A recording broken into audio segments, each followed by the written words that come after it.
Welcome to Creepy Vibes, where we bring you spine-chilling stories from the darkest corners of the world. If you're ready for terrifying tales that'll keep you up at night, you've come to the right place. Before we get started, let me know in the comments where you're watching from and what time it is there. I'd love to know. And here's something I've noticed. So many of you watch these creepy stories, but 90% of you haven't hit that subscribe button yet. So, if you're enjoying the chills, make sure to subscribe and ring the bell so you never miss out on another terrifying story. Now, sit back, relax, and make sure those lights are off because we're about to dive into some serious creepy vibes. Jake Tucker had been driving rigs for 20 years. Long hauls, short hauls, through weather that turned the road into a living nightmare. He'd seen blizzards so thick you couldn't tell sky from ground, tornadoes twisting in the distance. Like God's own drill bit, lightning strikes that split the asphalt in two. But this fog, this was different. It rolled in fast, swallowing the road in long, ghostly tendrils, stretching across the highway like some ancient thing waking from its sleep. The panhandle was bad for fog, sure, but not like this. Not this thick, this sudden, this wrong. Jake flipped on his high beams, but they barely cut through the soupy grey. Shapes flickered at the edges of his vision, shifting like people. No, like something else, drifting just outside the reach of his headlights. He gritted his teeth and kept his hands steady on the wheel.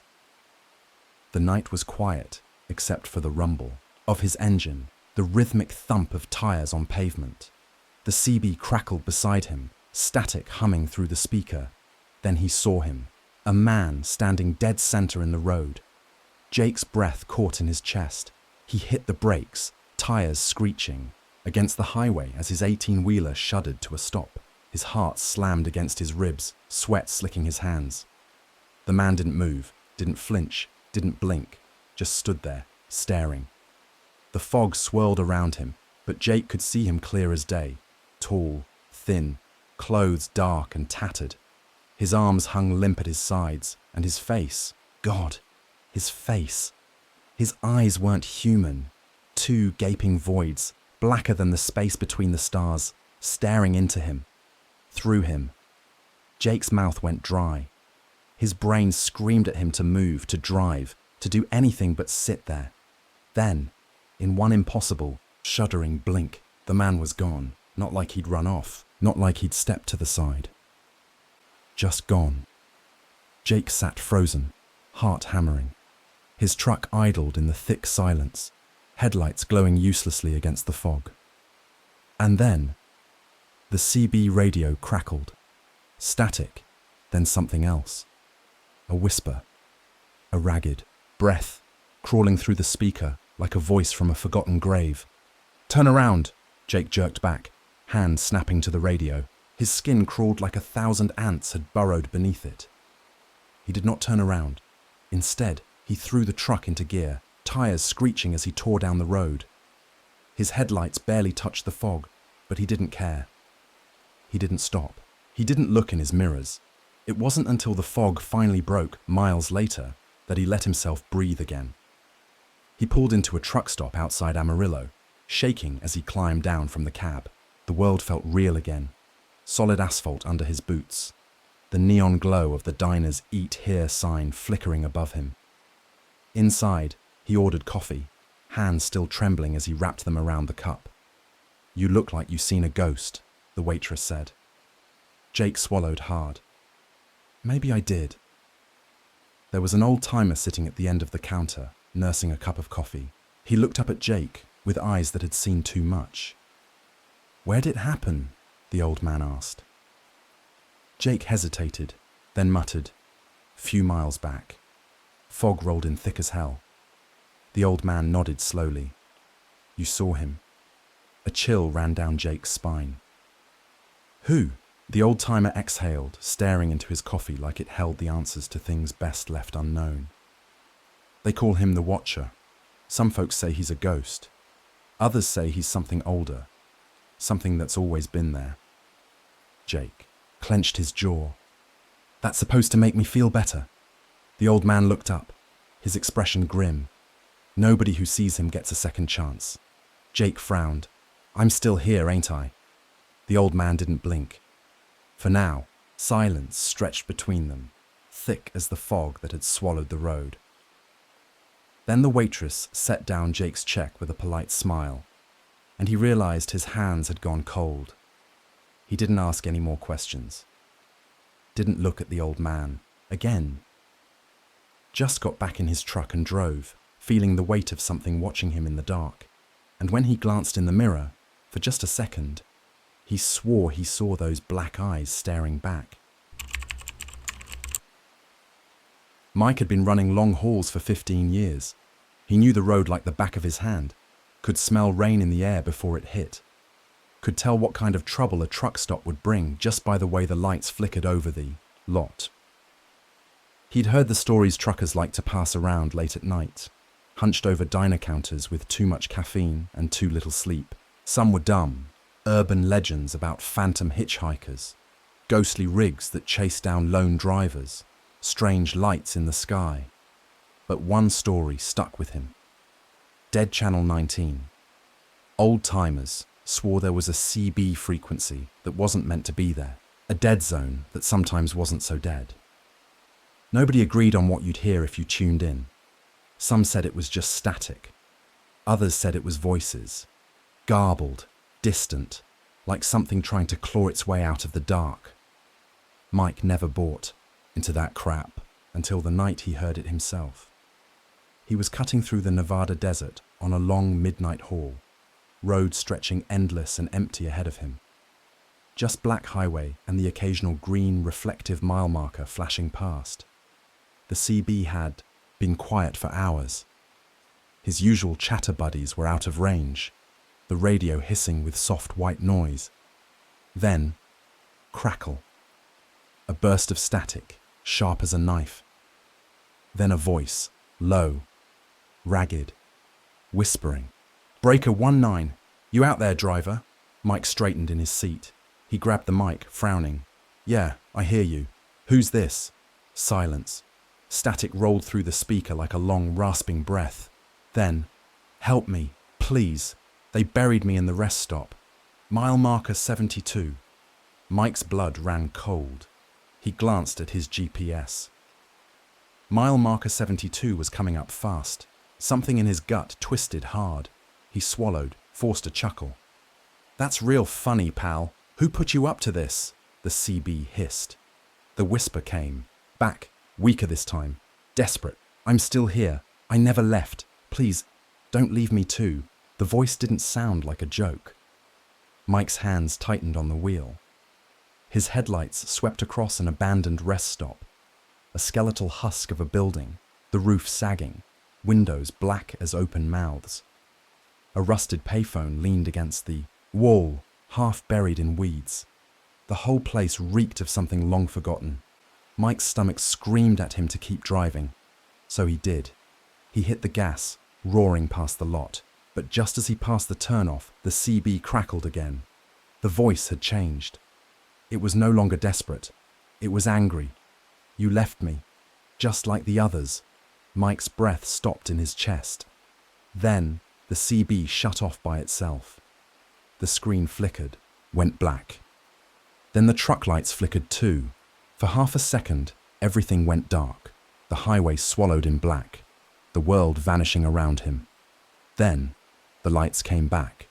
The CB stayed dead. Mike's pulse hammered in his ears. He didn't stop until he hit a truck stop 2 towns over. Inside, he ordered coffee, hands still shaking. He told himself it was just exhaustion, just a bad frequency, some freak accident with the radio, but he couldn't shake the way the voice had sounded, the way the anger had crept into it. So he pulled out his phone and searched for mile marker 72, Nevada. And there it was. 10 years ago, a serial killer had used the rest stop as his dumping ground. Truckers, hitchhikers, people who wouldn't be missed. He'd been caught, died in prison. But the bodies, they never found them all. Mike sat back, his coffee turning to ice in his hands. Outside, the wind howled across the darkened parking lot. And then, the CB crackled back to life. Soft static. Then a voice, whispering, almost too quiet to hear. "I found you." Mike didn't turn around, didn't move, just stared at the darkened CB, pulse roaring in his ears. The radio shouldn't have been on. His truck was parked. The keys were in his pocket. Then, a slow, deliberate knock sounded against the passenger door of his rig. Mike's breath turned to ice in his lungs. The lot was empty. He hadn't seen anyone pull in. No footsteps, no sound of boots on gravel, just that knock and a whisper through the CB. "You left me. You won't leave again." This time, Mike didn't just leave the truck stop. He left the whole damn state. They say that if you tune to Dead Channel 19 at the wrong time of night, you might hear them. The ones still buried in the desert. The ones waiting to be found. And if you don't stop, they never forget. And one night, no matter how far you drive, they find you anyway. Tom McAllister had been driving trucks long enough to see things that didn't make sense.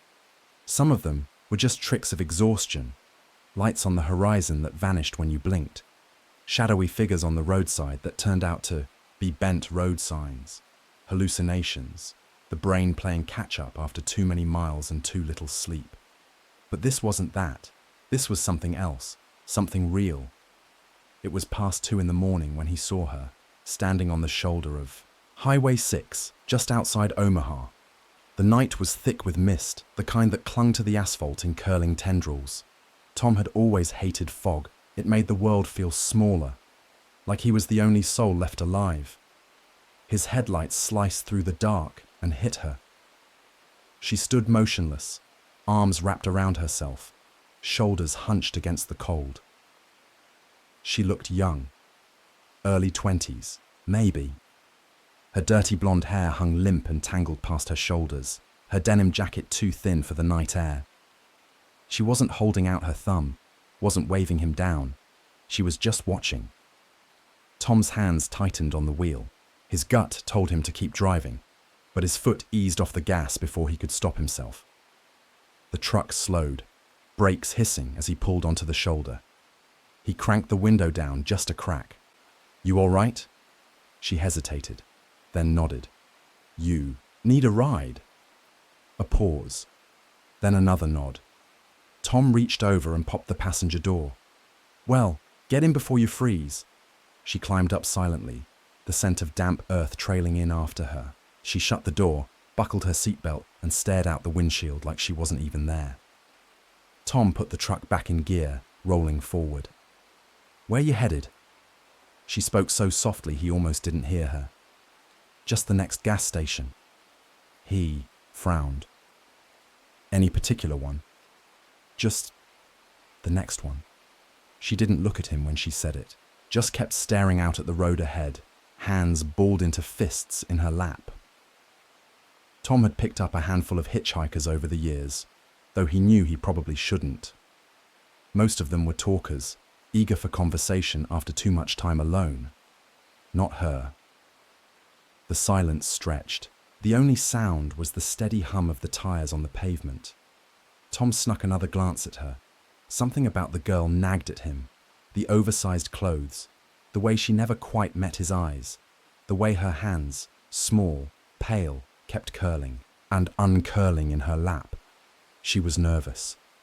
No, she was scared. He cleared his throat. "You got a name, kid?" "Nothing." Tom let the silence ride. It wasn't his business. If she wanted to be left alone, that was fine by him. Up ahead, the gas station flickered into view. A lone building surrounded by empty black fields, the neon open sign buzzing behind the glass. Tom eased onto the exit ramp, pulling into the lot. "All right, kid," he said, shifting into park. "Here we are." He turned to tell her they'd made it. The seat was empty. His breath caught in his throat. The door was still shut. The seatbelt still buckled. The seat was cold, like no one had been sitting there at all. His stomach twisted, hard and fast, like he'd been sucker punched. He blinked, rubbed his eyes. Maybe he was more tired than he thought. Maybe. Then he heard it. A soft sound. Behind him. A whisper. "You didn't stop last time." Tom's body locked up. His breath came short and shallow. He didn't want to turn. Didn't want to see. But his eyes flicked up just for a second and caught the reflection in the rearview mirror. She was in the bunk behind him, sitting cross-legged on the mattress, watching him. But her face, oh God. Her eyes were gone, just black, empty sockets, staring at him from the mirror. Her lips cracked open, splitting at the corners as she whispered again, "Next time you stop." The truck lights flickered. The radio popped with static. And then she was gone. Tom sat frozen for a long, long time. His breath came ragged, his hands shaking on the wheel. The parking lot was empty. The road beyond it stretched quiet and black. Eventually, he forced himself to move, to get out of the cab, stretch his legs, splash some cold water on his face in the gas station bathroom. He told himself it was exhaustion, a trick of the light, the kind of thing that happened when you spent too many hours alone on the road. But when he came back to his truck, he noticed something on the passenger seat. Something he knew hadn't been there before. A scrap of denim, fabric, torn and frayed. He picked it up, heart hammering. It smelled faintly of dirt. Or maybe something worse. Tom never took that route again. He never picked up another hitchhiker. And late at night when he was alone in his rig, he never looked in the rearview mirror. Because sometimes, when the night was quiet and the road was empty, he swore he could still hear her breathing. Eddie Carruthers had been driving long haul for 15 years, and in that time, he'd learned one thing above all else. The road will mess with your head if you let it. He'd seen things on those long, empty stretches, things that didn't make sense. Figures standing too close to the highway at 3 a.m, headlights in his mirror that disappeared when he blinked, the feeling of someone watching him through the windshield when he damn well knew he was alone. It was just exhaustion. That's what he always told himself. Just the road playing tricks. But what happened that night in Montana? That wasn't the road. That was something else. Eddie had been pushing too hard, grinding through 16 hours straight, trying to make his delivery window in Seattle. The blacktop stretched forever, an endless ribbon of nothing, and he was just about done. His eyes were gritty, his shoulders locked up tight, bone-tired, the kind of exhaustion that sank into your soul.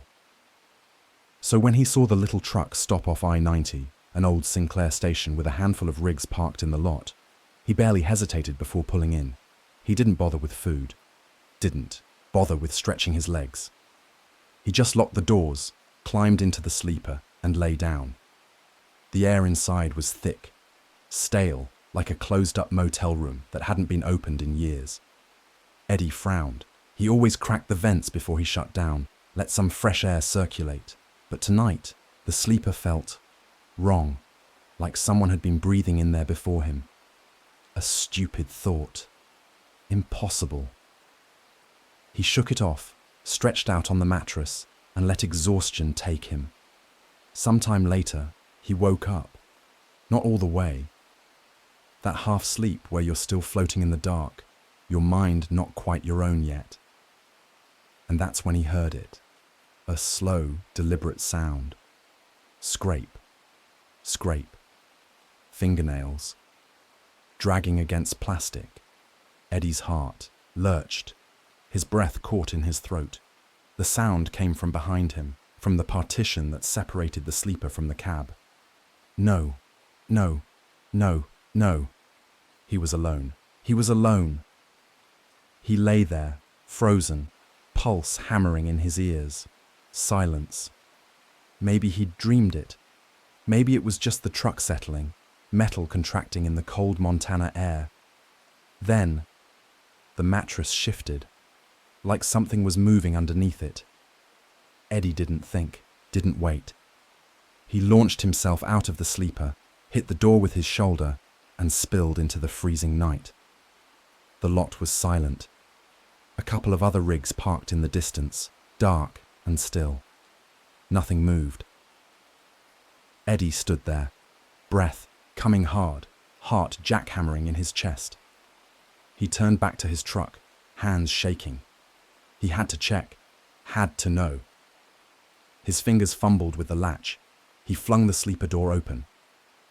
Nothing. The mattress sat undisturbed. The small, dark space was empty. He let out a shuddering breath, running a hand over his face. Jesus. He needed sleep. He was cracking up. But then, he saw the scratches. Long, jagged marks carved into the plastic walls of the sleeper. 4 deep. Grooves, parallel, like the marks of something with claws. His stomach dropped. He hadn't seen them before. Had he? No. No way. He would have noticed. He swallowed hard, backing away from the open sleeper. That air, that stale, heavy feeling when he climbed in, like someone had been in there before him. Or something. Waiting. Eddie didn't sleep in the truck that night. He grabbed his keys, climbed back in the cab, and kept driving. Didn't matter if he was dead tired. Didn't matter if he was on the verge of passing out at the wheel. He had to get away. By the time the sun rose over the mountains, he'd nearly convinced himself it had all been in his head. Exhaustion, stress, maybe even sleep paralysis. That was a thing, right? Had to be. But a few days later, when he finally stopped in Seattle, he ran into a guy at the yard, a fellow trucker named Jake, who'd been on the road even longer than he had. Over a cup of bad diner coffee, Eddie told him what happened. Jake listened, his face going pale.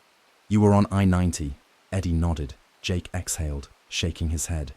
"Christ, man. You ever hear about the lost trucker?" Eddie frowned. "No. Guy went missing in the 70s, Jake said. Driving that same route. They found his truck parked at a rest. Stopped near Billings, doors locked, sleeper empty. His wallet was still in the cab, keys in the ignition. But the guy..." Jake leaned in, voice dropping. "They never found him. Only thing they found was claw marks in the sleeper. Same as yours." Eddie's blood went ice cold. Jake shook his head. "Some say he never left, that he got stuck in that space between waking and sleeping, between here and wherever the hell else there is." Eddie didn't answer, didn't say a word, because the next time he crawled into his sleeper cab, weeks later, after a new run, that feeling was still there. The stale air, that too heavy silence. And when he closed his eyes, drifting towards sleep, he swore he heard breathing. Right, underneath him. Billy Monroe had been trucking for nearly 20 years, and if there was one thing he knew for sure, it was that the road had eyes. It watched you when you thought you were alone. It whispered to you in the dead stretches between towns, and if you were out there long enough, if you let the road get into your bones, sometimes it showed you things you weren't meant to see. Billy had never been a superstitious man. He heard plenty of truck stop stories about ghost hitchhikers, phantom headlights, and things that lived between the miles, but he never put much stock in them, until the night he saw the man in the mirror. 7. AMI 10, Arizona desert. The road stretched. Out ahead of him, long and black, a snake coiled in the moonlight. His high beams cut through the empty dark, the red glow of his taillights casting flickering shadows behind him. The CB was quiet. No music, no chatter, just him and the blacktop. Billy adjusted his grip on the wheel, his knuckles stiff and aching from too many hours behind the wheel. He was running on bad coffee and 2 hours of sleep, but he only had another 50 miles before he could stop at a rest area near Bowie, Arizona. That was the plan anyway. He reached for his thermos, taking a long pull of lukewarm coffee, and then, out of habit, he glanced at his rearview mirror and froze. There was someone in his back seat. A man, thin, gaunt. His face was pale, almost sickly, and his suit, dusty, tattered, looked like something out of an old funeral home. But the worst part was his eyes, black, not dark, not shadowed. Empty. Two pits, hollow and lifeless, staring at Billy through the mirror. Billy's heart stopped. His hand jerked the wheel, and for a terrifying second, the rig swerved, tires screeching against the asphalt. His coffee spilled across, his lap burning hot, but he barely felt it. He whipped his head around, looking directly at the back seat. Nothing, just his crumpled jacket. No man, no thing. Billy forced himself to breathe, heart hammering against his ribs. His mouth was dry. His whole body felt ice cold, a deep, paralyzing fear settling into his bones. He swallowed hard, exhaled shakily, just exhaustion. That's all it was, had to be. Truckers got road mirages all the time, flashes of things that weren't there. The mind playing tricks after too many hours behind the wheel. Billy had never had one before, but there was a first time for everything, right? He shook himself, tried to focus on the road. It was nothing. It was just nothing. 13. The CB radio crackled to life. Billy flinched, nearly swerving again. A burst of static, followed by a voice. Low, gravelly, like the sound of rust scraping. Metal. Next time, don't look. Billy's blood went cold. His hands clamped the wheel so hard his knuckles went white. The radio was on channel 19, the standard trucker frequency, but he hadn't heard another driver for over an hour, and there was something about that voice, too slow, too deliberate, that made his stomach twist. Like whoever was speaking wasn't on the other end of a radio at all, like they were closer. He swallowed hard, his throat dry as dust. Don't look. He reached for the dial, ready to shut the CB off completely, and then something moved in the mirror. The man was back. Only now, he was smiling, a slow, curling grin that split his face in two. Billy let out a sharp breath, ripped the mirror off the windshield, and threw it onto the floor. Then he drove. Didn't think, didn't slow down, just put his foot on the gas and tore through the Arizona desert like the devil himself was chasing him. 40 Ambi. The time Billy saw the glow of the rest stop ahead, he was shaking so badly he could barely hold the wheel. He pulled into the empty lot, killed the engine, and sat there, breathing hard, refusing to look in the mirror again. His hands were still trembling as he reached for his phone, fingers slick with sweat. He needed to call someone. Anyone. Then, the CB crackled again. You can throw the mirror away. But I'm still here. Billy's stomach dropped. The cab suddenly felt too small, the air thick and stale. His gaze flickered, just for a second, toward the darkened windshield, and in the reflection, he saw the man standing right behind him. Billy screamed. 1 week. Later, Billy quit trucking, turned in his rig at a yard in Houston, and never looked back. Didn't matter that it was his whole life. Didn't matter that he had no other way to make a living, because he knew one thing for damn sure. Something saw him that night on I-10, and the next time, it wouldn't just watch. Epilogue. 6 months later, a trucker named Ray Ortiz was found dead in his rig outside Tucson. The official report said he died of a heart attack, but other drivers who saw the body said his mouth was still open, like he died screaming. One detail never made it into the police report. The mirror in Ray's truck. It had been ripped off the windshield and thrown onto the floor and scratched. Into the glass, deep enough to etch the words permanently, were 4 words. Next time, don't look. He turned his head, eyes scanning the road again. The mist seemed to be thicker now, more alive. The headlights barely cut through it anymore.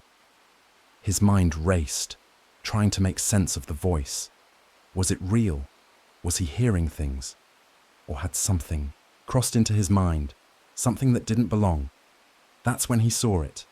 A face. It appeared on the windshield, like a shadow at first. Then slowly, unmistakably, it became more defined. A man's face, pale and gaunt. His features stretched tight across the glass. His eyes, his hollow, empty eyes, staring at Charlie with an intensity that made his stomach churn. Charlie's breath caught in his throat. He slammed on the brakes, the truck lurching to a stop in the middle of the road. His heart hammered in his chest as he stared at the face that had materialized in front of him, still as a painting, its empty eyes fixed on him, unblinking. "They," whisper came again, louder this time, as if it was right behind his ear. "Almost home." Charlie's blood ran cold. He didn't know what to do. He couldn't look away from the man's face, even though everything inside him screamed to run, to get away, to drive until his eyes bled and his mind cracked. But he couldn't move. He couldn't breathe. The figure's lips parted, and Charlie could hear him speak, the words cold as ice. "Almost home." Charlie didn't stop. He couldn't. His body refused to obey his instincts, but somehow he knew. He had to keep going, keep driving. He slammed the truck back into gear and hit the gas, the tires screeching on the wet road as he lurched forward. The face remained on the windshield, like some kind of shadowy spectre clinging to the glass, refusing to let go. The fog parted and closed around him, swirling like some kind of monstrous wave. He couldn't see anything now, just the thick, impenetrable white. The voice came again, whispering, taunting, close enough that Charlie thought he could feel the breath on his neck. Almost home. He couldn't remember the last time he'd seen the road. He couldn't remember the last time he'd felt anything but the suffocating presence of the fog around him. It was like the road was slipping away, and he was spiraling deeper into some otherworldly place, somewhere between sleep and death. He gripped the wheel so tightly his fingers were numb. Sweat dripped down his forehead as he stared through the windshield. The man's face was still there, still pressing against the glass. His eyes, those empty eyes, never blinking, never leaving. Charlie's mind was unraveling. His breath was ragged now, his pulse quickening. He wanted to scream, to cry out, but he couldn't find his voice. And then, just as suddenly as it had appeared, the fog lifted. The road stretched out in front of him, clear and wide, like it had never been covered in mist at all. The face was gone. The voice was gone. Charlie kept driving. He didn't stop until morning. When the sun finally broke through the clouds, Charlie pulled over to the side of the road, his hands trembling on the wheel. He didn't know where he was. He didn't know if the man in the fog had been real or if he had imagined it all. All he knew was that he wasn't about to stop again, not until the sun had risen and the world was wide and open in front of him. The memory of that cold face haunted him, a reminder that the road wasn't just about distance. Sometimes it was about the things you couldn't see, the things that followed you in the night. The whispers still echoed in his mind. Almost home. But Charlie couldn't bring himself to turn around. Not yet. He wasn't ready. They say the road has its own ghosts. Some are whispers of the past, wrecks that never fully clear, screams that never stop echoing in the asphalt. Others are still rolling. Danny had heard the stories. Every trucker running through Wyoming knew about the convoy that wasn't real. They only came on moonless nights, when the sky was as black as the road. 3 big rigs, no markings, no logos. Their chrome gleamed too bright, like something polished for eternity. Their headlights, too white, too piercing, like something out of another world.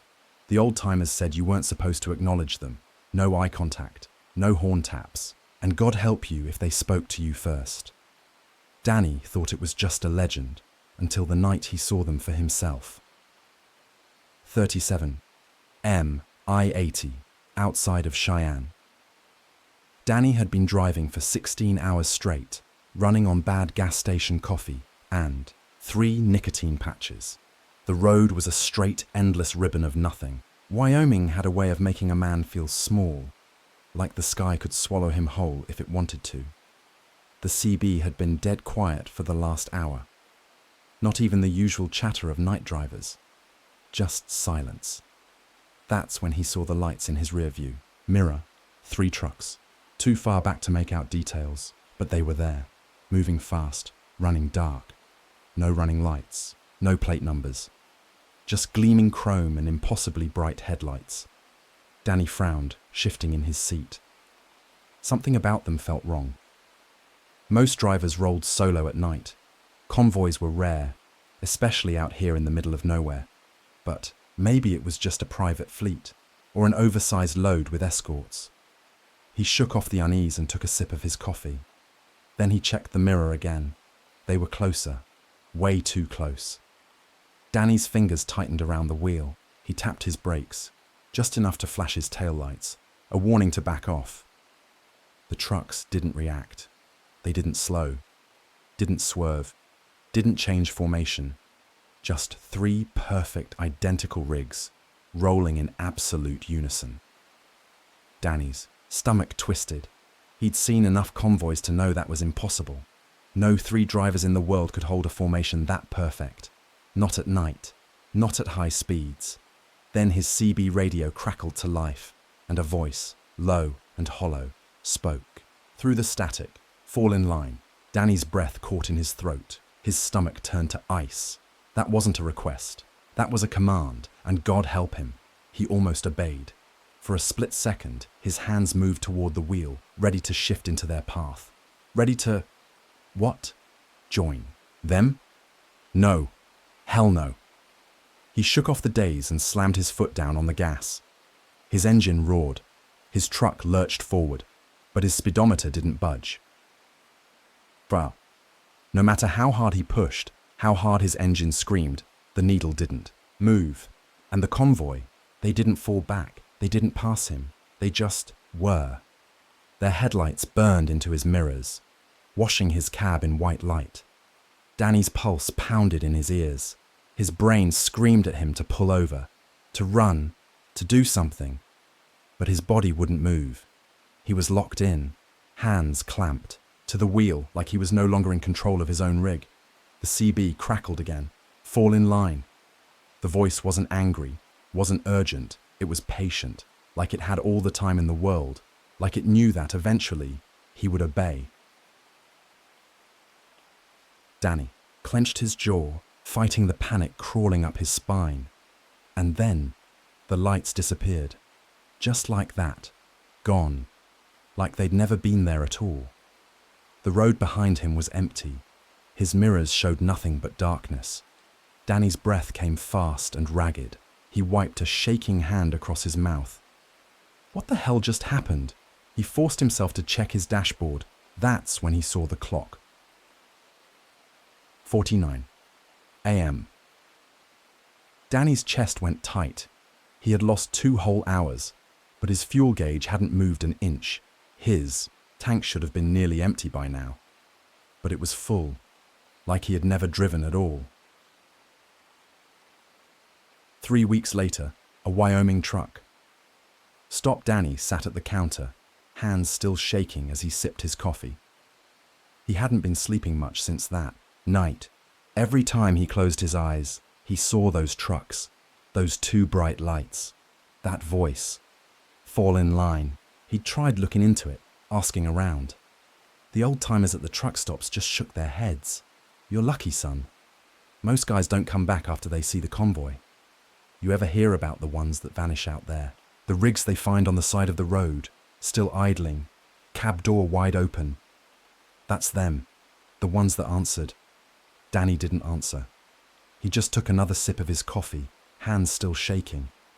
Because he knew they hadn't given up on him yet. Out there, somewhere on that empty stretch of Wyoming highway, they were still rolling, still waiting, and next time, they wouldn't ask twice. 6 months later, an abandoned semi was found on the side of I-80, just outside of Cheyenne. The truck was still running. The driver's door was wide open.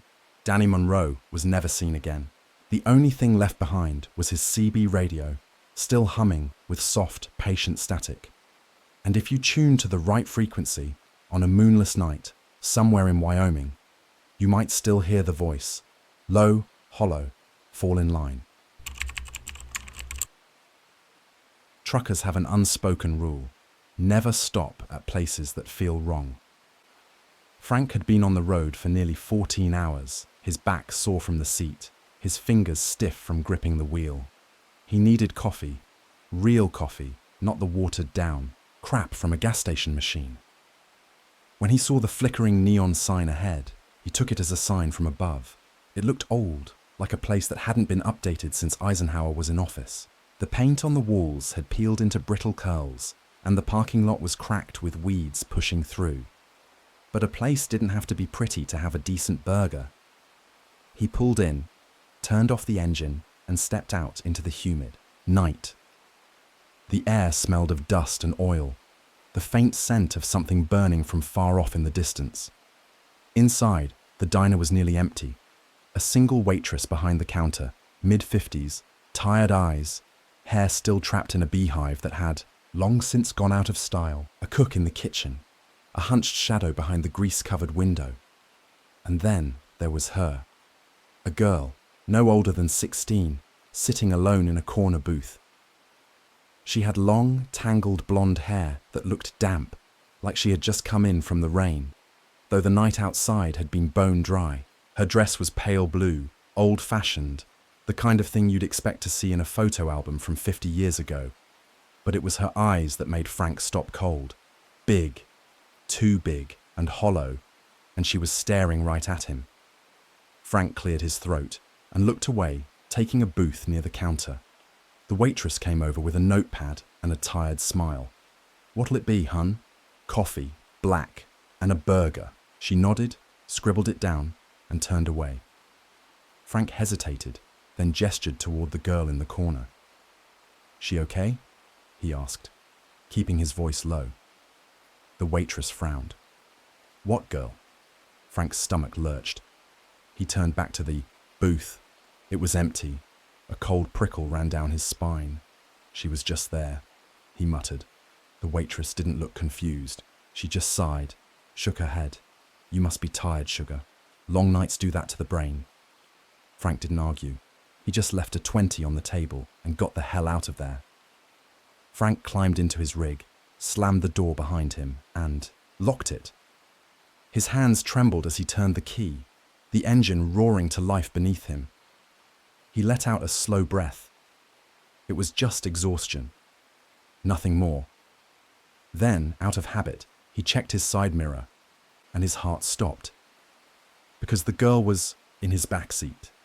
Same blue dress, same tangled hair, same hollow, unblinking eyes. Frank's breath hitched. He spun around, fist clenching. Nothing. The back seat was empty, but the air inside the cab felt different now. Colder, like something had crawled in with him, watching, waiting.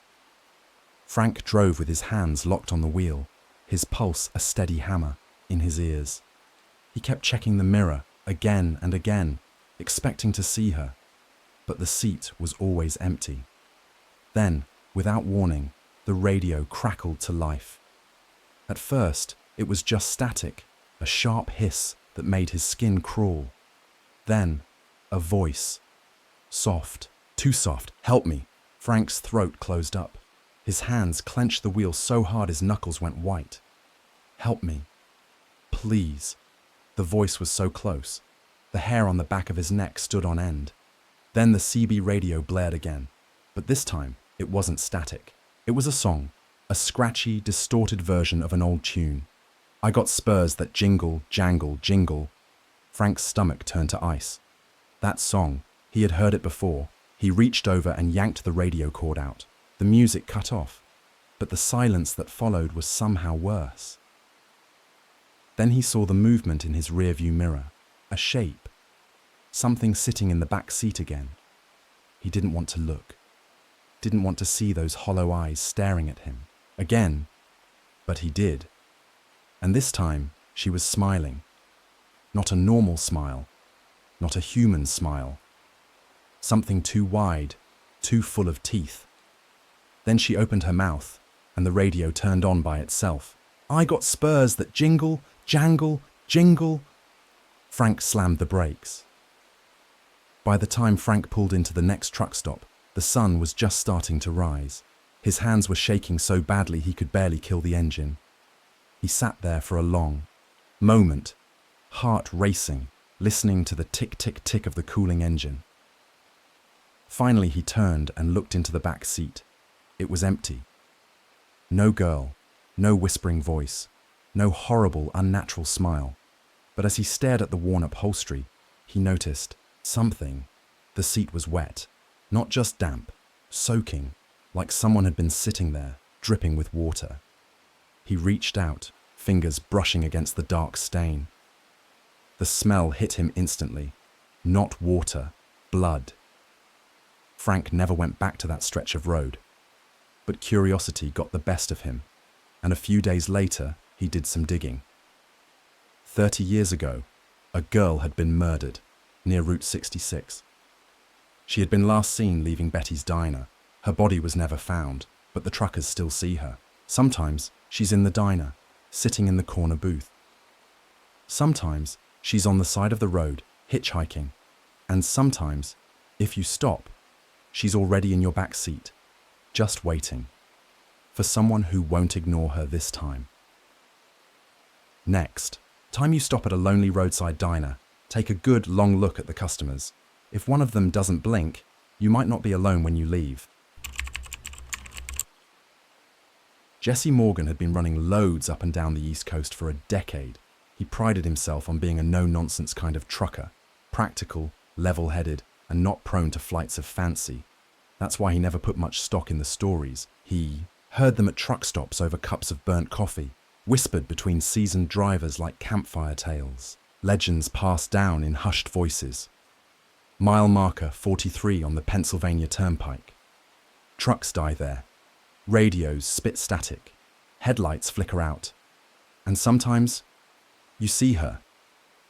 Jesse had rolled his eyes at it all.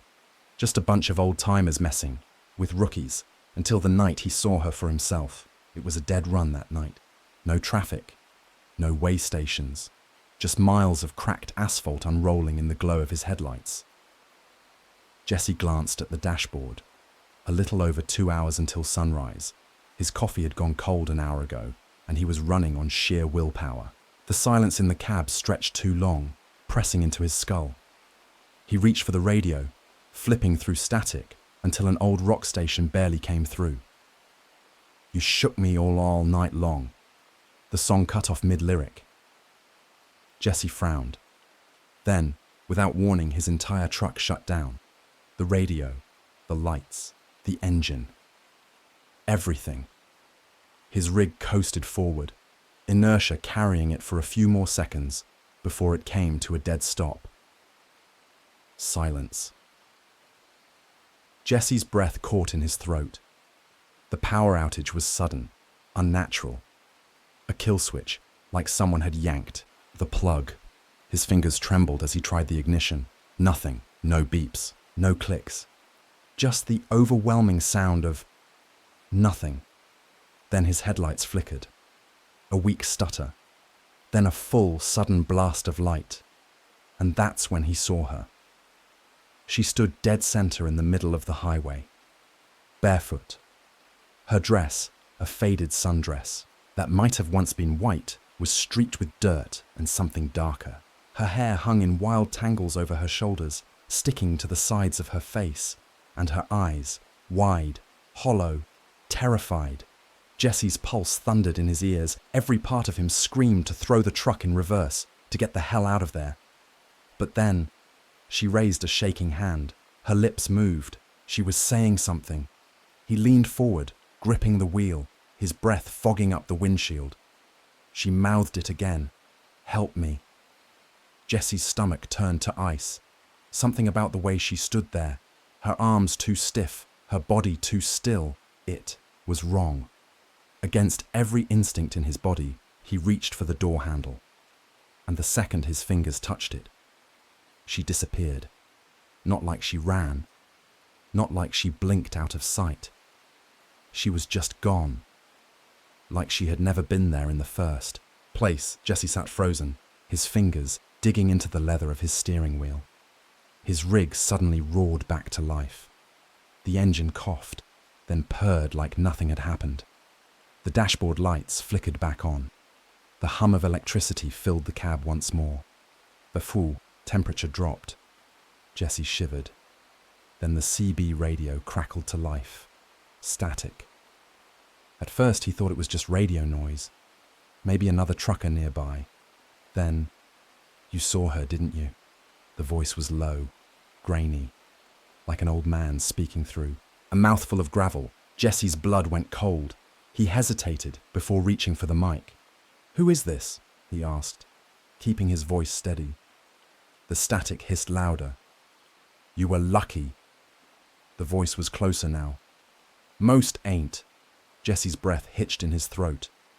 The radio squealed, a long, piercing shriek.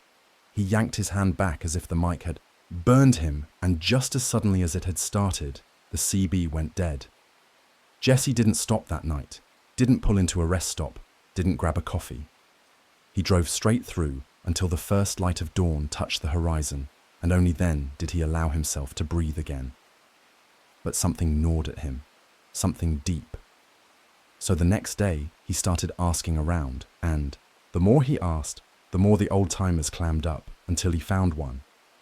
A man with weathered hands and eyes that had seen too much. He sat across from Jesse in a truck stop booth, stirring his coffee absently. "You were near mile marker 43, he asked without looking up. Jesse nodded. The old man sighed. Used to be a gas station near there.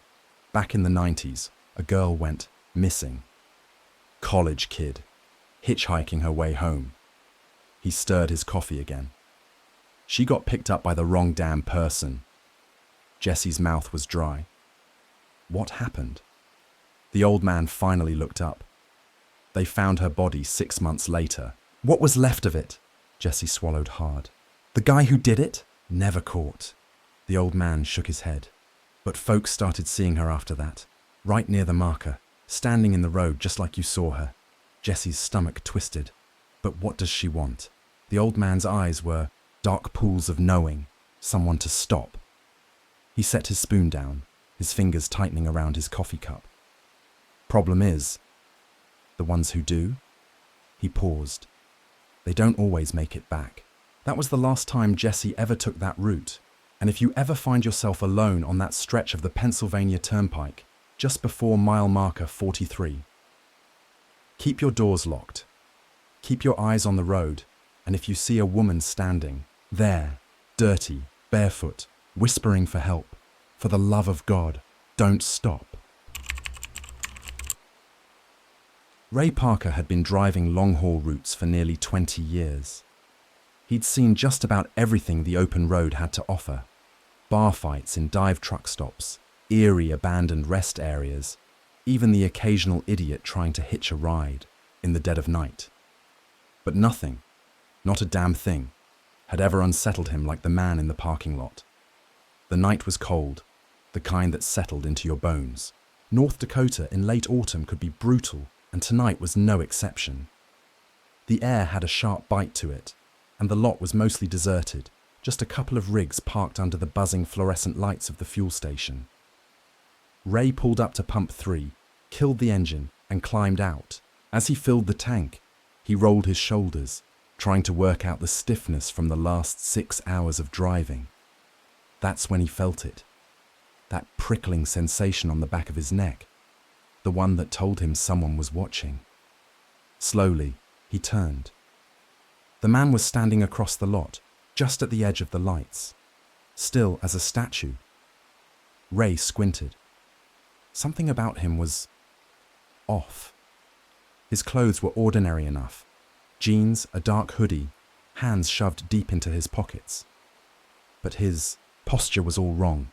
Too stiff, too deliberate, like he was waiting for something. Then the man smiled. Not a normal smile. Not the polite, passing nod of a stranger. No, this smile was wrong. Too wide.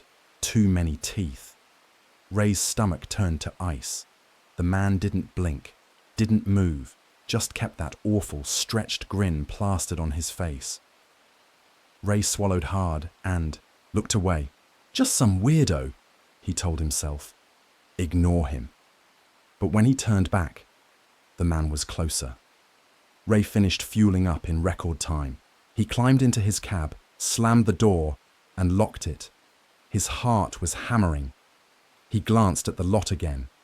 The man was standing right by the edge of the pavement now, inches from where the truck stop's light faded into darkness, still smiling. Ray gritted his teeth, started the rig, and threw it into gear. He pulled out fast, his tires spitting up gravel as he peeled away from the station and back onto the highway. He forced himself to breathe. Just some nutcase, he muttered. But deep down, he knew something was wrong with that man. Ray had been driving for nearly an hour. The truck stop was long behind him. The highway stretched empty. No cars, no streetlights, just an endless black ribbon cutting through the Dakota night. He was about to reach for his thermos when something moved in the mirror. Ray's fingers froze. There, in the red glow of his taillights, a figure was running behind the truck. Not just running, keeping up. Ray's blood ran cold. He flicked on the cab's floodlights. The man's face lit up in the glow, still grinning, still too wide. Ray's foot slammed the gas. The truck shuddered as it gained speed. 60, 70, 75 mph. The man didn't fall back, didn't stumble, didn't struggle. He just kept running, and then he started laughing. Ray could hear it through the wind, through the roar of the tires on asphalt. A high, manic giggle, stretched thin like a warped cassette tape. His hands clenched the wheel. "What the hell are you?" he shouted. The man's grin somehow widened further.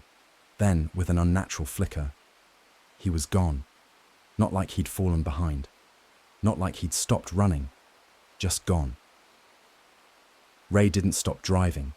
Didn't pull into any more rest stops. Didn't grab a coffee. He kept the truck moving, knuckles white on the wheel, his pulse refusing to settle.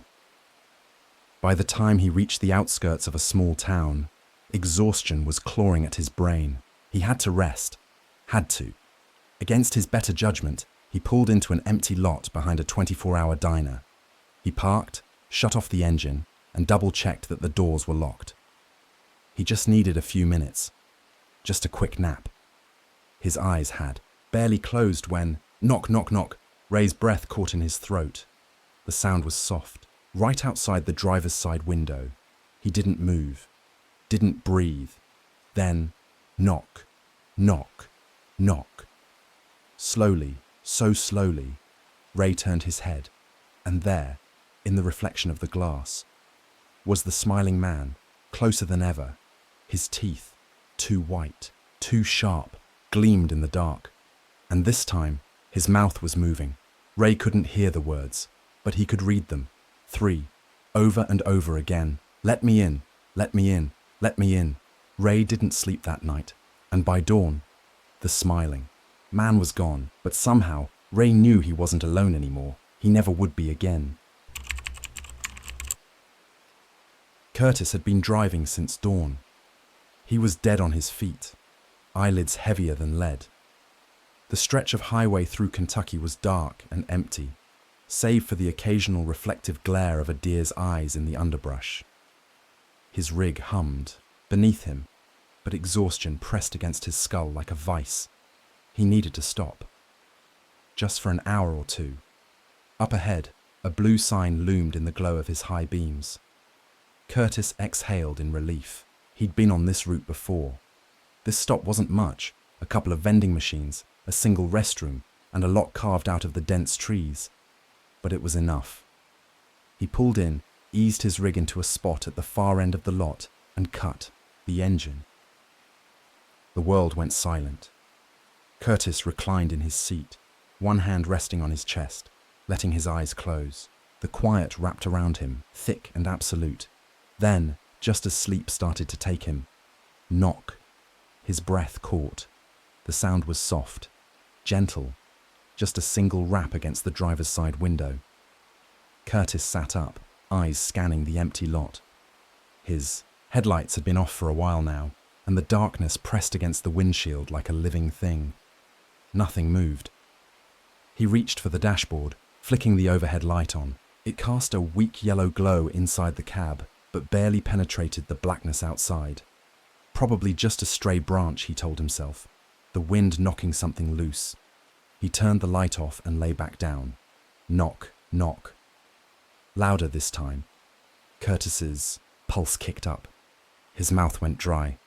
Truckers knew better than to open their doors at night. He sat up again, this time reaching for the glove compartment. His fingers closed around the handle of his old Colt 45. He kept the barrel pointed at the floor, his ears straining for any sound outside. Nothing. He reached for the switch and rolled down the window just a crack. Cold night air whispered in, smelling of damp leaves and asphalt. Who's there? Silence. Curtis swallowed. The darkness outside seemed deeper now. The lot was empty. He was sure of it. No other trucks. No parked cars. He rolled the window back up, locked the doors, and told himself it was nothing. Curtis had just started to drift off again when it came. Soft, breathy, just outside the glass. Let me in. His stomach dropped. The voice wasn't muffled. It wasn't distant. It was right there. Curtis didn't think. He reached for the ignition and twisted the key. The truck roared to life. His headlights flooded the lot, revealing nothing. No one was there. No footprints in the dust. No movement in the trees. Just empty pavement and darkness beyond the lamplight. But the whisper came again. Let me in. He slammed the gas. His tires screeched against the pavement as he tore out of the lot, heart hammering, sweat slicking his hands. But as he pulled back onto the highway, the knocking didn't stop. It continued, on the passenger door. Then, on the back of the cab. Then, on the roof. Curtis drove like a madman, white-knuckling the wheel, refusing to look in the mirrors. The knocking followed him for miles, and just before dawn, it finally stopped. Curtis pulled into a diner at first light, his nerves still fried. He ordered coffee but didn't drink it. Just sat there, staring at the chipped mug, hands still trembling. A waitress, an older woman with kind eyes, approached. You okay, hun? You look like you saw a ghost. He let out a breathless chuckle. Maybe I did. She gave him a strange look. Where were you coming from? He hesitated, then said, The rest stop outside mile marker 217. Her face, drained of colour. Honey, that place has been closed for years. They found a driver there a while back. Poor guy locked himself in his cab and wouldn't come out. Curtis frowned. What happened to him? The waitress lowered her voice. Said, someone was knocking on his truck all night. His blood went cold. He barely heard her next words. They found him the next morning, still locked inside. A chill crept up Curtis's spine. He didn't ask how they found the driver. He didn't want to know. But as he reached for his coffee, he noticed something on the window next to his booth. A faint smudge, like the print of a pale hand. And just beneath it, scrawled into the condensation, Let me in. Marco had been on the road since noon, hauling a full trailer of auto parts from Texas to Baton Rouge. The job was simple. Stick to I-10, make the delivery, get paid. But traffic had been a nightmare outside of Houston, and now it was nearly 2 a.m. The highway stretched out in front of him, dark and empty. The only company the occasional reflective glint of an animal's eyes from the underbrush. He yawned, rolling his shoulders to fight the fatigue. The hum of the tires against the pavement was hypnotic, lulling him into a trance. He slapped his face lightly and reached for his thermos. The coffee inside was lukewarm and bitter, but it would do. His GPS hummed softly in the background, guiding him along. He figured he had another hour before he needed to stop for a break. Then the GPS screen glitched. The blue route flickered, then rerouted onto a smaller, thinner line. Turn left in 500 feet. Marco frowned. That wasn't right. He should be on the highway for at least another 40 miles before he hit his exit. He tapped the screen, but the GPS refused to respond. Piece of crap. He checked his phone for the map. but no service. That was strange. He had full bars just a minute ago. A blue sign appeared in his headlights. No words, just a left-pointing arrow. Turn left now. Marco exhaled through his nose. He'd been driving rigs long enough to know these GPS systems weren't perfect. Sometimes they rerouted to avoid construction, accidents, or bad weather. He hadn't seen any signs warning about closures ahead, but hell, maybe this was just a detour the system picked up on. With a sigh, he flicked on his turn signal and followed the direction. The turnoff led him onto a narrow, cracked stretch of pavement, barely wide enough for his rig. The moment he left the highway, the air changed, thicker, heavier, like stepping into an unfamiliar room at night. The headlights barely cut through the darkness. The trees loomed high, branches tangled in thick curtains of Spanish moss. He drove on, scanning for another sign, another indicator that this was still a valid route. But there were no signs, no streetlights, no mile markers, just trees. Then the first figure appeared. At first, it was just a shadow flickering at the edges of his vision. But then the headlights hit it full on. A person, standing perfectly still at the edge of the road, half hidden in the trees. Then another, then another. Marco's hands tightened on the wheel. More of them lined the roadside, motionless, just barely visible in the gloom. Their faces were pale, their eyes black, reflecting the light in a way that wasn't natural. His chest tightened. What the hell was this? Then the radio crackled. The station had been playing classic rock a minute ago. Now it was just static, hissing, like distant wind. Through the distortion, a voice whispered, "Turn back." Marco's pulse spiked. The figures stepped closer, slow, silent. The radio hissed again. "Turn back now." His gut screamed at him to listen. He threw the truck into reverse. Then he saw him. A tall, too thin man stood in the center of the road. Marco's headlights illuminated his face, his smiling face. The man's mouth stretched too wide, his teeth too many, his skin waxy and tight like something stitched together wrong. The figures in the trees moved closer. Marco didn't think. He slammed the accelerator. The rig barreled forward, straight toward the man, and just before impact, the man disappeared. Marco barely kept control of the truck as the rig skidded wildly. He fought the wheel, his tires kicking up dust and gravel. Then he saw it. Up ahead, the road ended, just stopped. The pavement crumbled into a wide, endless swamp, the black water still as glass. He yanked the wheel, barely stopping before plunging into the murky depths. His breath came in ragged gasps. Sweat slicked his palms. His headlights stretched out over the water, revealing nothing. No road, no bridge, nothing. But when he looked in his mirrors, the road was still there behind him, as if it had never disappeared. The figures were gone. He threw the truck into reverse, speeding back the way he came. It took him nearly an hour to find the highway again. When he finally pulled onto the asphalt, his GPS rebooted itself, the screen flickering back to life like nothing had happened. He checked the map. There was no road behind him, not on the GPS, not on any satellite view. It had never been there. His hands trembled as he gripped the wheel. His radio crackled once more, a whisper just beneath the static. "Next time, you won't escape." Marco never took a detour again. Dale Winslow had been on the road for 16 hours straight. Just him, the hum of the tires, and the occasional chirp from the CB. He had a rule, never push past 14 hours. But the extra pay was too good to turn down. And besides, he was only a few hours from Denver. One last push through the mountains, through the Eisenhower Tunnel, and he'd be home. His eyes were grainy, his hands sore from gripping the wheel. The roads had been empty for miles, just dark, winding highway, and the occasional reflective glow of a road sign. Then his radio crackled. A burst of static, sharp and sudden, made him jolt in his seat. He twisted the dial, trying to clear it, but all he got was a low, pulsing hum, almost like breathing. Dale exhaled through his nose and shook his head. Probably just interference. The altitude played hell with the CB sometimes.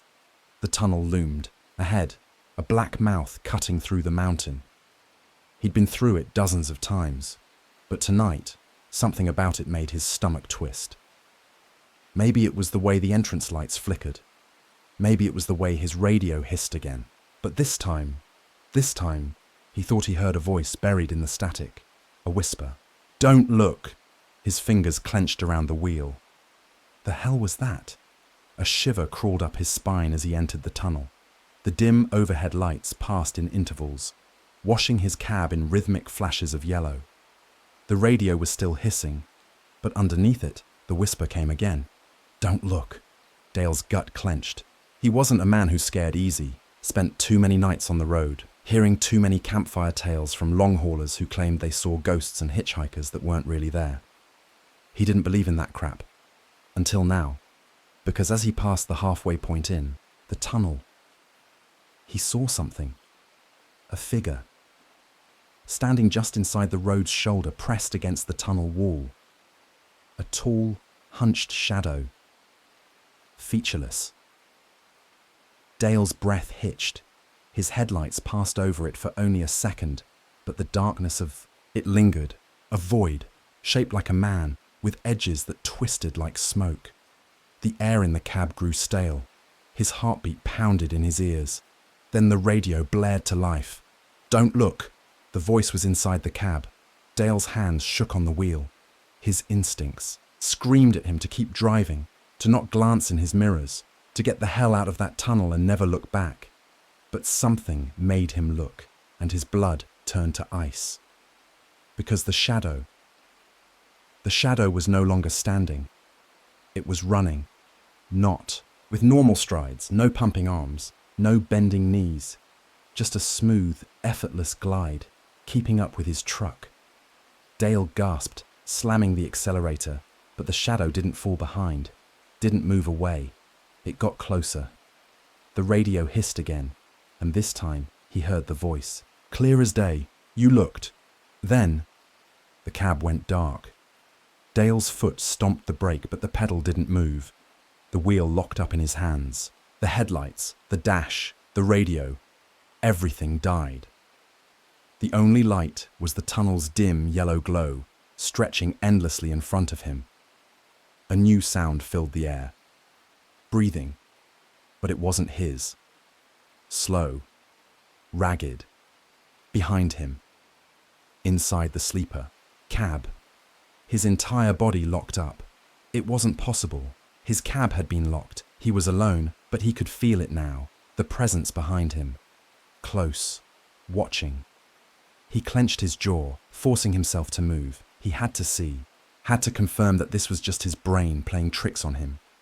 Slowly, so slowly, he turned his head, and in the dim reflection of the windshield, he saw it. A figure sitting inside the cab. No details, just darkness, a void in the shape of a man. And then it moved.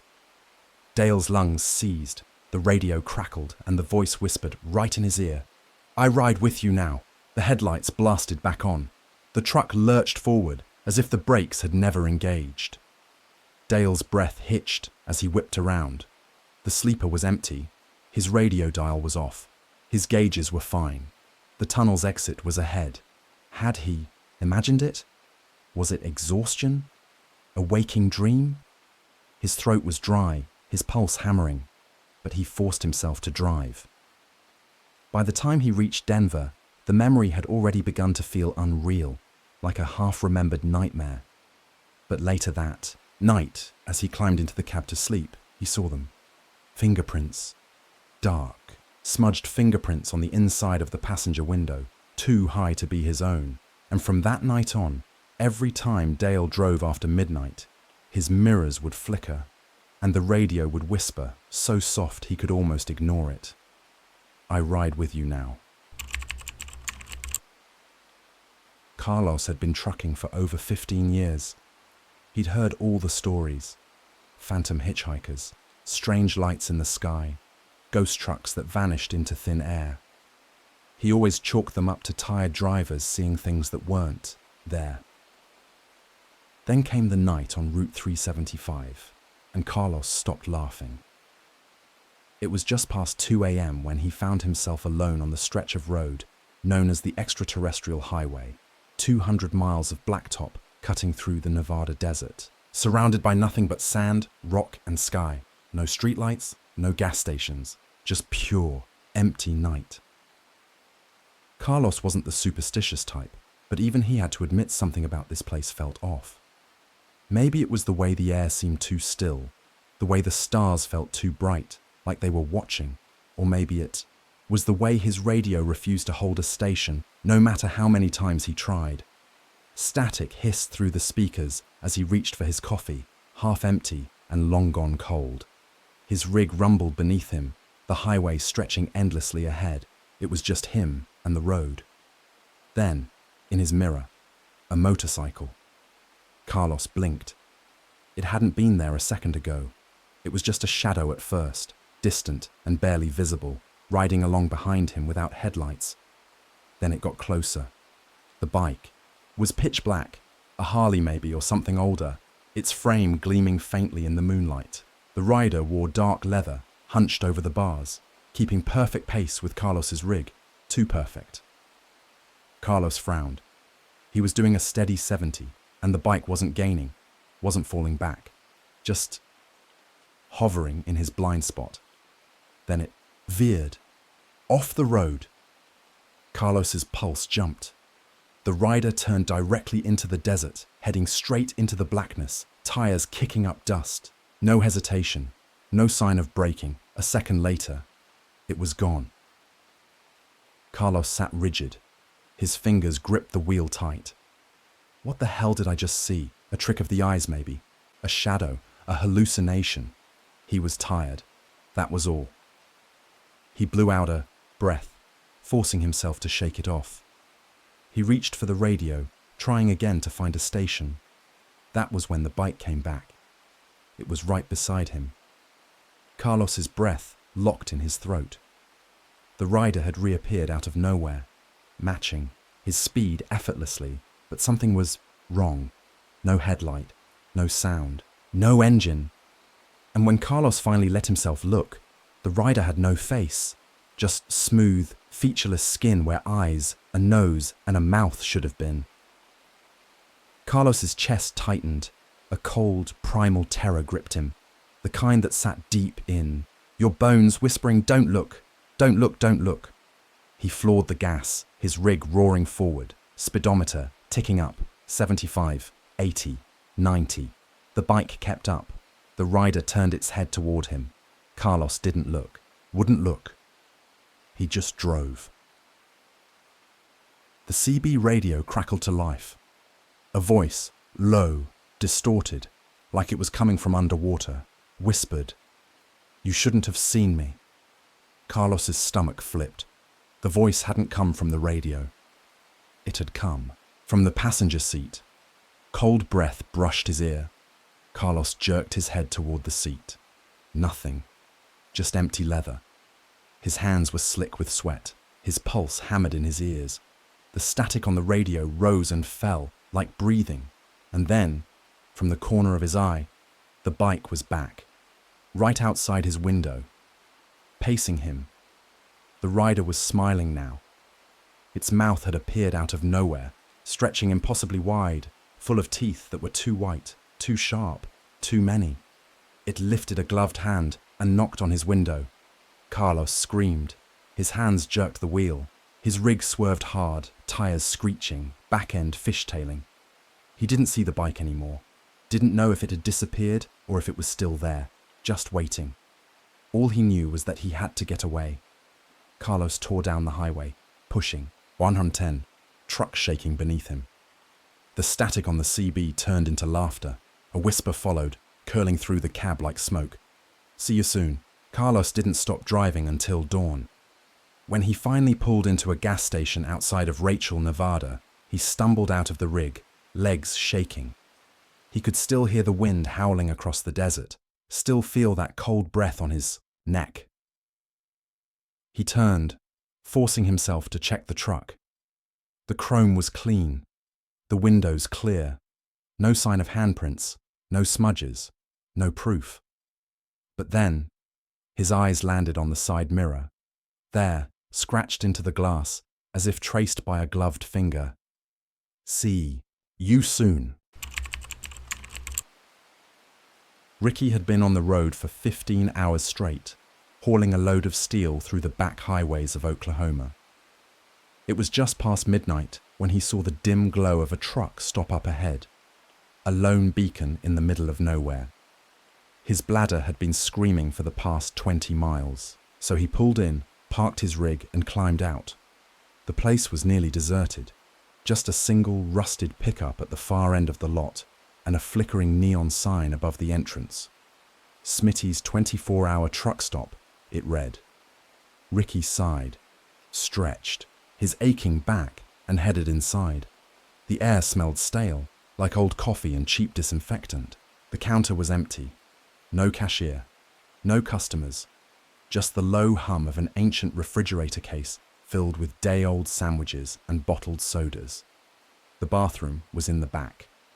Ricky pushed open the door, the hinges letting out a shrill squeak. Inside, there were 3 stalls, all empty. The single fluorescent light above flickered, buzzing softly like an insect trapped in a jar. He did his business, then stepped up to the sink, turning on the water. That's when he noticed the stall door behind him. It had been open when he walked in. He was sure of it. Now it was closed. Ricky frowned.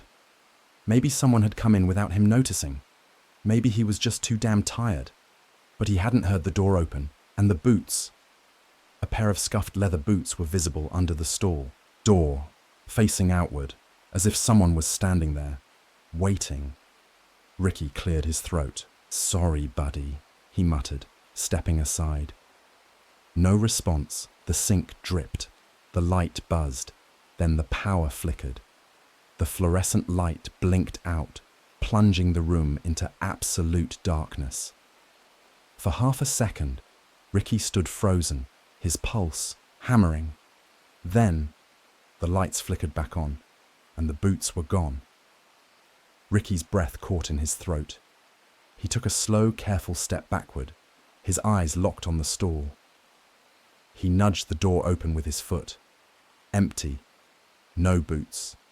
No sign that anyone had ever been there, except for the mirror. The glass was covered in scratches, not written in marker, not smeared with dirt. Deep, jagged scratches, as if something had carved into it with a knife. "Get out." Ricky's skin went ice cold. He turned and ran. He didn't stop until he was back in his rig, hands shaking as he jammed the keys into the ignition. The engine roared to life, and he peeled out of the lot, tires spitting gravel. Only when he was miles down the highway, his breath finally slowing, did he dare glance in his side mirror. For just a second, he swore he saw a pair of scuffed leather boots standing right outside his door. "You said, more longest."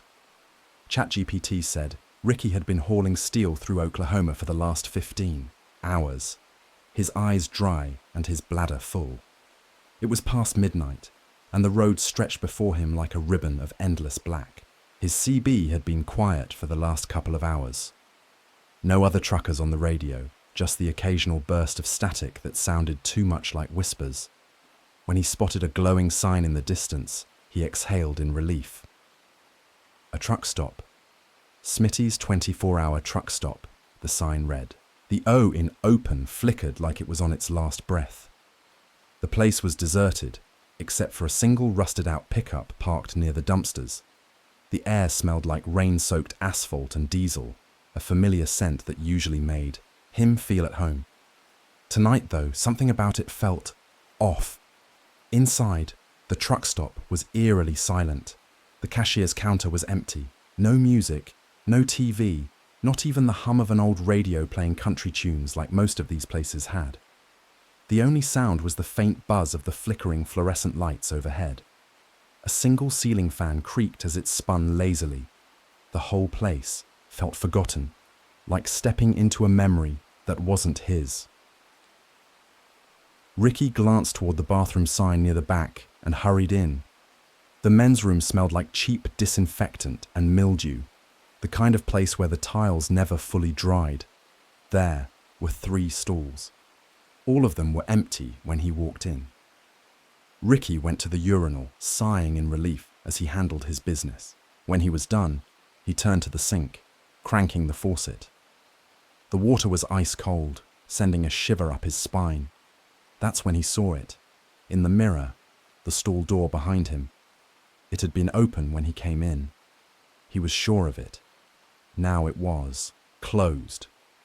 A pair of scuffed leather boots peeked out from underneath the stall door, toes pointing outward, as if the person inside was standing there, facing him.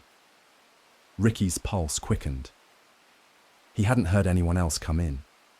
He cleared his throat. "Sorry, buddy," he muttered, stepping aside. Silence. The boots didn't move. The lights overhead buzzed, then flickered once before steadying. "Get a grip, man. Probably just some drunk sleeping it off." He finished washing his hands and turned to grab a paper towel when the light flickered again. For a second, the whole room plunged into total darkness. The power came back a second later, and the boots were gone. Ricky's breath hitched. He turned, scanning the stalls. The one with the boots was slightly open now. Heart hammering, Ricky stepped forward and nudged the stall door open with his foot. Empty. Nothing but a toilet, a rust-stained bowl, and a few damp scraps of toilet paper on the floor. No boots, no feet, no sign that anyone had ever been there, except for the mirror. At first he didn't notice it, but then he looked closer. The words "Get out" were scratched into the glass. Not written, not smeared in dirt. Scratched. Long, jagged marks carved deep into the glass, like fingernails or something sharper, had clawed the message into the mirror. A breath of cold air whispered across the back of his neck. Ricky bolted. He didn't stop running until he was inside his rig, locking the doors and shoving the key into the ignition. His hands were shaking as the engine roared to life. The truck stop lights flickered as he sped away. For miles he forced himself not to look in the mirrors, not to check the back seat. Finally, when he was far enough down the road, he glanced at the side mirror and nearly veered off the highway. For just a second, he saw them again, the boots standing right outside his door. Tony Big Rig Halloway had been trucking for over 25 years, and he had seen his fair share of strange things on the road. Phantom hitchhikers, shadow people, lights in the sky that weren't from airplanes. But nothing like this. This was something else. Something wrong. It started the night he took that damn back road through the West Virginia mountains, just outside of Harper's Ferry. The night the woods screamed. Tony had been trying to make good time hauling a load of auto, parts from Ohio, down to Charlotte. The interstate had been smooth sailing all the way through Kentucky, but once he hit West Virginia, it all turned to hell. A landslide.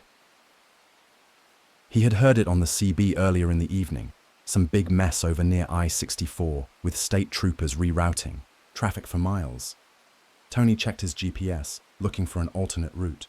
There was a back road, a winding 2-lane stretch that cut through the dense Appalachian forest and would put him back on the highway after about 30 miles.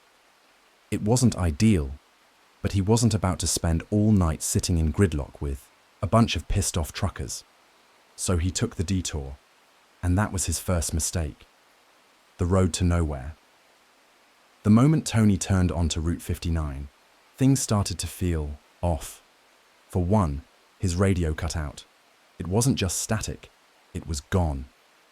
Even the CB, which usually hummed with chatter from other truckers, went dead silent. No music, no voices, nothing. Then, his GPS froze. The little blue arrow sat motionless on the screen, no longer tracking his movement, just stuck. And that's when he realized there were no road signs, No mile markers, no welcome to signs, not even a faded speed limit post. Nothing. Just trees. Endless black trees. About 10 miles in, Tony's eyes started to droop. He had been on the road for 12 hours straight, and exhaustion was starting to creep up on him. The steady hum of the tires on the pavement was almost hypnotic, and for a second, he considered pulling over for a quick nap. Then he heard it. A scream. It came from the trees, high, sharp, and full of terror. Tony's foot slammed the brake before he even knew what he was doing. The rig skidded to a stop, tires kicking up gravel on the empty road. He sat there, heart hammering, ears straining. Silence. Maybe he imagined it. Maybe he was just too damn tired. Then, another scream. Closer. Tony's skin prickled as he reached for the door handle, hesitating. Every instinct in his body told him to stay inside. But what if someone needed help? He turned on his high beams, flooding the trees with harsh white light. And that's when he saw them. Figures. Standing between the trees, half hidden in the darkness. Dozens of them. They weren't moving, just standing there, watching. Tony's throat went dry. He squinted through the windshield, trying to make out their features. And then they smiled. All at once, in perfect unison. A row of wide, unnatural grins, stretching far too wide across their faces. That was enough for Tony. He slammed the truck into gear and floored the gas. The truck roared forward, tires spinning as Tony tore down the winding road. He kept his eyes locked on the pavement ahead, refusing to check the mirrors. He didn't want to see what was behind him. But then, the pounding started. Thump. Something hit the back of the truck. Thump, thump, thump. Tony risked a glance at the side mirror. They were running after him, but not like normal people. Their arms didn't pump, their legs didn't bend. They glided, jerking forward in unnatural shifts like marionettes with invisible strings. And worst of all, they were catching up. The truck shuddered as something heavy landed on the trailer. Tony's breath caught in his throat. Another impact, closer to the cab. Then, thump, thump, thump, on the roof. They were climbing. A sharp scraping sound filled the cab, nails dragging across metal. Tony's hands went white-knuckled on the wheel. He had to get out. Up ahead, through the thick trees, he saw it. A bridge. The exit, if he could just make it to the bridge, he could outrun them. Tony floored the gas, speedometer climbing, 60, 70, 80, the whole rig shaking beneath him. Then he felt something on the windshield, a hand. It slammed against the glass, fingers splayed wide, pale, clawed. Then another, and then the face.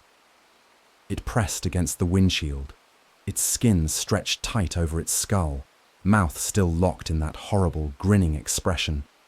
It opened its mouth and screamed. Tony's vision blurred as he reached the bridge. With every ounce of strength in his body, he jerked the wheel hard to the right. The truck screeched, hitting the guardrail at full speed, and the moment the tires left the pavement, everything stopped. The pounding, the screaming, the laughter, gone. The truck skidded to a halt on the other side of the bridge.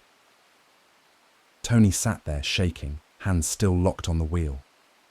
Then slowly, he turned to look back at the road. Nothing. No figures. No smiles.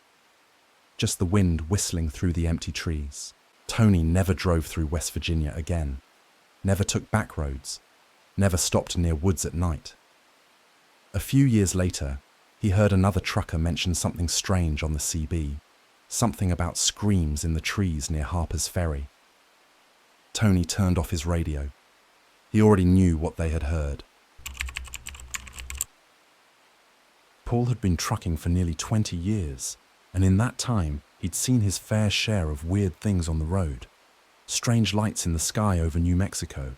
Shadows that didn't quite move right along the back roads of Kentucky.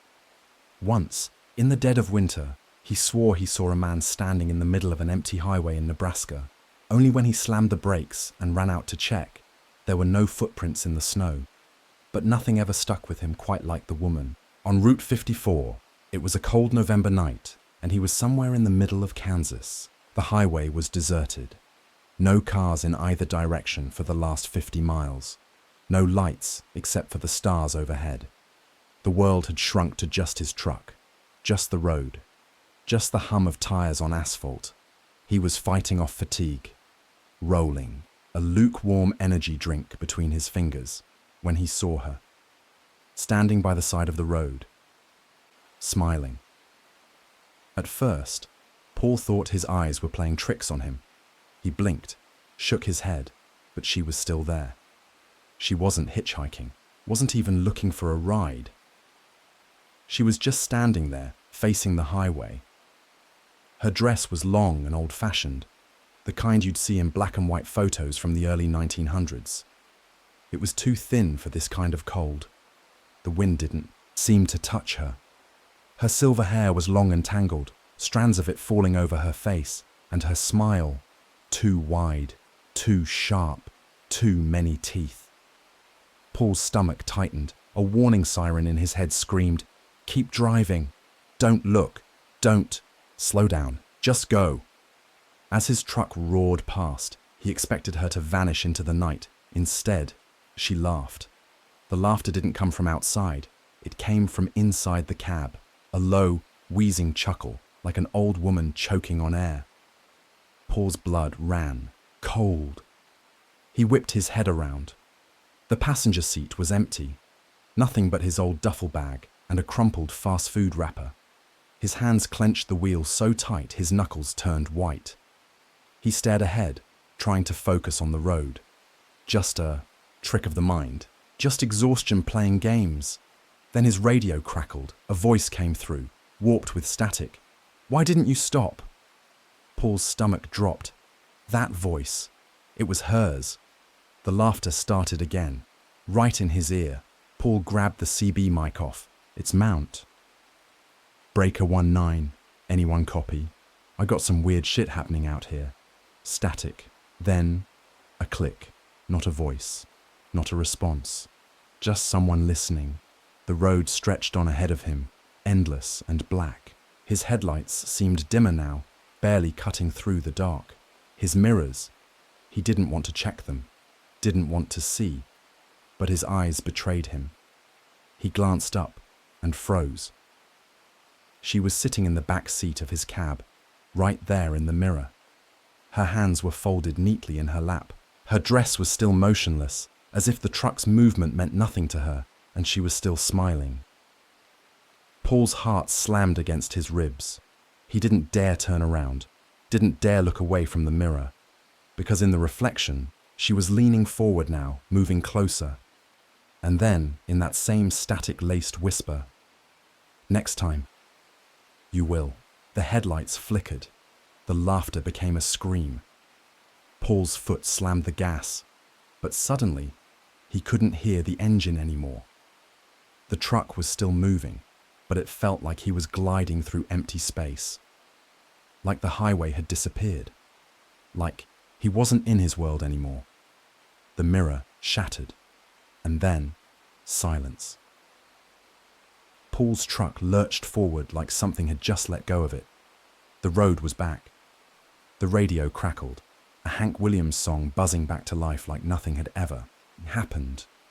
His mirrors were whole again. She was gone. Paul drove until he saw a truck stop up ahead, one of those run-down 24-hour joints with bad coffee and burnt-out neon signs. He pulled in, parked his rig, and sat there, breathing hard, hands gripping the wheel like a lifeline. Finally, he forced himself to look at his side mirror. For a long moment, there was nothing but his own reflection. Then, the static on the radio hissed, a whisper, barely audible. "See you soon." Paul never took that route again. Greg had been driving for 12 hours straight, and exhaustion was setting in. The road ahead stretched endlessly through the Utah desert. just a dark ribbon of asphalt cutting through the dust and silence. He checked the clock on the dashboard, 2:17 a.m. His eyelids drooped. The hum of the tires against the road, the monotonous white lines flashing past, the complete and total absence of life. It all made him feel like he was slipping into some kind of half-dream, half-reality. Then he saw the sign, a flickering neon glow, red against the darkness. Rest stop, 13. That's weird, Greg thought. He'd been on this stretch of road plenty of times before and had never seen this place.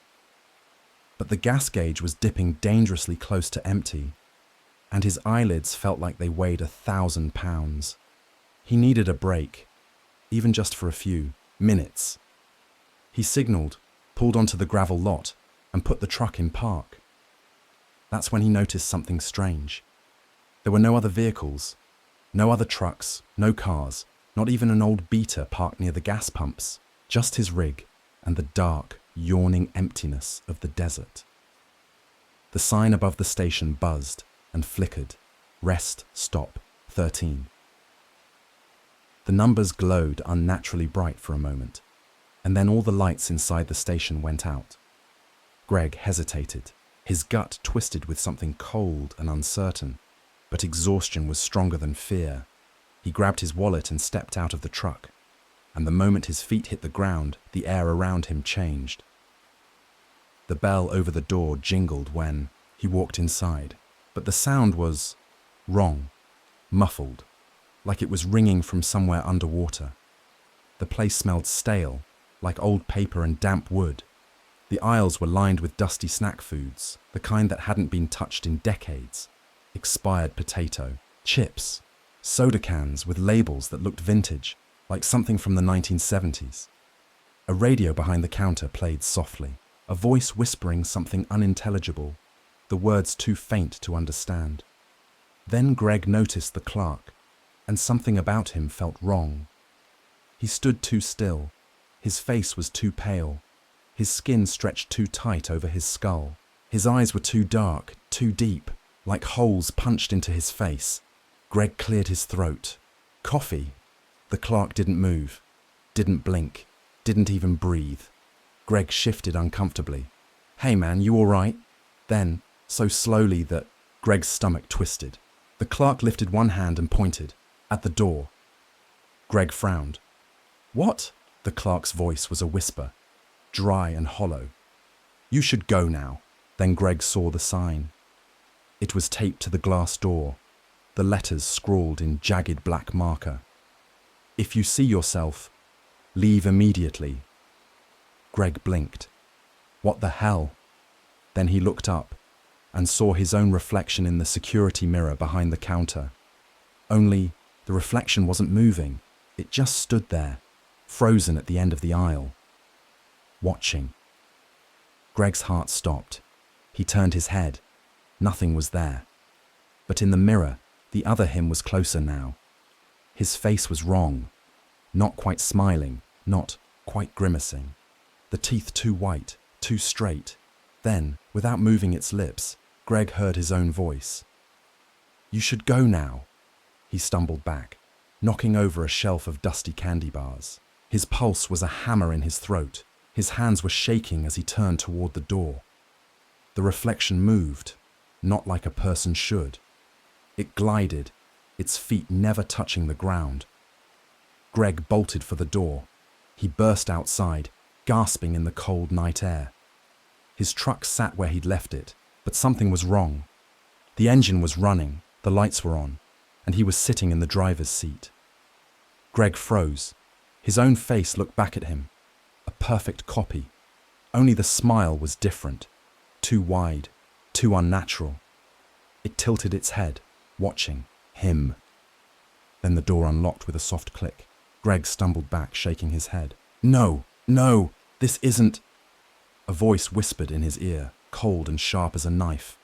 "You shouldn't have stayed." Greg woke up to the sound of a horn blaring. The sun was up. His truck was parked on the side of the highway, the road stretching, empty in both directions. His head pounded. His mouth was dry, His hands ached like he'd been clenching something all night. His engine was running, the rest stop was gone. No building, no neon sign. Just an empty lot, overgrown with weeds. Greg sat there for a long time, hands gripping the wheel. He must have dreamed it. He must have fallen asleep. Then he saw it. A coffee cup sitting in the holder. Not the kind he usually used. The one from Rest Stop 13.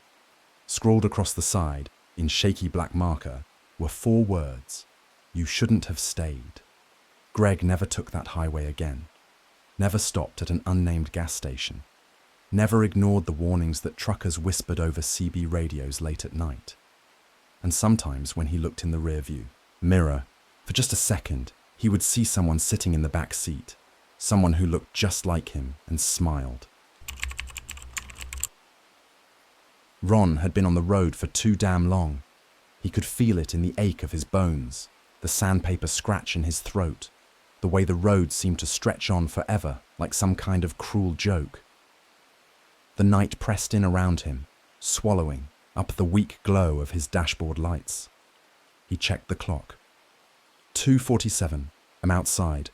The world was nothing but darkness, and the occasional mile marker whipping past. The highway was empty, just him and his rig, humming along like an old warhorse.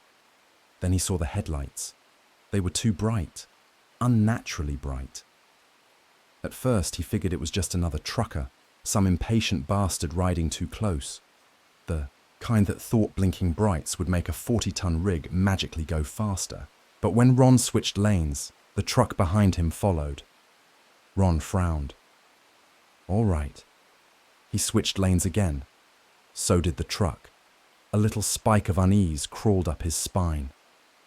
Maybe it was just a coincidence.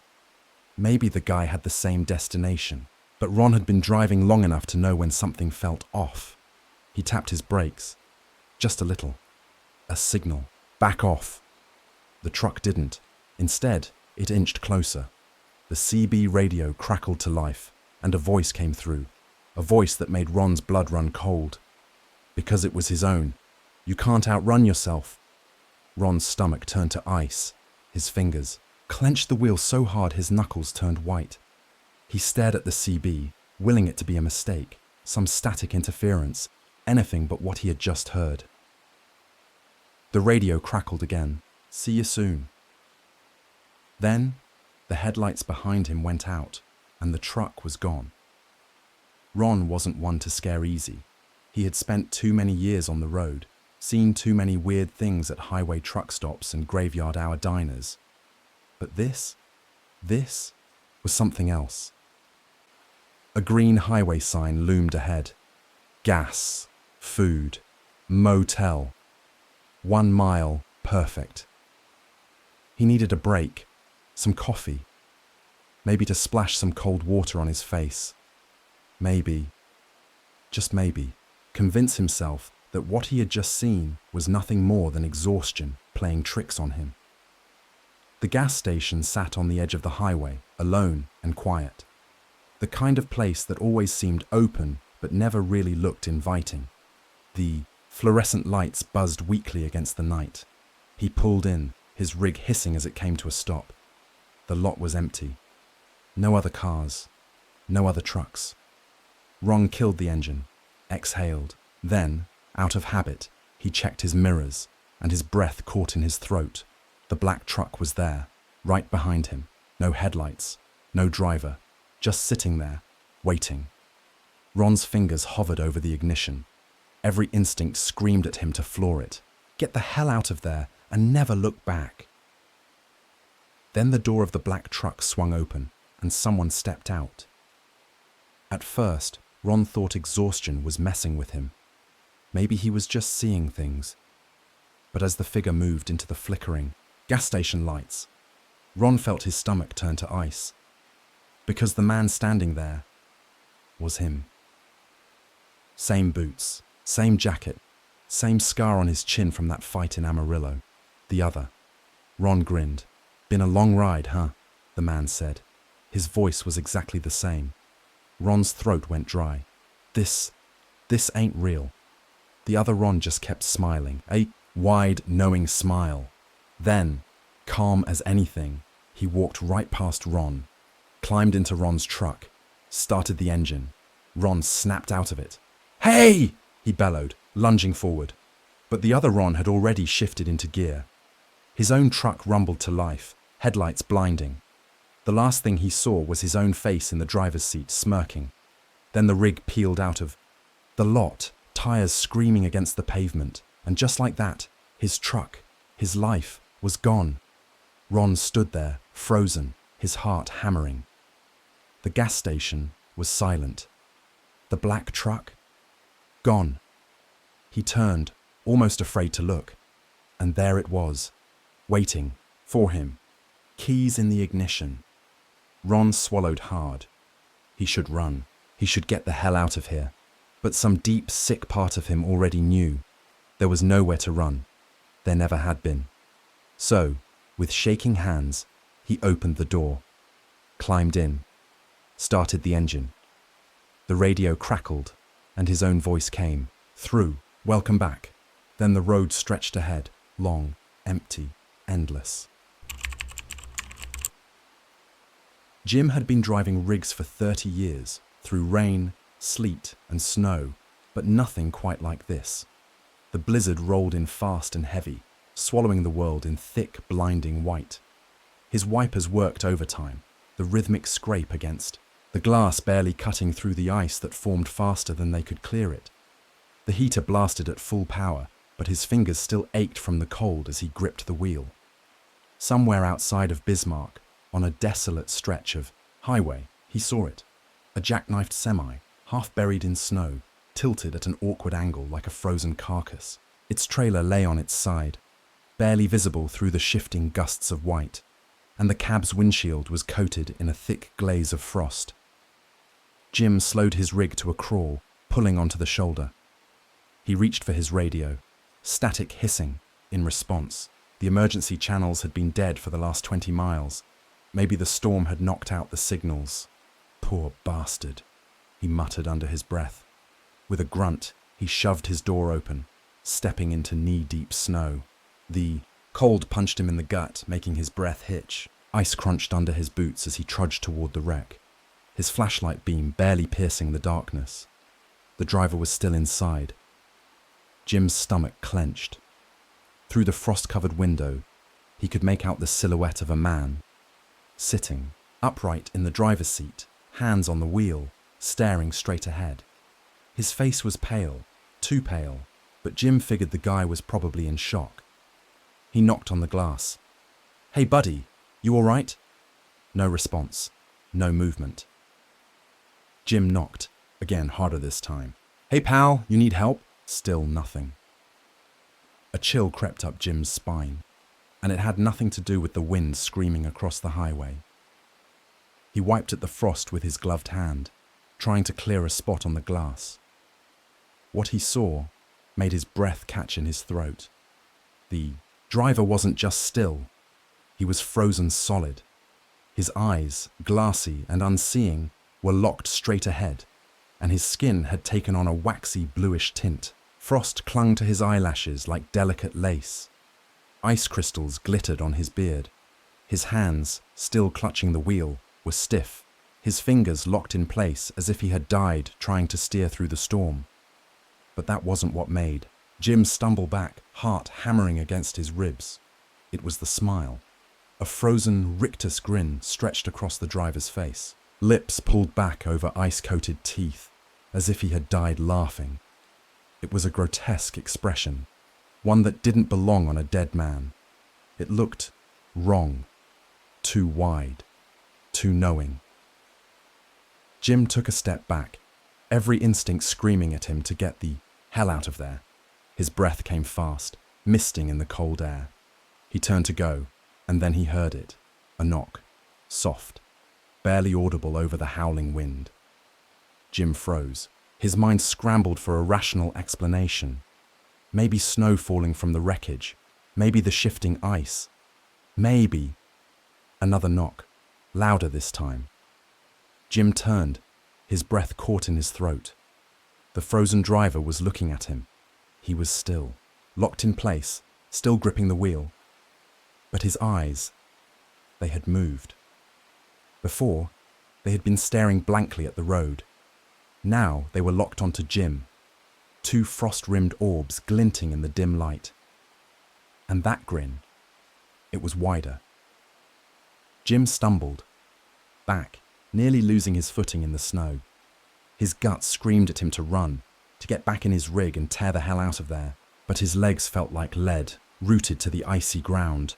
The wind howled, rattling the broken truck. The storm thickened, the world closing in around him. Jim could barely see his own rig through the swirling white. His breath came in ragged gasps. Then, the knock came again, not from the cab, from behind him. Jim spun around, flashlight beam swinging wildly. Nothing. Just the storm. Just the snow. Just the endless, empty road.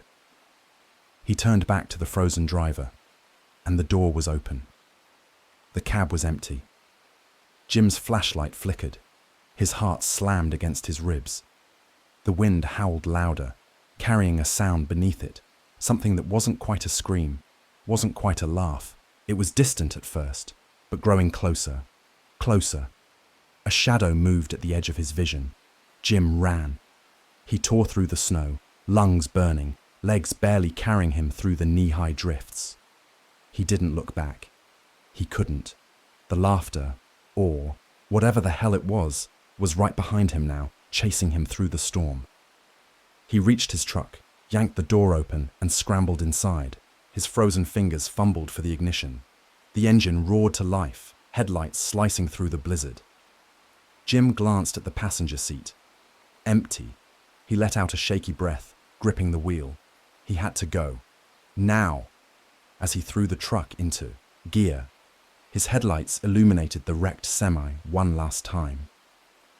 The cab door was closed again, and behind the frost-covered windshield, the frozen driver sat, hands on the wheel, eyes locked forward. And he was still smiling. Jim didn't stop driving until he hit the Wyoming border. Ralph had been on the road for 16 hours straight, eyes burning from the strain of keeping his rig steady on the dark Mississippi highway. The night stretched on forever, the two-lane blacktop cutting through miles of swamp and silence.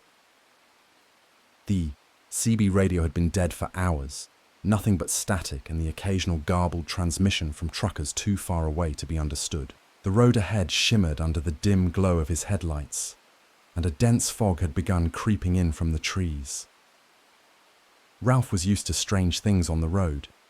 He'd seen his share of accidents, odd hitchhikers, and truck stop weirdos. But this stretch of highway had a stillness to it that made his skin itch, the kind of silence that felt like it was waiting for something. Then it happened, a shift, a weight settling onto the passenger seat beside him. The cab had been empty, he was sure of it. The doors were locked. No one could have gotten in. But now, someone was there. Ralph's grip tightened on the wheel, his knuckles whitening. His breath hitched as he turned his head, heart hammering in his chest. A man sat beside him. Not a hitchhiker. Not some drifter who had snuck in while he was gassing up. No, this man was wrong. He was dressed in an old-fashioned grey suit the kind businessman wore in the 1950s. His black tie was neatly knotted, his shoes polished to a dull shine. His face was blank, expressionless, but his eyes were too sharp, too dark. He didn't look at Ralph, didn't acknowledge him at all. He just stared straight ahead, hands folded in his lap. Ralph's stomach turned ice cold. He could feel the air in the cab grow thick, dense, like the pressure was shifting around him. This wasn't real. It couldn't be real. He blinked hard, shaking his head. The seat was empty. Ralph sucked in a breath, his hands shaking as he let out a nervous chuckle. Jesus, Ralph, he muttered to himself. You're losing it. Maybe it was exhaustion, a trick of the light. Long-haul drivers saw things sometimes, phantom shapes at the edge of their vision, road mirages in the heat, even whispers in the static of an empty CB. Yeah, that had to be it. Just his brain playing tricks on him. And then the smell hit him. Cologne. Not the kind you'd buy at a truck stop either. This was expensive, old school, a musky, almost powdery scent. The kind of cologne worn by men who carried pocket watches and smoked cigars in smoky offices. It filled the cab, thick and undeniable. Ralph's hands went slick with sweat. The radio crackled. A voice, low and smooth, whispered through the speakers. "Thanks for the ride." Ralph nearly jumped out of his seat. His foot slammed the gas pedal, the engine roaring as his speed climbed past 80. The radio went dead again. Just static. His heart pounded so hard he could feel it in his throat. He stole another glance at the passenger seat, still empty. But the scent of cologne lingered, weaving through the cab like ghostly fingers. He didn't stop driving, not until he saw the lights of a truck stop glowing in the distance, a beacon of safety in the suffocating dark. The rest stop. The parking lot was mostly empty when Ralph pulled in, tires crunching on gravel. He sat there for a moment, trying to steady his breathing, trying to tell himself that he was just tired, that his mind was playing tricks on him. But then he looked at his passenger seat. The worn leather was damp, like someone had been sitting there. Ralph climbed out of the cab so fast he nearly tripped over his own feet. He sucked in lungfuls of cool air, trying to clear his head. Inside, the truck stop was mostly quiet. A tired-looking waitress poured coffee behind the counter, and an old man sat in a booth, flipping through a dog-eared newspaper. The place smelled like burnt toast and stale cigarettes. Ralph dropped onto a stool at the counter. Coffee. Black. The waitress poured him a cup without a word. He took a long sip, the heat grounding him. After a minute, he cleared his throat. "You ever hear of anything weird on Highway 61, between Clarksdale and Vicksburg?" The waitress glanced at him, her expression unreadable. "Plenty of weird things on 61, she said finally. "No, I mean..." Ralph hesitated. He didn't want to sound like a lunatic, but the cologne was still in his nose. And that voice had been real. "I thought I saw someone in my truck," he admitted.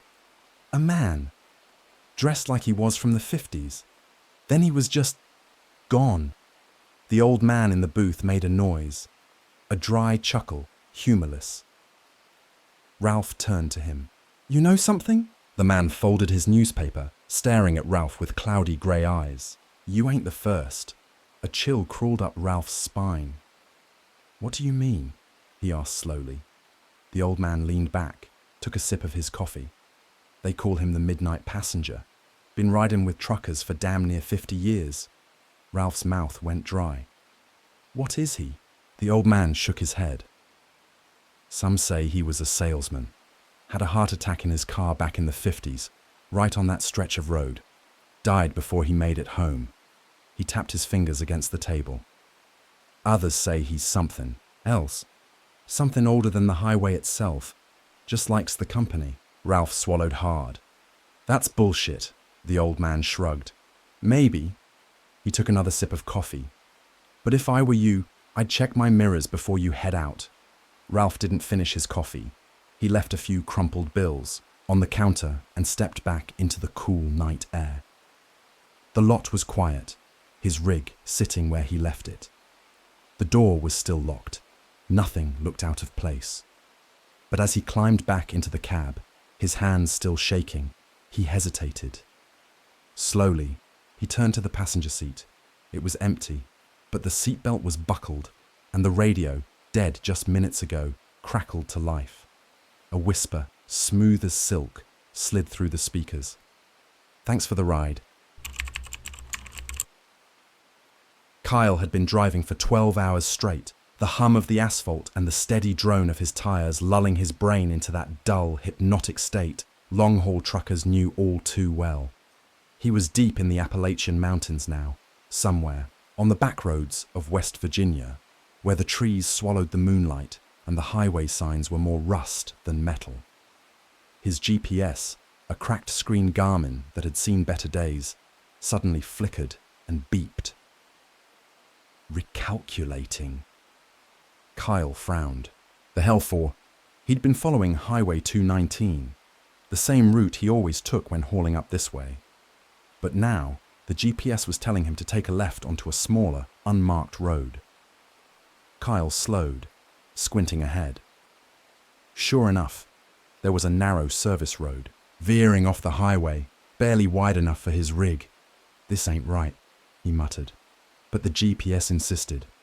Faster route detected. Take next left. Kyle rubbed his face. He was tired, but not tired enough to ignore a shortcut that might shave an hour off his trip. And the GPS hadn't steered him wrong before. So he turned onto the road. The pavement turned to gravel almost. Immediately, the truck jostling as the tires crunched over loose rock. The trees pressed in close on either side, thick and dark, their gnarled branches reaching overhead like skeletal fingers.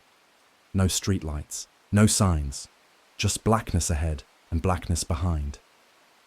Kyle glanced at the GPS again. The road wasn't even labelled, just a thin grey line on the map.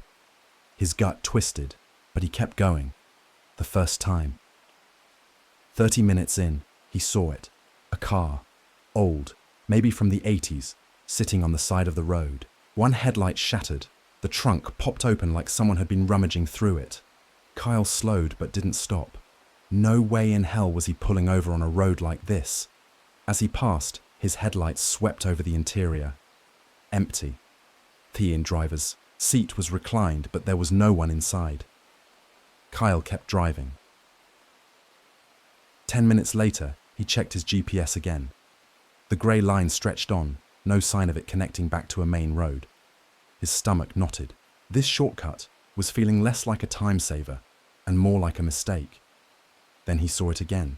The same car, same shattered headlight, same open trunk. Kyle's grip tightened on the wheel. No way. It had to be a different car, a coincidence. Some old junker left to rot by the side of the road, but it wasn't. He recognized the dent in the front fender, the torn bumper sticker on the back. It was the same goddamn car. A chill crept up his spine. He swallowed hard and kept driving. The second time. An hour passed. The road hadn't changed. It just wound deeper and deeper into the woods. Tighter turns, thicker trees, the air feeling heavier with every mile. Then the car appeared again. Kyle's pulse jackhammered in his ears. It was impossible. He hadn't turned around. He hadn't doubled back. But there it was, the same wreck, sitting in the same spot, its open trunk like a gaping mouth. This time, something was different. A shape. A figure standing just beyond the trees, barely visible, in the darkness. Kyle only caught a glimpse of it as he passed. A man, tall and still, his face hidden in shadow. A primal gut-deep fear surged through Kyle's chest. No way in hell. He slammed his foot down on the gas. The truck roared forward, tires skidding against the loose gravel. He needed to get off this road. Now. The third time, Kyle drove faster. The road twisted and turned, curving in ways that didn't make sense. The GPS had stopped updating, frozen on the same screen. No signal. His knuckles ached from gripping the wheel so tight. Then, the car. Again. Kyle's breath hitched. His mind screamed at him to turn around, to wake up, to do anything but keep driving, forward. Because this time, the man wasn't in the trees. He was standing next to the car, still, motionless, waiting. Kyle's headlights passed over him, and for the briefest second, he saw his face, or what should have been a face. But there was nothing there, just smooth, empty skin where his eyes, nose, and mouth should have been. Kyle's vision blurred with panic. He slammed the gas pedal to the floor. The truck hurtled down the road, the trailer bouncing wildly behind him. His heart pounded so hard he thought his ribs would crack. He couldn't do this again. He had to get off this road. The fourth time the car appeared again. The man was closer, standing in the middle of the road now, right in Kyle's path. Kyle screamed, jerking the wheel hard to the right. The truck skidded, tires screeching against the gravel. The world spun. Trees, darkness, headlights flashing like strobes, then a sickening crunch of metal as the rig slammed into the ditch. For a moment, everything was still. Then, footsteps.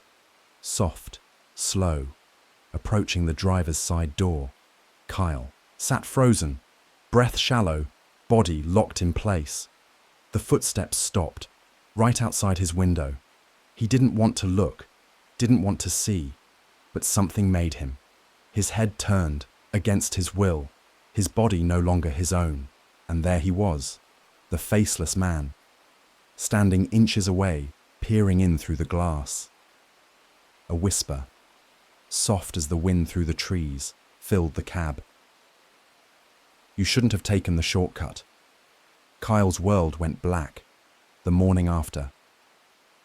They found his truck the next day, deep in the woods, miles from any marked road. The engine was still running, the door was open, but Kyle was gone.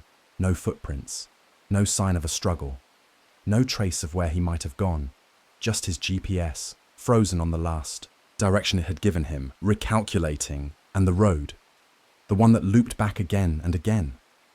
It wasn't there, just endless trees, stretching forever, waiting for the next driver to take the wrong turn. Rick had been on the road for 16 hours. His eyelids felt heavy, the highway stretching out in an endless ribbon under the glow of his headlights. The occasional farmhouse or grain silo broke up the monotony of rural Nebraska, but for the most part, it was nothing but cornfields and sky. The silence was thick out here. No cars, no streetlights, just his truck and the open road. The radio crackled with static, struggling to pick up a station. He tapped the dial, trying to find something, other than country or old-timey gospel. He settled on a talk show. One of those late-night conspiracy broadcasts where callers whispered about ghosts and UFOs. There are things out there, in the fields, a caller was saying, his voice low and trembling. They don't belong to this world. They watch us. Rick smirked and shook his head. People believed in the dumbest things. Then he saw them. Standing in the road at first, he thought they were deer. His headlights caught the shapes ahead, small, unmoving. Maybe a family of fawns, but as he got closer, his stomach turned. They were children. 5 of them, standing in the center of the highway. Rick slammed the brakes. His tires screeched against the pavement, the truck shuddering to a stop barely 20 feet from them. His pulse thundered in his ears. They didn't move. They just stood there, bathed in the white glow of his high beams. Something was wrong. Their skin, too pale, almost translucent. Their hair was colorless, blending into the night. And their eyes, solid black, no whites, no pupils, just endless, empty black. Rick swallowed hard, his throat dry as dust. He reached for his horn, thinking maybe they were just kids playing some stupid game. He hesitated. Then they smiled, not like children should smile. Not with joy or innocence. Their lips stretched too wide, too deliberate, as if they were trying to mimic a human expression. Rick's hands clenched the wheel. His truck idled, rumbling in the silence. He could feel his own breath, short and ragged, the hairs on his arms standing on end. The children didn't blink, didn't breathe. Then, one by one, they turned and walked backward into the cornfield. The corn Rick watched, frozen, as they disappeared into the tall stalks. Their faces never turned away. They walked in reverse, smiling at him the whole time, their eyes locked onto his. The corn swallowed them up. The field swayed for a moment. Then, stillness. No rustling, no footsteps, like they had never been there at all. Rick's body snapped into motion. He slammed the truck into gear and tore the hell out of there, tires spitting gravel as he gunned it down the empty highway. His heart hammered in his chest. He didn't stop, didn't look back. Not until he saw the sign, "Welcome to Ainsley," Population 1307, he didn't recognize the name. He wasn't supposed to be in Ainsley. His route shouldn't have taken him anywhere near here. His hands shook as he pulled out his phone, checking his GPS. The screen flickered. The map glitched. No signal. The radio cut out too. The voice from the talk show had vanished, replaced by a low hum. A whispering hum, like something breathing through the speakers. Rick's chest tightened. Something was wrong with this place. Something was wrong with the road. The town with no people, Ainsley, was small. The kind of town that looked frozen in time, like something out of an old postcard. A gas station, a diner, a few houses with sagging porches and chipped paint. But there were no lights on, and no people. Rick slowed as he drove through. The empty streets, no cars, no movement, nothing. His headlights swept over a playground, and his breath caught in his throat. Swings moved in the wind. The merry-go-round spun lazily, creaking as if something unseen had just given it a push. And in the sandbox, small footprints, dozens of them. Rick's pulse pounded in his skull. He hit the gas, speeding past the diner, the post office, the darkened houses. He needed to get back to the highway. He needed to leave. The second time, he passed the welcome sign again. Welcome to Ainsley, population 1. 307. Rick's breath hitched. His knuckles went white on the wheel. Impossible. He hadn't turned around, hadn't doubled back, but he was back at the entrance to town, and the children were in the road again.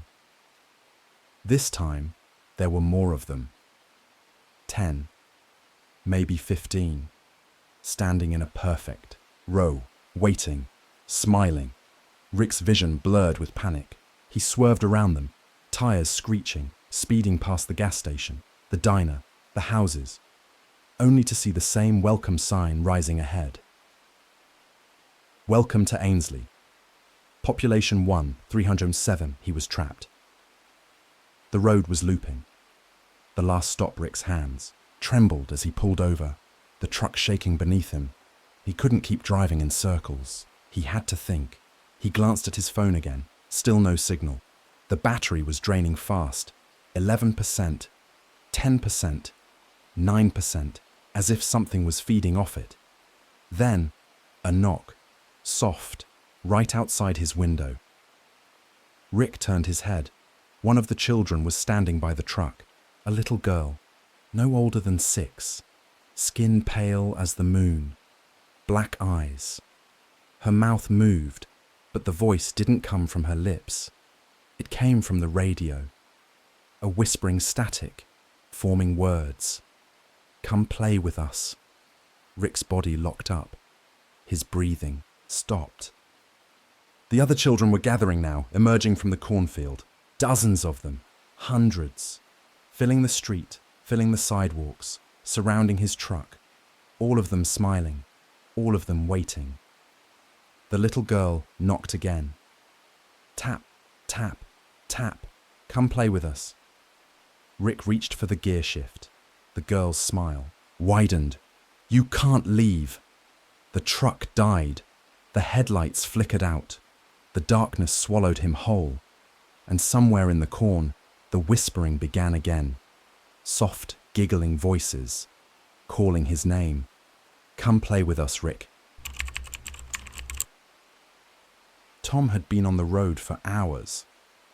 The night stretched long and empty across the plains of Idaho, the 2-lane highway rolling out like a strip of black ribbon under his headlights.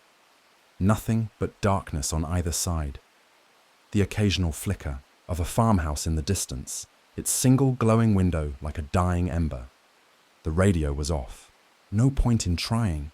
It was all static out here. Just him, the hum of the tires, and the steady rhythm of the wipers brushing away the mist that clung to his windshield. He hadn't seen another car in at least an hour. That should have made him feel safe. It didn't. Something about this stretch of road felt off, like the world had hollowed itself out, leaving only him behind. The first thump it happened fast, a dull thump against the windshield. Not a loud impact, not like a rock or a bird, more like a palm slapping wet glass. Tom flinched, his fingers tightening on the wheel. For a split second he thought maybe it was just his imagination. Road fatigue playing tricks on him. Then he saw it, a handprint, smudged, wet, streaking down the glass in the glow of his headlights. Like something had fallen against the windshield, then slid downward. His breath caught, he flicked the wipers. They swept across the glass, but the handprint didn't fade. The moisture smeared, but the outline of the fingers, the palm, remained. Something had been there, or maybe was still there. Tom's stomach clenched. He darted his eyes to the rear view mirror. The road behind him was empty, nothing but darkness. Still, the feeling crept over him. Something was watching. The face. The wipers squeaked again. The mist was getting thicker. Tom exhaled, forcing a chuckle. "Get a grip," he muttered. "You're losing it." Then, another thump, and this time, a face slammed against the windshield, upside down. Tom's heart stopped, a mouth stretched too wide, lips pulled back in a grotesque grin, eyes black and bulging, rolling in their sockets like a doll's. Its nose flattened against the glass, the skin wrinkling as if someone had dropped a waterlogged corpse onto his windshield from a great height. And the worst part, it was moving. The lips trembled. The eyes flicked side to side. It was alive. Tom's body reacted before his brain did. He jerked the wheel hard. The truck fishtailed, tires screeching against the wet pavement. The thing on the windshield didn't budge. It was stuck there, like a suctioned leech. Then, as quickly as it had appeared, it was gone. Tom's truck swerved violently onto the shoulder, gravel spitting as he slammed on the brakes. His breath came in ragged gasps. His pulse thundered. The road in front of him was empty. No body, no smear of blood, nothing. But the handprint remained. The reflection, Tom sat there, hands shaking, staring at the empty windshield. It wasn't real. It couldn't have been. Just exhaustion. A trick of the mist, right?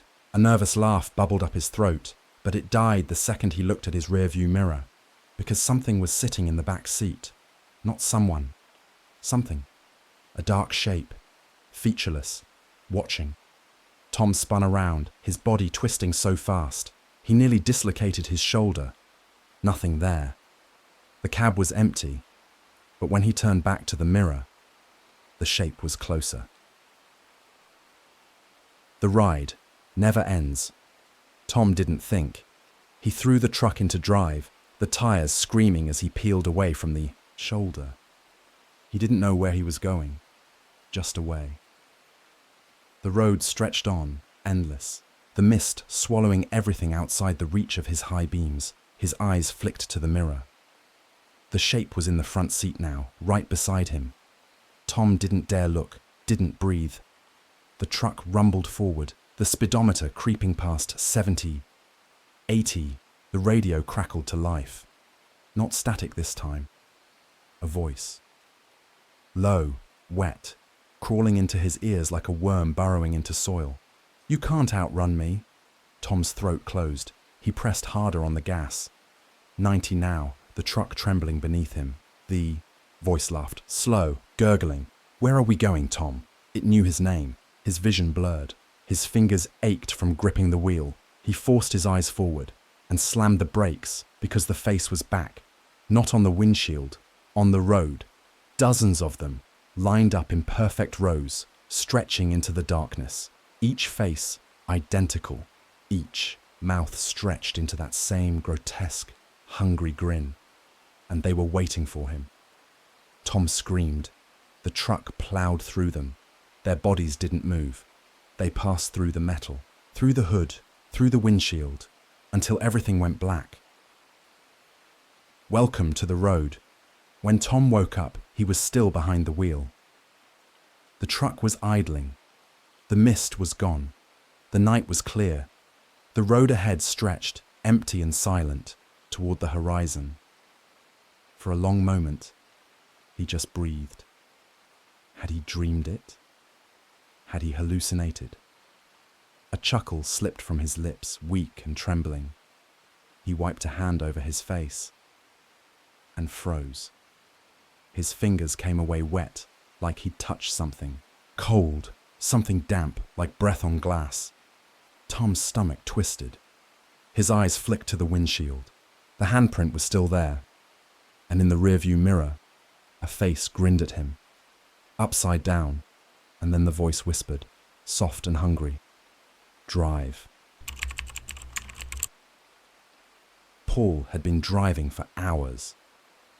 The Wyoming highway stretched endlessly under a moonless sky, a black ribbon of cracked asphalt. His fuel gauge hovered just above empty. He wasn't worried, yet. The map app on his phone was useless out here, blinking. No service in the corner of the screen. He hadn't seen another car in over an hour, no signs of life besides the occasional deer standing too close to the road, watching him with glassy eyes. He was about to pull over and check his emergency gas can when the station appeared. No warning, no sign. Just there, a place that shouldn't be. The building was squat and old, the kind of gas station that should have been bulldozed decades ago. The pumps were ancient, rust streaking down their sides like dried blood. The cracked sign above. The station had once spelled a name, but the letters were too faded to read. A single bulb flickered above the store entrance, casting an anemic pool of yellow light. Paul hesitated. There were no other cars, no trucks parked in the lot, yet through the wide glass window, a clerk stood behind the counter, waiting, smiling. Paul's skin crawled. He almost kept driving, but the needle on his gas gauge dipped lower, and the next town was still miles away. With a reluctant sigh, he pulled in. The smile that didn't move. As soon as he stepped out of his truck, the air changed. The wind had stopped. The night was too quiet. No crickets. No rustling trees. Just the low electric hum of the flickering bulb and the distant drip-drip of something leaking near the pumps. Paul swallowed and walked toward the door. The clerk, an older man with thin, waxy skin and greasy hair, watched him approach. His expression didn't change. He was still smiling. Paul pulled open the door. A blast of cold air hit him. Too cold. Like stepping into a walk-in freezer. Something smelled off inside. Rotten. The clerk's grin stretched wider. "Evening," he said, voice too smooth, too rehearsed. Paul forced a nod, stepping inside. "Need to fill up." The clerk didn't blink. "Sure thing." Paul reached for his wallet and froze. There was something wrong with the man's eyes. Too dark. Too deep. Like two holes punched into his face, empty sockets pretending to be eyes. Paul's stomach twisted. The man hadn't moved since he'd walked in. Not even to breathe. And that smile. It wasn't a friendly smile. It was the kind of grin a person wears when they know something you don't. A chill crept up Paul's spine. His throat was dry. "You take credit?" The man's head tilted, just slightly. Then, at the exact same time, the fluorescent lights buzzed loudly, and every product on the shelves shifted. Not from wind, not from movement. They just shifted, like the entire gas station had breathed. Paul took a step back. "Nope," the clerk said, still grinning. "Cash only." Paul's heart pounded. He still had a 20 in his glove compartment, but something deep inside him, some instinctual, primal part, was screaming, "Get out!" "I'll be right back," Paul mumbled. The clerk didn't blink, didn't move, just smiled. Paul forced himself to turn away, walking briskly toward the door. That's when he saw the mirror. A large convex security mirror was mounted near the entrance, reflecting the inside of the store. Paul glanced at it and felt everything inside him go cold. Because in the mirror, the clerk wasn't standing behind the counter. He was standing directly behind Paul. Paul didn't think. He ran. Nowhere to go, he bolted for the truck, his pulse hammering, lungs burning. The night outside felt wrong. the air thicker, like he was running through water. He threw open the driver's side door and jumped in, slamming it shut, locking it. His breath came in ragged gasps. His hands trembled as he fumbled the key into the ignition. He chanced to glance back at the gas station. The clerk stood in the window, grinning wider now. Paul's stomach lurched. There was something under his skin. Something moving, shifting beneath the surface, like worms wriggling under plastic wrap. And the worst part, he was waving. Paul threw the truck into reverse, tires screeching as he tore out of the lot. He didn't stop, didn't look back, didn't breathe until he saw the lights of a town in the distance. Only then did he pull over, his hand still shaking on the wheel. His gas gauge read full. Inside the diner, the warmth and chatter of normal people grounded him. He wasn't crazy. It had happened. He asked the waitress about the gas station. Unmarked place, couple miles back, he said, trying to sound casual. Creepy guy at the counter. The woman's face went pale. A heavy silence fell over the table. The cook, a burly man in his 50s, turned from the grill. There's nothing out there, he said slowly. Not for a long time. Paul frowned. The waitress swallowed. That station burned down 20 years ago. A chill wrapped around Paul's spine. The cook nodded grimly. Some freak accident. Guy behind the counter got caught inside. Paul's throat closed. The cook wiped his hands on a rag, shaking his head. No one ever found the body. Paul didn't move, didn't blink. Just sat there. The ghost of that smile still burned into his memory. Outside, in the parking lot, a single wet handprint was smeared across his truck's window, like something had been sitting in the passenger seat and watching. Kyle Grayson had been on the road for 14 straight hours when the fog began to creep in. At first, it was just a light mist curling around the edges of the Oregon highway, soft and harmless. But within minutes, it thickened, turning the world white. The long-haul trucker rubbed his eyes. Jesus, I need a break. His eyelids were heavy, his arms sore from gripping the wheel. His truck, an old but reliable Peterbilt, hummed beneath him like a tired animal. Then he saw it. A blue road sign emerged from the fog. Rest area, 1 mile. Kyle let out a breath. Perfect timing. He eased off the gas, following the barely visible exit ramp. The world beyond his headlights was a swirling void, dense fog pressing in from all sides. The rest stop was empty. No cars, no other truckers, just a single, abandoned station wagon parked near the bathroom building, its windshield fogged over. The only sound was the low hum of his engine. Something about this place felt wrong. But exhaustion won over paranoia. Kyle pulled his rig into a space, killed the engine, and sat there for a moment, listening. Outside, the fog twisted and moved. Not drifting, moving, like it was alive. Kyle reached for a bottle of water and downed half of it in one gulp. His hands were shaky. He figured it was just the exhaustion, but his skin prickled with unease. The fog curled against his windshield like ghostly fingers. Then came the knock. Soft, deliberate, right against the glass. Kyle's breath hitched. Slowly, he turned his head. A shadowy figure stood outside his window. Tall, too tall. It had no face. Kyle's pulse hammered. He reached for the door handle, then froze. Something in his gut screamed, "Don't open it." The figure tilted its head. Then, with an unnatural jerking movement, it stepped backward, melting into the fog. Kyle sat there, paralyzed. The fog swallowed. It whole. His instincts screamed at him to leave. Kyle turned the key. The truck rumbled to life. His headlights cut through the mist, illuminating the abandoned station wagon. Then he saw them. Footprints. A trail of long, wet tracks leading from his truck into the woods beyond the rest stop. Kyle swallowed hard. The footprints were wrong. Not normal steps, drag marks. Whatever had been outside his window had been crawling. Hell no, he muttered, slamming the truck into reverse. He needed to get away, but as he backed up, his headlights swept across the station wagon, and he saw the shape inside it. A man. No, a corpse. His dead, pale face was pressed against the driver's side window, mouth open in a silent scream. Kyle's stomach lurched.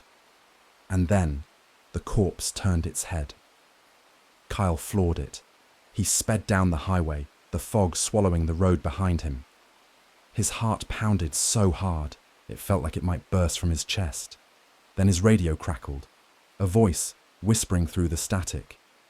You shouldn't have left. Kyle's grip tightened on the wheel.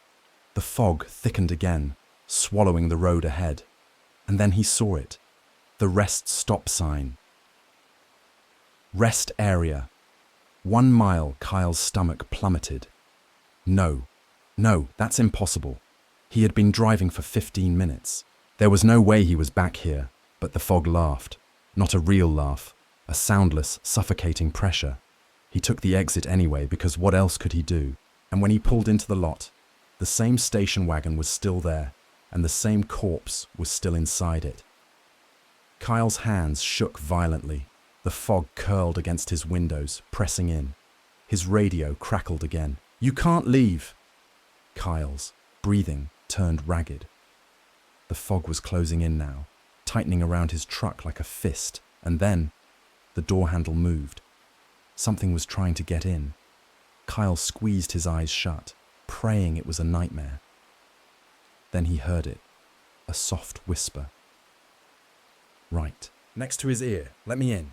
His world went black. Kyle woke up to silence. The fog was gone. Sunlight streamed through his windshield. His truck was exactly where he had parked it. But the station wagon was gone. For a long moment, he just sat there, trying to piece it together. Had it been a dream? Then he saw the handprints on his windshield. Kyle shuddered. He started the truck, desperate to get the hell away from this cursed place. As he pulled onto the highway, he reached for the radio. Static. Then, a voice, his own voice. You shouldn't have left. The engine died. The truck shuddered to a stop, and, in the rearview mirror, the thing from the fog was standing in the middle of the road, waiting, smiling. Bill Garner had been on the road for 17 hours straight, and exhaustion was creeping in like a slow poison. His eyelids were heavy, his fingers tight on the wheel of his old Kenworth W900. He was hauling a full load of cold freight, frozen meats bound for a chain of grocery stores in Atlanta. It wasn't an exciting gig, but it paid the bills, and that was all Bill cared about these days. The highway was empty, just miles of Tennessee asphalt stretching ahead, flanked by thick pine woods. The kind of road that made you feel alone in the world. His CB radio crackled. Breaker, breaker, anyone out there? Bill thumbed the mic. Yeah, this is big country. You got me? Silence. Then, a whisper. You see us? Bill frowned. Who's this? More static. Then, in his side mirror, he saw them. Headlights. A convoy of trucks behind him. But something was wrong. The rigs were too perfect, identical. Their headlights bright and blinding, their grills gleaming like polished bone. And the cabs? The cabs were empty. Bill's gut tightened. He checked his mirrors again. The trucks followed in perfect formation. 6 of them, moving as one. A shiver crawled up his spine. He'd driven hundreds of convoys over the years. They weren't supposed to move like this. Not with surgical precision. And, the worst part, there were no drivers, no silhouettes behind the wheels, no movement in the cabs. Just empty trucks rolling down the road. Bill swallowed hard and tapped the brakes. A test. The convoy did the same. Instantly. Perfect synchronization. Bill's breath caught in his throat. Then, his CB crackled again. A voice. Low. Wrong. You're not supposed to see us. His stomach dropped. Then, in the blink of an eye, The convoy was gone. Bill white-knuckled the wheel for another 10 miles, his heart hammering. By the time he reached the next truck stop, he was shaking. He needed answers. Inside the greasy little diner attached to the station, he found 2 other truckers nursing coffee. "Hey," Bill started, voice dry. "You boys ever seen anything weird on this stretch?" One of the men, a grizzled old-timer with a ZZ top beard, snorted. "Weird? Hell, buddy, the whole damn world's weird." Bill shook his head. "No, I mean convoys. Empty trucks, no drivers." The diner went silent. The waitress, a red-haired woman in her 50s, stopped wiping the counter. The old-timer and his friends stared at Bill. Then, the second trucker, a bald man with a scar down his jawline, spoke up. "You didn't stop, did you?" Bill's stomach turned. "What?" The man leaned in. "When you saw him, did you stop?" Bill hesitated. "No," the old-timer exhaled, rubbing his face. "Thank God!" Bill's skin prickled. "What the hell are you talking about?" The bald man lowered his voice. "Those trucks, they don't belong here."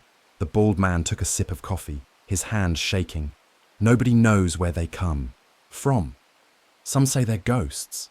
Others say there's something worse." Bill leaned in. "Worse how?" The old-timer cleared his throat. "The ones who stopped. They were never seen again." Bill's mouth went dry. The bald man nodded. "You see 'em, you don't stop. You don't look too long. You don't talk to 'em." The waitress shuddered. "A driver came through here a few months back. Said he saw a convoy just like that. Looked into one of the cabs." She hesitated. Bill's pulse thundered. "And," she swallowed hard, "said he saw himself behind the wheel." Bill felt his stomach drop. A gust of wind howled outside. The windows of the diner shook. Then, the lights flickered, and a deep rumbling rolled through the parking lot. Bill's breath caught in his throat. The waitress took a step back, whispering, "They're here." The truck stop shuddered, as if a giant hand had slammed into it. Bill bolted for the door. Outside, the convoy was back. The same 6 trucks, idling in the parking lot, waiting. Bill's knees nearly buckled. Then, his CB crackled. Static. Then, a voice. "You saw us." Bill turned to the other truckers. "Run," the old-timer whispered. "Now!" The bald man was already sprinting for his rig. Bill followed, his heart pounding. He threw himself into his truck, jammed the key in the ignition, and nothing. The engine was dead. Then, in his side mirror, something moved, a shadowy figure. No, not 1. 6. They climbed out of the trucks, tall, faceless things wrapped in shadows. The closest one tilted its head. Bill's radio crackled. "You're coming, with us." The figures moved. Bill screamed. The next morning, a state trooper pulled into the empty truck stop. No rigs, no drivers, just a single Kenworth W900 abandoned in the parking lot. The officer checked inside. The keys were in the ignition. The CB radio was still on. Only one thing was out of place. On the driver's seat, a single sheet of paper. A message, "You're not supposed to see us." The officer swallowed hard. Outside, the wind picked up. A low rumbling echoed down the highway, and in the distance, headlights appeared, waiting, watching, still looking for another driver. The rain was relentless. Thick sheets of it hammered against the windshield of Eddie's old Peterbilt, the wipers barely keeping up as he pulled into the Lone Star truck stop just outside of Little Rock. He was dead on his feet, 12 hours straight. Behind the wheel had turned his back into an aching knot and his head into a foggy mess. A break, hell, maybe even a nap, wasn't just a good idea. It was a necessity. The truck stop was the usual kind. Flickering neon sign, a half-lit diner, and a handful of trucks lined up in the parking lot like sleeping giants. The only real sign of life was a couple of rigs idling, their exhaust pluming into the cold night air. Eddie pulled into a spot next to an old beaten-up semi. Its cab was dark, no driver in sight. But something felt off, even before he killed. The engine, his gut twisted, like stepping into a room and knowing someone was already there. His headlights washed over the truck's license plate, and that's when his stomach dropped. The plate was his, not just similar, not just a weird coincidence. It was the exact same plate from his old truck, the one he'd lost 5 years ago, the one that was wrecked, totaled, and scrapped. Eddie sat there, staring. The license plate read, ARC 4297, his old plate. The one from the rig that was wrapped around a guardrail outside of Nashville 5 years back. A wreck so bad, he should have been dead. For a long, sickening moment, Eddie just sat there. The rain drummed against the cab. The engine ticked as it cooled, and something inside him whispered, "Get out. Go look." But every inch of his body screamed no. Instead, he grabbed his phone and snapped a quick photo. The flash reflected off the wet metal, and the picture that appeared on his screen was wrong. The plate was blurred, like something had moved just as he took the shot. He swallowed hard. His fingers were cold. Then the CB radio crackled. A whisper. Static. Then, "Eddie." His blood turned to ice. Eddie ripped the CB from its holder. "Who's there?" His voice was raw, throat tight. For a second, just silence. Then, a chuckle. Low. Hollow. Then static. Then, "Still running the road, huh?" The voice was familiar. Eddie felt his hands go numb. Because he knew who it was. Bobby Lynch, his old co-driver, his best friend. The same Bobby who had been in the truck with him that night. The same Bobby who hadn't made it. Eddie's breath shuddered. "Bobby?" Silence. Then, "Come see." The CB died. Outside, the rain had stopped, and inside, the dark cab of the truck beside him. Something moved. Eddie's heartbeat pounded in his ears. He reached for the door handle, fingers slick with sweat. Don't do it, but he had to. He stepped out, the gravel crunching under his boots. The air was thick, heavy with the scent of diesel and wet asphalt. The other truck sat in silence. The cab's windows were black, unreadable. Eddie took a step closer, then another, then a click. The door unlocked. Slowly, painfully, the cab door creaked open, and inside, sitting in the driver's seat, was Bobby Lynch, or what was left of him. Bobby was rotting. His face was grey, eyes sunken and milky. His trucker cap was still perched on his half-collapsed skull, and he was grinning. "Been waiting for ya," he rasped. Eddie staggered backward. His head swam. The world tilted. This isn't real. This isn't real. But Bobby was still there, his dead hands resting on the wheel. "You left me," he whispered. "You crawled out of that wreck and left me behind." Eddie's chest tightened. His lungs burned. The memory came rushing back. The crash, the smell of gasoline. Bobby pinned in the passenger seat, screaming. Eddie had tried to pull him free. Tried, but the fire spread too fast, and Eddie had run. Now Bobby was here, waiting, and on the passenger seat, a spot was open, saved for him. Bobby tilted his head, his empty eyes locked onto Eddie. Then, the truck rumbled to life. The headlights flared, the engine roared, and the license plate, it changed. Eddie saw it, just before the flames burst from the grill, just before Bobby reached out, his cold, dead fingers closing around Eddie's wrist. The plate no longer read ARC 4097. It read ARC 4098, one number higher, like it was waiting for the next one, like it was his turn. The last thing Eddie heard was Bobby's whisper, "Time to ride, partner," and then the truck pulled onto the road and vanished. A week later, at the Lone Star truck stop, a new rig sat in the rain, old, beaten up, and parked beside it, a Kenworth W900. The cab was empty, but the license plate was different now. ARC 4298, and somewhere in the distance, an engine rumbled to life, still driving, still waiting for the next one. Jake Grayson had been on the road for 14 straight hours, and exhaustion was gnawing at the edges of his mind like a dull knife. He knew better than to drive this long without a break, but the delivery had to be made by sunrise, and the company didn't pay for excuses, so he pressed on, guiding his Peterbilt 389 through the lonely Louisiana highway.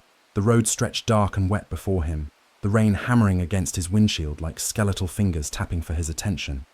The GPS flickered, and an orange detour sign loomed ahead, half drowned in a puddle. Road closed. Use. Alt route Jake let out a breath. Great. His GPS recalculated, the robotic voice cutting through the static of the radio. Turn left in 500 feet onto Highway 47. Jake had never taken Highway 47 before. It wasn't one of his usual routes. He hesitated, but his gas gauge was running low, and the thought of backtracking for miles didn't sit right. He turned onto the back road. That was his first mistake. The road narrowed, the swamp closing in on both sides. The mist was thick, hugging the trees like pale ghosts, and the only sound was the rhythmic thud, thud, thud of his tires over the wet pavement. Then he saw it. The bridge. A massive steel truss bridge, rusted and ancient-looking, spanning what must have been miles of black, churning water. It didn't feel right. The metal beams loomed overhead like iron ribs, and the road was slick, almost too clean, like it had never been driven on before. The fog swirled unnaturally around it, as if the bridge itself was breathing. But the weirdest part? No signs, no markers, no name, just a bridge in the middle of nowhere. Jake clenched the wheel and pressed on. That was his second mistake. He had been driving for 20 minutes when he first noticed something was off. The bridge just kept going. Jake frowned, stealing a glance at his GPS screen. The map had frozen, searching for signal. "What the hell?" he muttered. He checked his odometer. He'd driven at least 10 miles. No bridge was that long. A bead of sweat rolled down his temple, despite the cold. He adjusted his grip, scanning for an exit, a turn, something. But there was only black pavement and the never-ending lattice of rusted steel beams overhead. The radio let out a burst of static.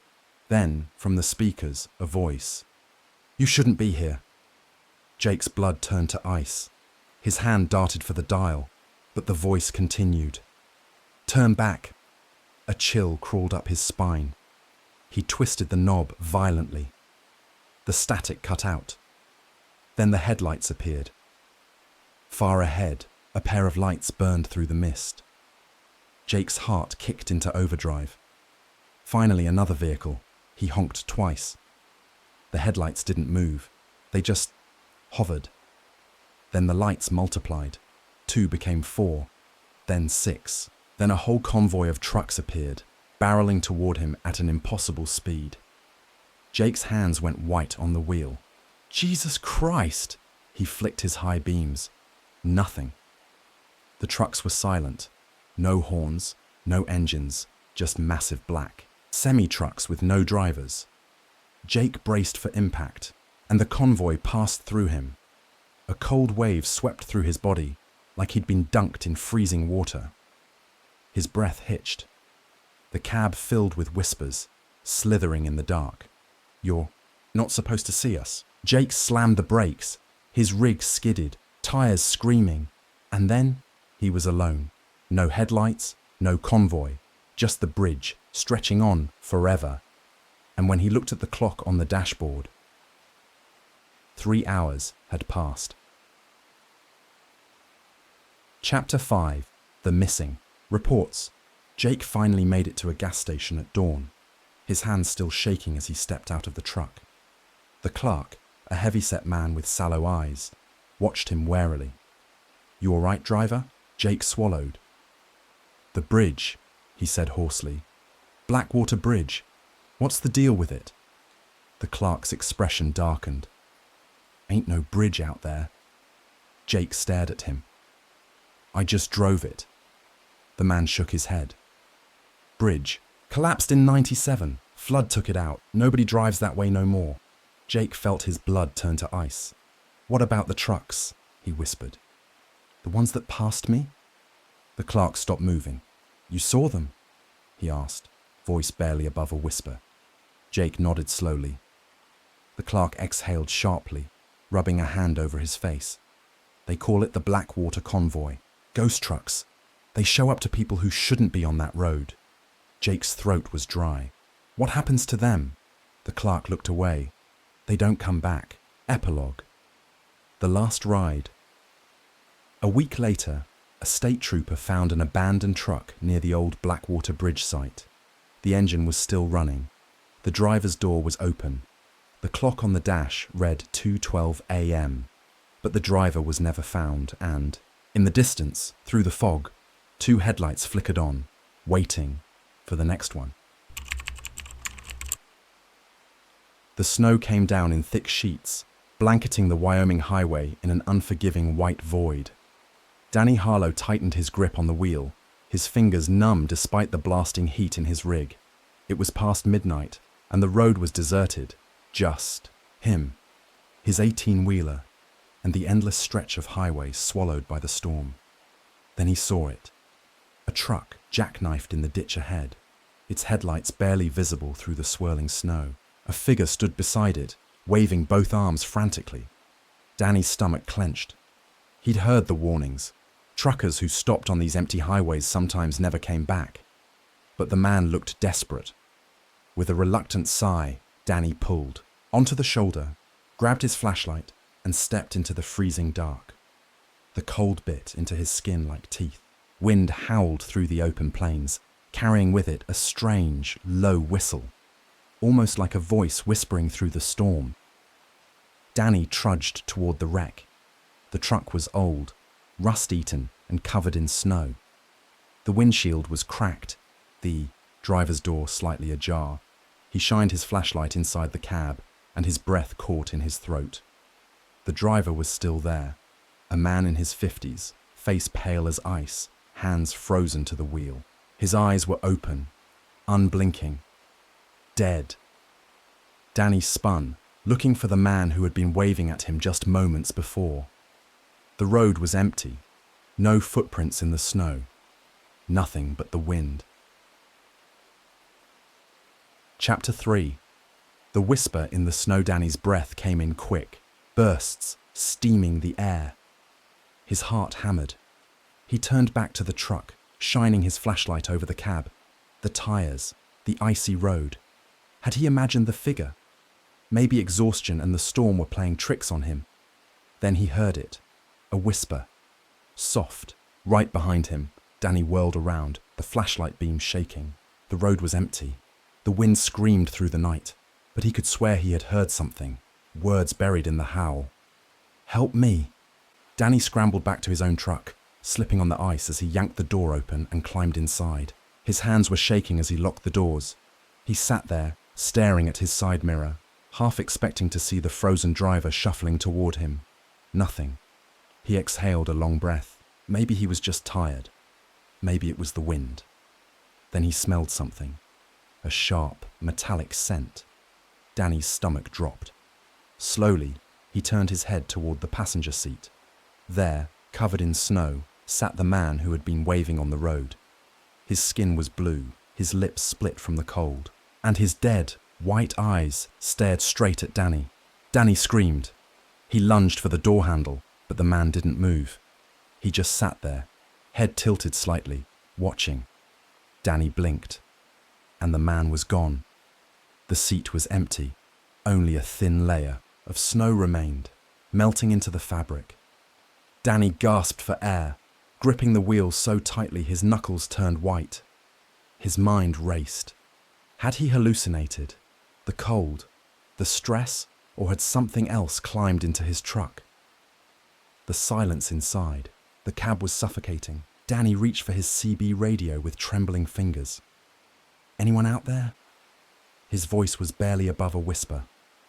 This is Big Rig Danny, just past mile marker 217. There's a truck wreck, and I think I'm seeing things. Anyone copy? For a long moment, nothing but static. Then, "Danny!" The voice crackled through the radio, distorted and warped, like someone speaking underwater. Danny's stomach turned to ice. He hadn't said his name over the radio. The voice came again, whispering, "You shouldn't have stopped." Danny's hands were shaking so hard he nearly dropped the radio. He twisted in his seat, checking the mirrors, the road outside, anything that would make sense of this nightmare. Then he looked at the rearview mirror, and his blood froze. A figure stood in the snow behind his truck. Not the frozen driver, not the man from the seat, something taller. Its face was featureless, its body thin and elongated. It stood motionless, just beyond the red glow of his taillights, watching. Danny slammed the truck into gear. His tires skidded on the ice as he peeled onto the road, pushing the truck as fast as he dared in the storm. The trees blurred past, headlights cutting through the darkness. He glanced in the mirror. The figure was gone. Danny let out a breath. Then the radio crackled again. A different voice this time. A man's voice. Deep. Hollow. "You can't leave." Danny's headlights flickered, and for just a moment, in the glow of the dashboard, he saw a handprint forming on the inside of his windshield. Danny didn't stop driving until he saw lights ahead. A town. Relief washed over him. He was almost there. The sign at the side of the road read, "Welcome to Hollow Point." Danny frowned. He had driven this stretch of highway 100 times. He'd never heard of Hollow Point. As he entered the town, something felt wrong. The buildings were old, covered in snow, but there were no tire tracks, no footprints, no people, just empty streets. And then, from the radio, a familiar whisper. "You never left." Danny's chest tightened. He turned the wheel sharply, heading back toward the highway. But the road stretched on, and on. The town never ended. Every time he passed a building, he saw it again moments later. He was trapped. His headlights flickered, the radio crackled, and his breath steamed in the freezing cab. Then, a knock at the passenger window. Danny turned, heart pounding. The frozen driver sat in the seat once more, grinning now, his teeth black with ice. And in the rearview mirror, just beyond the red glow of the taillights, the tall figure stood waiting. Danny never made it to his destination. His truck was found 3 days later, engine running, cab empty. But sometimes, on stormy nights, truckers still hear his voice crackle over the CB radio. "Can anyone hear me?" Jerry Coleman had been hauling freight across the country for 20 years, long enough to know that picking up hitchhikers was never a good idea. Not because he was heartless, but because experience taught him that people on the road often had stories you didn't want to hear. And yet, on a cold November evening outside of Denver, he did it anyway. The man stood by the shoulder, just past an old diner that had gone out of business years ago. He was wearing a brown coat, the kind that had once been expensive but was now worn thin at the elbows. His face was shadowed by the hood, but something about his stillness unsettled Jerry. Still, it was cold, and the roads were empty. Jerry slowed. The rig, rolling down the window. "Where you headed?" The man lifted his head. His eyes were dark, unreadable. "Anywhere." Jerry hesitated. That wasn't a real answer. The man smiled, as if he had heard Jerry's thought. "I won't be any trouble," Jerry sighed. Against his better judgment, he leaned over and popped the lock. "Hop in." The man slid into the passenger seat, moving without sound, like he was floating more than stepping. Jerry glanced at him as he pulled back onto the road. "Name's Jerry." The man just nodded. They drove in silence. Jerry kept his eyes on the road, but every so often, he stole a glance at his passenger. The man never moved, never shifted in his seat. He didn't check his phone. He didn't fidget. He just sat there, hands folded in his lap, staring straight ahead. The silence stretched, thick and heavy. Jerry cleared his throat. "You from around here?" "No," that was it. Nothing else. Jerry frowned but didn't push. Some people weren't the talking type. An hour passed, then two. When Jerry finally stole another glance, the passenger was gone. Jerry's foot nearly slipped off the gas. His breath hitched. The seat was empty. He hadn't heard the door open, hadn't felt the shift in weight. His heart pounded. He reached over, running his fingers over the seat fabric. It was ice cold.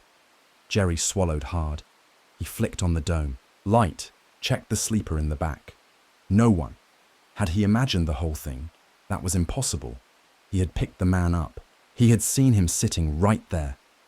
Jerry faced forward, gripping the wheel so tightly his knuckles turned white.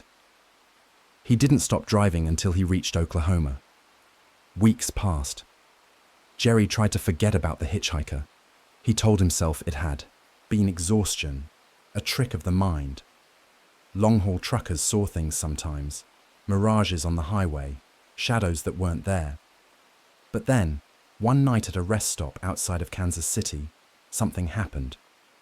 Jerry had parked alongside a few other rigs and gone inside to grab a coffee. When he came back, another trucker, Marty, a guy he had known for years, was standing by his cab, looking pale.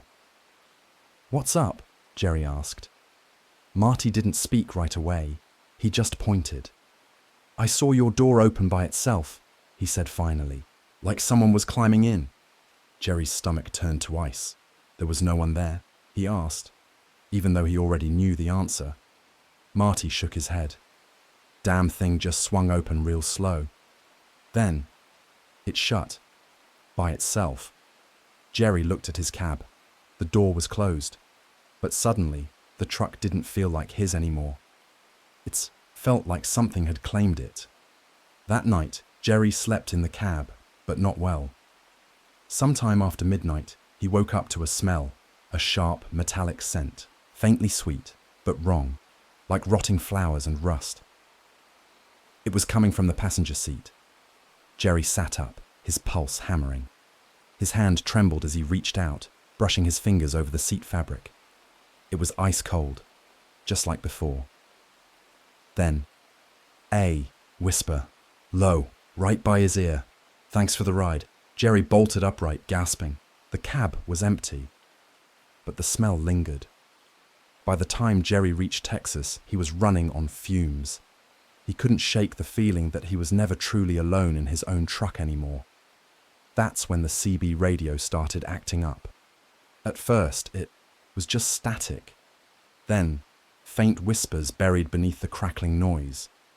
He ignored it. But then, late one night, as he passed through the outskirts of Amarillo, a voice broke through the static. "Jerry?" His heart stopped. The voice was low, familiar. It sounded like his own. By now, Jerry was terrified of his own truck. He kept catching things in the mirrors, shadows that weren't supposed to be there. One night, at a truck stop, he glanced at the side mirror and saw a man sitting in the passenger seat. His breath caught. He turned his head. The seat was empty, but in the mirror, the man remained, smiling. Jerry had had enough. He wanted to get rid of the truck. Trade it, sell it, burn it. He didn't care. So he drove toward the nearest dealership, but the road stretched on and on. The town on his GPS never came. The highway never ended, just mile after mile of endless blacktop, like he was trapped in a loop. And then the voice came back. "You can't leave." That was when Jerry felt it. The unmistakable shift of weight in the passenger seat. Something was there. Something heavy. Breathing. Jerry didn't look. He kept his eyes on the road, his fingers digging into the wheel. But the air grew colder, and then the seatbelt clicked. Jerry lost it. He screamed, slamming his foot on the gas, speeding into the night, trying to outrun something that was already inside his cab. So, the truck that drove itself. 3 days later, they found Jerry's truck. It was parked neatly on the shoulder of an empty road, engine running, but Jerry was gone. The only sign of him was the driver's seatbelt, unbuckled, as if someone had climbed out or been pulled out. But truckers still say that sometimes, late at night, you can see his rig moving down the highway. No, driver behind the wheel, and if you look inside, you might see a figure in the passenger seat, waiting for another ride. David Ruiz had been driving trucks for 16 years. He knew the highways like the lines on his palm, knew where to stop for coffee, where the cops liked to hide, where the road got bad after rain, and he knew where the truckers swapped ghost stories. They talked about the phantom convoy in Tennessee, the hitchhiker who never left in Colorado, the midnight passenger who rode with you until you looked at him. But there was one story they all agreed was bad luck to mention. Mile marker 47, a stretch of highway outside Catala, Texas. They called, or it, the Screaming Overpass. And on the night David Ruiz found himself there, he wished to God he had listened. It started the way most bad nights start, with a mistake. David had been hauling a load of produce from California to Houston. His route was straightforward, Interstate 10, then down towards San Antonio. But somewhere after Laredo, his GPS glitched. Recalculating. The screen flickered. The map changed. The route now directed him off the highway, down a rural back road. David frowned. That didn't seem right. His phone had no signal. His CB radio crackled, then went silent. The only sound was the low hum of his tires against the road. He had a bad feeling, but he took the detour anyway. The road narrowed. It twisted through empty fields, past dead trees, the kind of landscape where people vanish and never get found. David gripped the wheel tighter. Then, his headlights caught something ahead, an overpass. Steel beams rusting in the humid air, vines curling up the sides like skeletal fingers. His eyes flicked to the sign, beside it. Mile marker 47. And suddenly, he remembered the stories. That bridge ain't right, a trucker named Pete had once said over coffee. Drive under it, and you'll hear it. The screaming, another guy muttered. The worst part ain't the screaming, Pete had said. It's what comes after. David shook it off. Just stories, urban legends. But as he drove under the bridge, he felt something. The air changed, colder, thicker, and then he heard it. A scream. It started soft, like the wind, high and whistling. Then it grew. A woman's voice, shrieking. It came from above the cab. David's entire rig shuddered as if something landed on top. His windshield cracked from the force of the sound. His ears rang. His vision blurred. He nearly lost control of the wheel. Then, silence. The screaming stopped. But when David glanced at his side mirror, his stomach turned to ice. Because something was standing on top of his trailer. She was pale, too pale, like something long dead. Her dress fluttered in the wind, shredded and torn. Her hair was black, tangled, whipping around her face. And her mouth, it was too wide, too grinning. David's hands shook on the wheel, then she moved. Fast. 1 second she was on top of the trailer. The next, she was crawling down the side of the cab, her fingers gripping the metal, bending at impossible angles. David gunned the gas, but the road stretched on forever. He should have reached a town by now. He should have seen an exit. Instead, only darkness. The same overpass loomed ahead. Mile marker 47. David's heart pounded. It wasn't possible. He had never left. His CB radio crackled. Static. Then, a voice. Faint. Distorted. You're not supposed to be here. David's mouth went dry. Who is this? He rasped. She's not real, the woman screeched, her claws dragging along the side of his cab. David's windshield shattered completely. Glass rained down. He barely managed to keep the truck on the road. Don't look at her. David did, and she smiled. His hand slipped. The wheel jerked. The truck skidded, tires screaming. He fought for control. Too late. The rig jackknifed, the trailer swinging out. flipping the cab. The world tilted, metal crunched. Darkness swallowed him whole.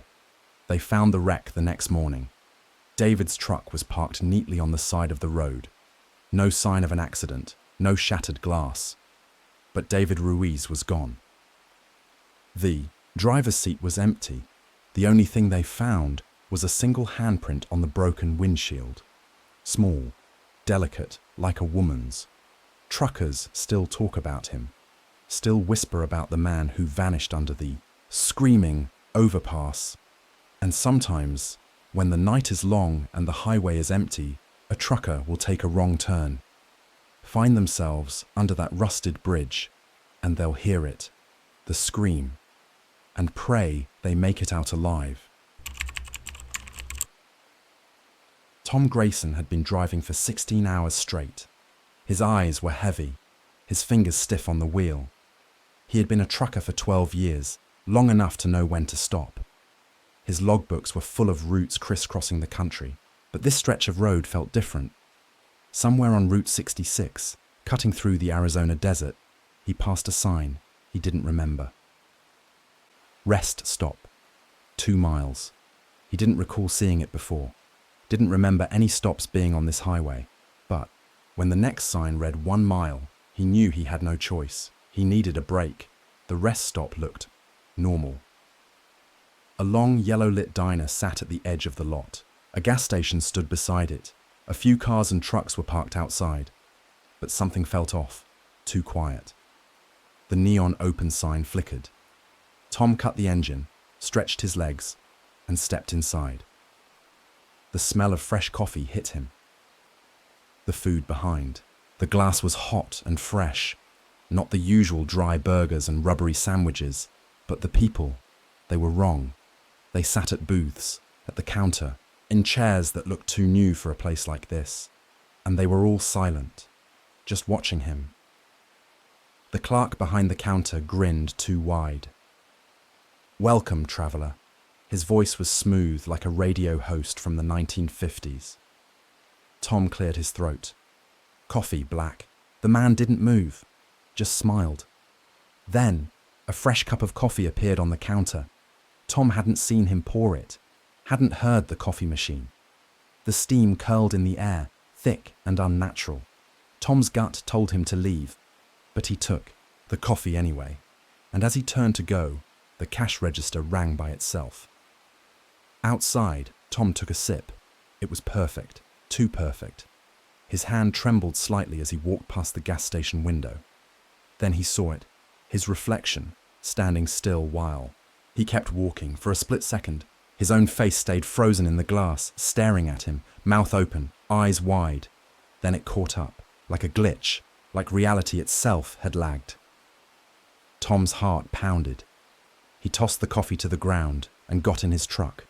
Time to go. His wheels crunched on the pavement as he pulled out, back onto the road. He checked his GPS. Nothing. Just a blank screen. The gas station, the diner, the lot. All gone. Nothing but desert stretching into the horizon. Tom's knuckles turned white on the wheel. He checked his rearview mirror. The rest stop was still there. But in the mirror, people were standing outside, watching him leave. The CB radio crackled. His radio had been off, but now, static. Then a voice. "You shouldn't have stopped." Tom's breath caught. He grabbed the receiver.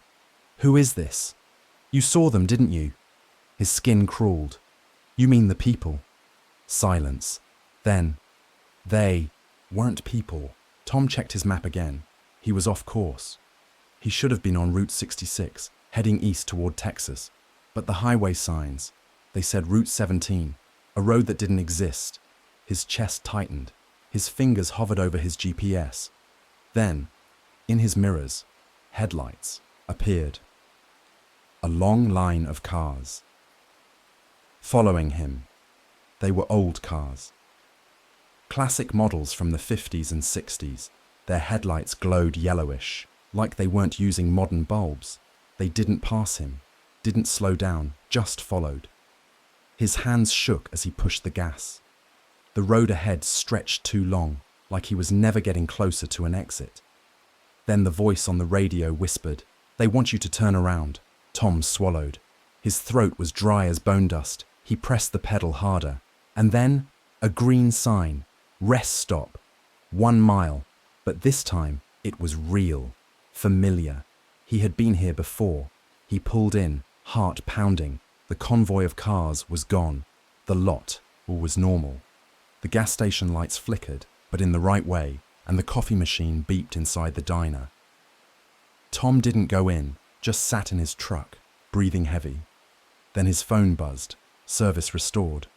But when he opened his map history, there was no record of a detour, no sign of any Route 17, and no rest stop where he had been before. Tom swore he wouldn't tell anyone. He finished his coffee, got back on the road, but something felt wrong. His truck smelled different, the faint scent of fresh coffee, and when he checked his passenger seat, there was a cup of coffee, still steaming, still hot, with a napkin underneath, written in red ink. "Come back soon." Rick Holloway had been trucking long enough to know the rules of the road. You don't pick up hitchhikers, you don't sleep too close to the tree line, and you never, never turn the dial to channel 19.9. It wasn't a real frequency, didn't exist on any CB radio, but every trucker had heard the stories. If you tuned into 19.9, you'd hear something. Voices, whispers. Some said it was ghosts of dead truckers. Others said it was just interference. Rick never believed any of it, not until that night. The night he heard the voice. Rick was hauling a load through West Texas, empty desert stretching for miles. The night was black as tar, no moon, no stars. Just the endless ribbon of asphalt ahead. He had been driving too long, his eyes burned, so for the hell of it, he reached for the CB. Breaker 19, anyone out there? Silence. The usual dead air. Then he did something stupid. He turned the dial. To 19.9. At first, nothing, just static. Then, buried beneath the white noise, a whisper, "Don't turn around." Rick's heart slammed against his ribs. His hands went slick on the wheel. It had been clear as day. A voice, a real voice, from the CB. And then, a creak from the sleeper behind him. Slow, soft, like someone shifting their weight. Rick's breath caught. The cab had been empty when he started driving. His fingers trembled as he adjusted the mirror. And that's when he saw it. A man, sitting in his sleeper, watching him. Rick yanked the wheel, nearly running off the road. The figure in the mirror didn't move, just sat there, staring, its face pale, eyes hollow. Rick swerved into a truck stop lot, tires screeching. He jumped out of the cab, heart pounding. Then, silence. The truck was empty. No one there, just him and his CB radio, still tuned to 19.9, still whispering, "Don't turn around." Rick refused to sleep in his truck that night. He got a room at a rundown motel, the kind where the walls were thin and the lights buzzed. At 2:37 a.m., he woke up. The CB was on, even though he had shut it off before leaving the truck. Through the static, a new voice. "Follow the convoy." Rick rubbed his eyes. What convoy? Silence. Then, outside his window, headlights appeared.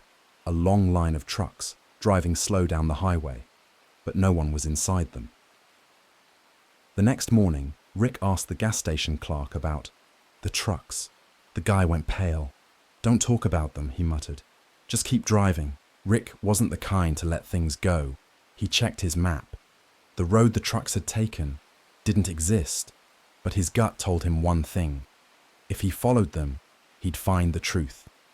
So that night, he drove and waited. At exactly 2:37 a.m., they came. Again. The empty trucks, moving slow. Rick shifted gears and followed. The farther he drove, the weirder it got. The road wasn't on his GPS. The signs were blank. No numbers. No exit names. Just black asphalt stretching forever. And the trucks ahead, they were glitching, blinking in and out like they weren't really there. Then his CB crackled. Keep going. Rick's hands shook. This was a mistake, but it was too late to turn back. The road ended at a rest stop that shouldn't exist. A diner, a gas station, a motel with flickering neon and a single figure standing outside.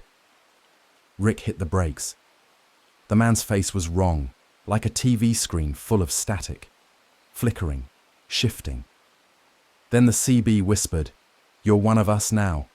Rick's stomach dropped, because when he looked in his mirror, he saw himself sitting in the sleeper, staring back. Rick tried to run, but the air felt thick, like moving through water. The figure stepped closer.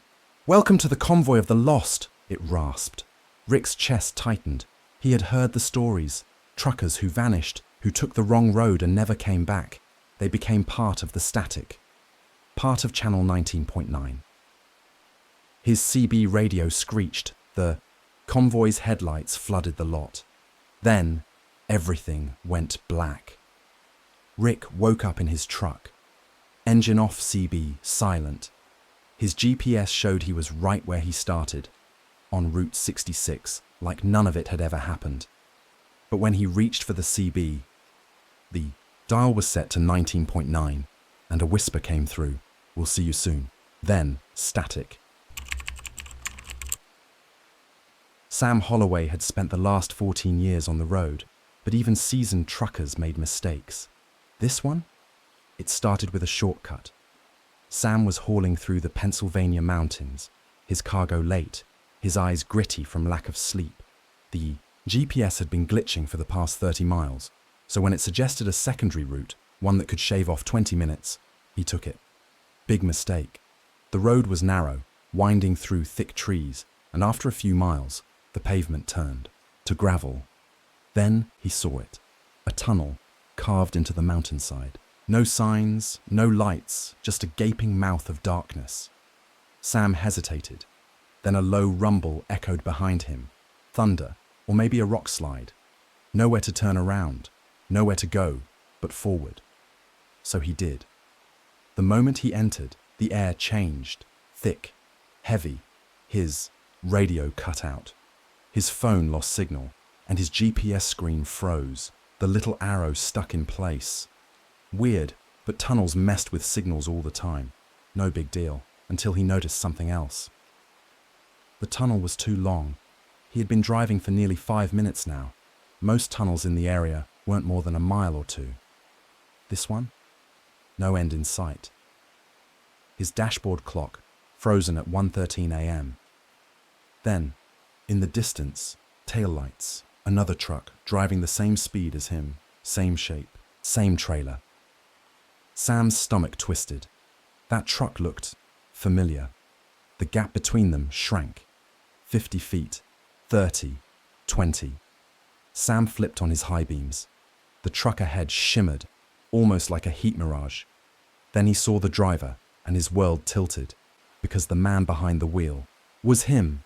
Same red cap, same grease-streaked hoodie, same scar on his right cheek from a bar fight back in '09.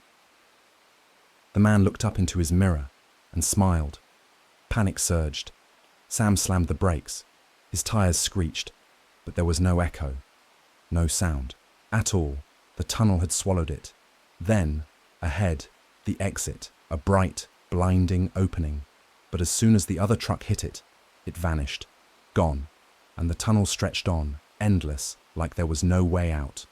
The CB crackled, at first just static, then, keep driving. Sam's heart slammed against his ribs. The voice, his own.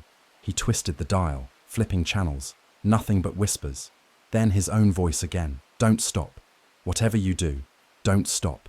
Sam floored it. Speedometer hitting 85. The tunnel stretched wider, or maybe the walls were shifting. The reflective signs on the side. They weren't in English anymore. Not in any language he'd ever seen. Just symbols, twisting and writhing like they were alive. Then, the headlights in his mirror, another truck, behind him this time, and the driver, also him. The truck ahead reappeared, the one that was him. He was following himself, and being followed, a perfect loop. "Don't stop," the radio whispered again, but Sam did. He yanked the wheel and skidded to a stop. Everything shuddered. The tunnel walls rippled, like a disturbed reflection in a pond. The air hummed. Then, the headlights ahead flickered out, and the ones behind him shut off too. Darkness, absolute.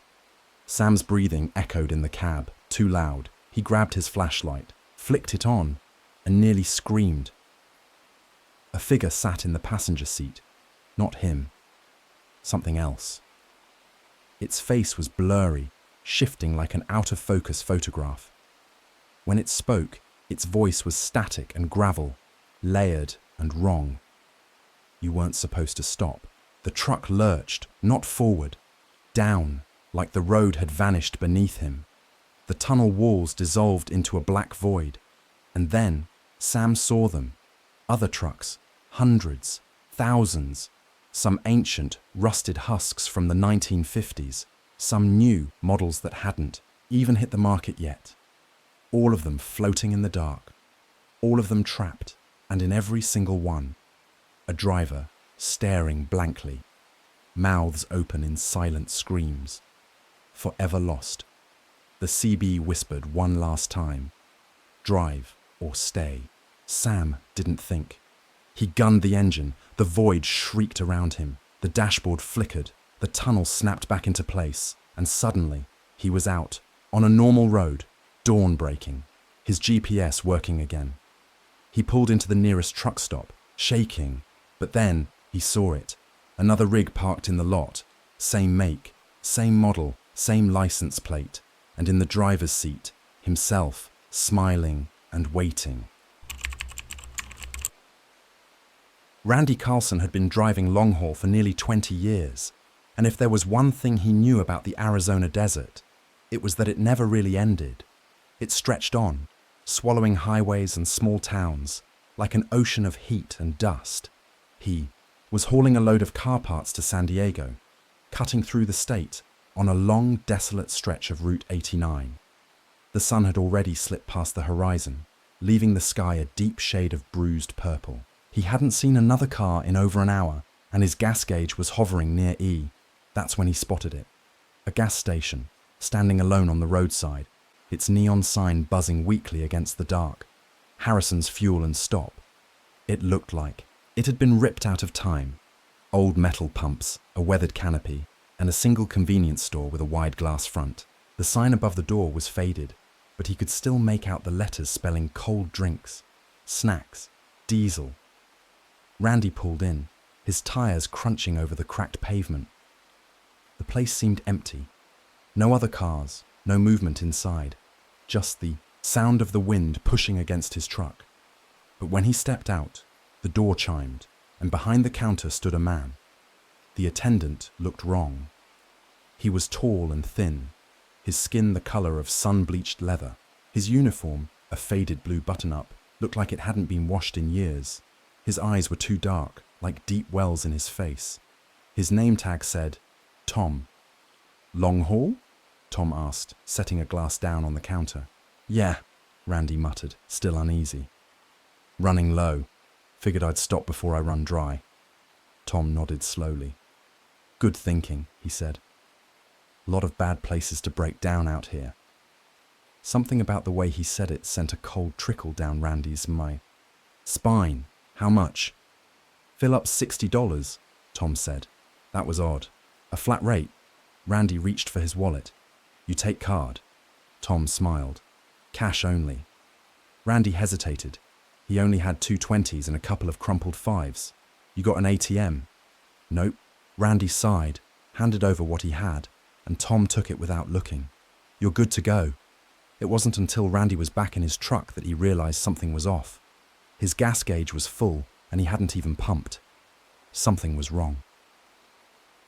The air had changed. When Randy pulled back onto the highway, the night swallowed everything. It was too dark. No moon, no stars. His headlights barely seemed to cut through it. And then the radio came on, a voice, crackling through static. "You shouldn't have stopped." Randy's hands went stiff on the wheel. Then, up ahead, a shape in the road, tall, standing dead center of his lane. He slammed the brakes, skidding to a stop, his heart hammering. It was Tom, standing there, smiling, and behind him, the gas station, as if Randy had never left. Randy's pulse pounded as he stared through the windshield. He knew he had just left this place. He had driven for miles, but somehow he was back. The neon sign buzzed weakly. The pumps sat exactly where he left them. And Tom just stood there, watching. Randy put the truck in reverse. But his odometer didn't change. No distance covered. No numbers rolling back. The road didn't exist anymore. Just darkness. And the station, waiting. Tom's lips curled into a grin. "Why don't you come inside?" Randy did the only thing he could think of. He grabbed his knife from the glove box and stepped out of the truck. The ground felt wrong beneath his boots. Too soft, like stepping on loose earth. Tom was still standing by the pumps. "You're not the first, you know," he said. "The first what?" Tom's grin widened. "The first to stop. The first to leave." He took a slow step forward, and that's when Randy saw it. The window of the convenience store. Dozens of faces pressed against the glass. Mouths open in silent screams. Randy ran. The next thing Randy knew, he was driving. The sun was up. His radio played normal country music. The road stretched out ahead, empty and normal. And in the distance, a real gas station. Not Harrison's, a Chevron. Shaking, Randy pulled in. The clerk behind the counter was a young kid, scrolling on his phone. "Hey," Randy said, trying to sound normal. "There used to be a gas station up the road, right?" The kid frowned. "Nah, man, there's nothing out there. But I stopped there, last night." The kid shook his head. "You must be mistaken." Randy grabbed a newspaper from the counter. The date, April 17th, 2024. Yesterday had been April 9th. A whole week was missing. Randy staggered back, his breath coming fast, and in the reflection of the store window, he saw Tom, standing in the parking lot, smiling, waiting.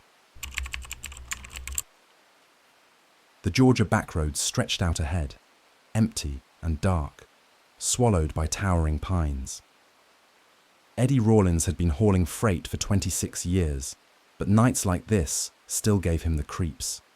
The air was thick, heavy with humidity, and the headlights of his rig cut through the fog like dull knives. His GPS flickered, then froze, recalculating. Eddie glanced at the screen. The map wasn't moving. The blue arrow, his truck, just sat there hovering in place. Then he passed an old barn.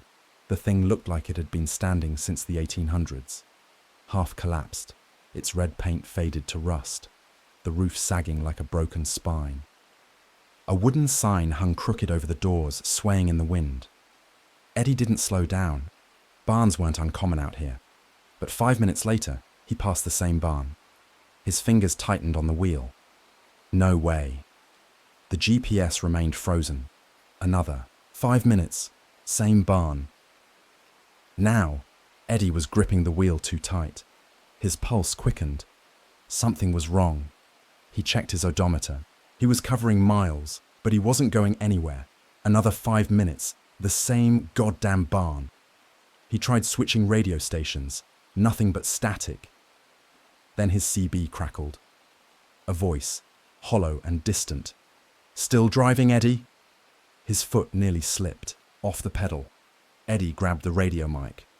"Who the hell is this?" Silence. Then, "Don't look in your mirrors." His skin went cold.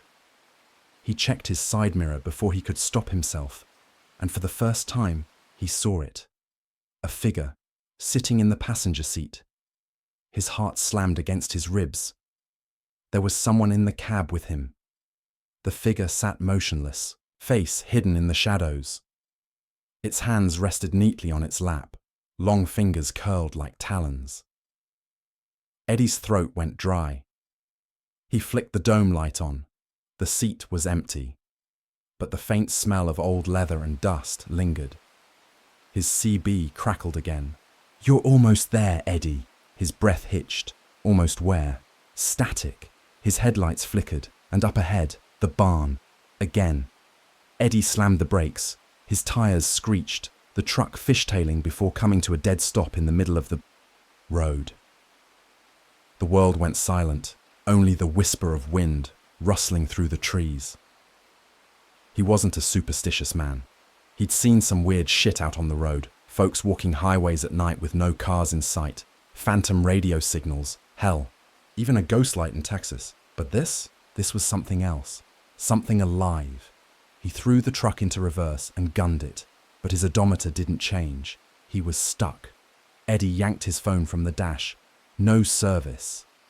Of course, he breathed deep, knuckles white against the wheel. Think, Eddie, think. If this was a loop, maybe it worked like a dream. Maybe if he broke the pattern, he killed his headlights. Instant darkness. Nothing but the soft red glow of his dashboard. The road beneath his wheels felt wrong, like he wasn't moving over asphalt anymore, but something else. Something soft. Then, the screaming started, low at first, then louder. It was coming from everywhere. He clenched his teeth, kept driving. His pulse hammered in his ears. Then, suddenly, the truck lurched forward. The sound vanished, and when Eddie flicked his headlights back on, the barn was gone. His GPS beeped. It was working again. The map loaded, showing a clear road. Ahead. Eddie exhaled sharply, wiping sweat from his brow. Whatever had happened back there, he was out. He wasn't going to ask questions. He wasn't going to look back. The road stretched forward, and in the distance, a sign. Exit 27, Harrison's Gas and Stop. Eddie frowned. He'd been on Route 89. There was no exit 27, but at this point he didn't care. He turned off. And as his rig rumbled down the exit ramp, a sinking feeling twisted in his gut. The road narrowed. The trees closed in. The sky turned a shade too dark, and in the distance, neon lights flickered weakly. A gas station, an old wooden sign above the door. Eddie's stomach dropped. It said, Harrison's Fuel and Stop, and standing outside, waiting for him, was a man in a faded blue uniform, smiling, like he'd been expecting him all along. Joe Lambert had been running rigs since he was 23 years old, long enough to hate it, but too damn old to quit. It was an honest job, if nothing else. Miles and miles of nothing, broken only by truck stops, the occasional radio chatter, and the glow of his dashboard. That night, though, something felt wrong. The storm had rolled in fast, too fast. 1 minute, the Kansas sky had been a dull, cloudless grey. The next, black, heavy, churning. The kind of storm that makes old men uneasy. Joe gripped the wheel tighter as the first fat raindrops spattered against his windshield.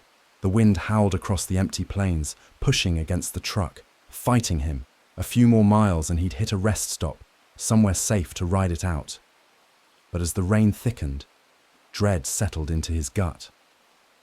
Something wasn't right, and he had the awful feeling he was about to find out why. Joe's headlights cut through the downpour, revealing an old rest stop just off the highway. No sign, no other cars, just a single row of broken-down pumps and a diner with flickering lights. He didn't remember ever seeing this place before, but his fuel gauge was dipping low, and the road ahead was nothing but black sky and wind. With a sigh, Joe turned into the lot. His tires crunched over gravel as he parked near the diner. Through the windshield, he could see someone inside. A man, just standing there behind the counter. Not moving. Just watching. Joe shivered, though the cab was warm. He decided to stay in his truck just for the night. He'd get some shut-eye. Then he'd be gone by sunrise. Joe was drifting off when he heard it, a soft, deliberate knock. Not on his window, not on the door. From inside the sleeper. His stomach turned to ice. He wasn't the type to scare easy. But this was different. The knock came again. Louder this time. Joe took a slow breath. He wasn't alone in the truck, and whoever or whatever was back there wanted him to know it. Joe grabbed his flashlight and with a hand that barely felt like his own, yanked open the curtain. Nothing. His sleeper was empty, but something was wrong. The air smelled like rain-soaked earth, thick and humid, and on the floor, a set of wet footprints leading from the sleeper to his seat. Joe's chest tightened. Someone had been sitting next to him. Someone had been watching. Joe threw the truck into drive. Screw this place. The road was dangerous, but not as dangerous as staying here. His wheels kicked up gravel as he pulled back onto the highway. The diner's neon sign flickered in his mirror, and behind him, in the reflection, a man stood in the road, dripping wet, head tilted at an unnatural angle, and those eyes, Jesus, they were black as the highway. Joe slammed the gas. He didn't look back, but the smell of rain lingered in the cab. Joe drove for hours, heart pounding. The storm had eased, but the fear sat like lead in his gut. He kept his CB on, needing some kind of noise, but the chatter was gone. Nothing but static. Then, through the white noise, a voice crackled, low, familiar. "You left." "Me, Joe." Joe nearly tore the wheel out of the column. The radio was off. The voice had come from the back seat. The sleeper. Joe's pulse pounded in his ears as he turned slowly, and something moved in the darkness.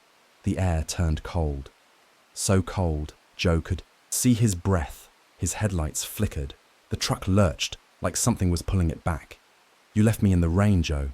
Joe remembered now. The night was years ago. A hitchhiker in a brown coat, standing on the side of a road, soaking wet. Joe hadn't stopped, hadn't even slowed, and now something had come back for him. Joe clenched his jaw. "No." His voice shook. "You're not real." The figure in the sleeper moved closer. Water dripped onto the mattress. "You left me, Joe." Then everything went black. The next morning, they found Joe's truck, engine off, doors locked. His wallet was still on the dash. His CB radio crackled with faint static. But Joe was gone. The only clue. The mattress in the sleeper was soaking wet, like someone had been lying there in the rain, waiting for a ride. And if you listen real close, late at night, on the empty highways, sometimes you can still hear the knock. Soft, insistent, coming from the sleeper, waiting for someone else to pick him up. Larry had been driving rigs for 26 years, long enough to have seen some weird shit on the road. Truck stops where the coffee tasted like burnt motor oil, towns that didn't appear on maps, even a guy once who swore he'd picked up a hitchhiker that vanished right out of his passenger seat. But this was different. The first time he saw it, he was just outside of Albuquerque, heading east on I-40. Midnight. The road was quiet, except for the occasional set of headlights cresting the hills behind him. Then, in his mirror, a truck, big Peterbilt, long nose, chrome grille that gleamed under the moonlight. Nothing strange about that. Plenty of haulers ran through the desert at night, but then it pulled alongside him, and that's when Larry saw it. The cab was empty. No driver. No shadow in the seat. Just a rig running itself, humming along at a steady 65, like a ghost riding the highway. Larry's fingers tightened around the wheel. No, that wasn't possible. Trucks didn't just drive themselves. Larry kept pace, with it. He told himself it had to be a trick of the light, some kind of weird optical illusion. But the longer he stared, the worse it got. The steering wheel turned on its own, adjusting for curves in the road. The engine revved slightly, as if shifting gears. It drove as smooth and steady as any veteran trucker would, but there was no one inside. For 20 miles, the thing stayed beside him. Larry felt the hair on his arms stand up. This wasn't right. His fingers itched to grab the CB, to call out to anyone who might be listening.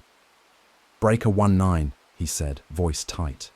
"Anyone else out on I-40? Seeing this?" Silence. Then, static. A soft whisper curled through the speaker. "Keep driving." Larry's chest tightened. That voice. It was inside his cab. Larry's foot hit the gas. He had to get away from this thing. His rig groaned as he pushed it past 70, and when he looked again, the truck was gone. No tail lights. No sign of it on the road behind him. Just empty highway, stretching into the night. But the worst part?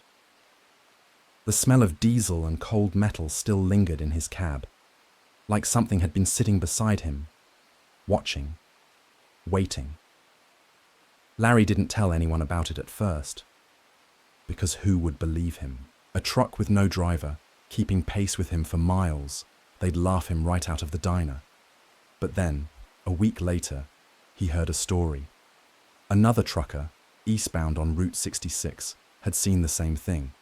No driver, no explanation, just an empty truck rolling through the night, and then another guy, and another. The sightings kept piling up. A month later, Larry saw it again, this time in Texas, same rig, same chrome grille, same empty cab. But this time, it didn't just drive beside him, it pulled in front of him, slowing, forcing him to brake. Larry's hands shook on the wheel. This thing wasn't just haunting the highway, it was hunting, and it had come back for him. Larry tried to change lanes. The truck moved with him. It was pushing him off the road. He yanked the wheel, heart hammering. The last thing he saw before he spun out was the cab's rearview mirror, and in it, a driver, grinning at him, black eyes, empty sockets, like something that had crawled up from the asphalt. Larry screamed. Then, darkness. They found Larry's truck in a ditch the next morning, engine off. No damage, no sign of impact. But Larry? Larry was gone. No body. No footprints leading away, just the impression of a second person in the driver's seat. And on the CB radio, when they turned it on, a voice crackled through the static. "Keep driving." The truck was never found, but every now and then late, at night, some truckers still see it, rolling down lonely highways. No driver, no explanation.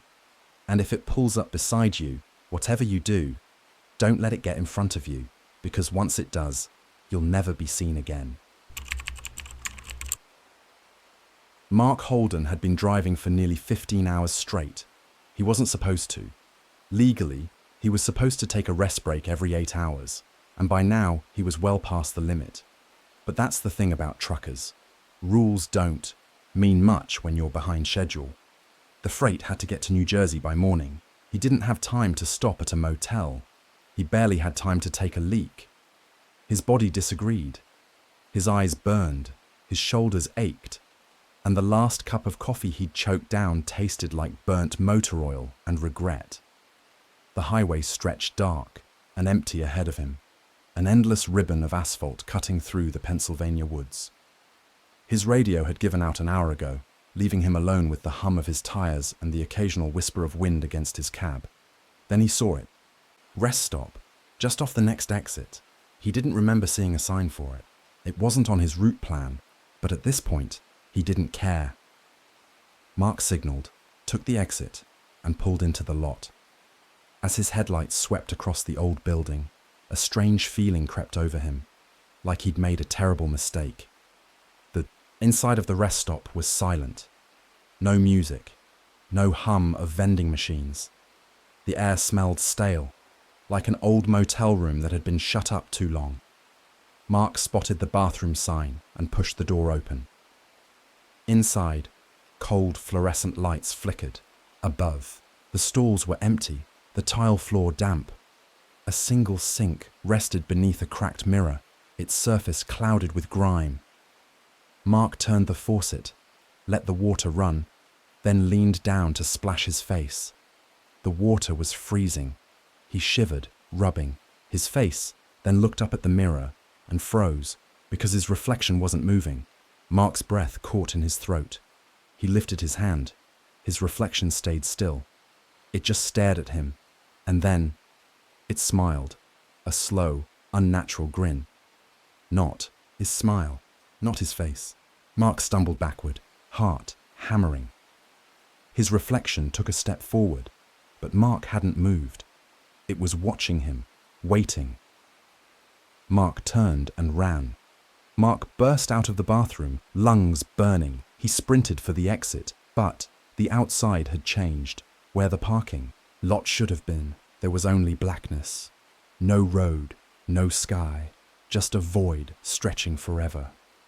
Mark turned back, chest heaving. The air inside felt thicker now, like it was pressing against him. Then, a sound from the bathroom, a slow, wet footstep. Then another. It was coming out. He ran to the front counter, slamming his hands down. "Hello?" he called. "Anyone here?" "No, answer." Then, a whisper behind him. "You left me behind." Mark turned and saw himself.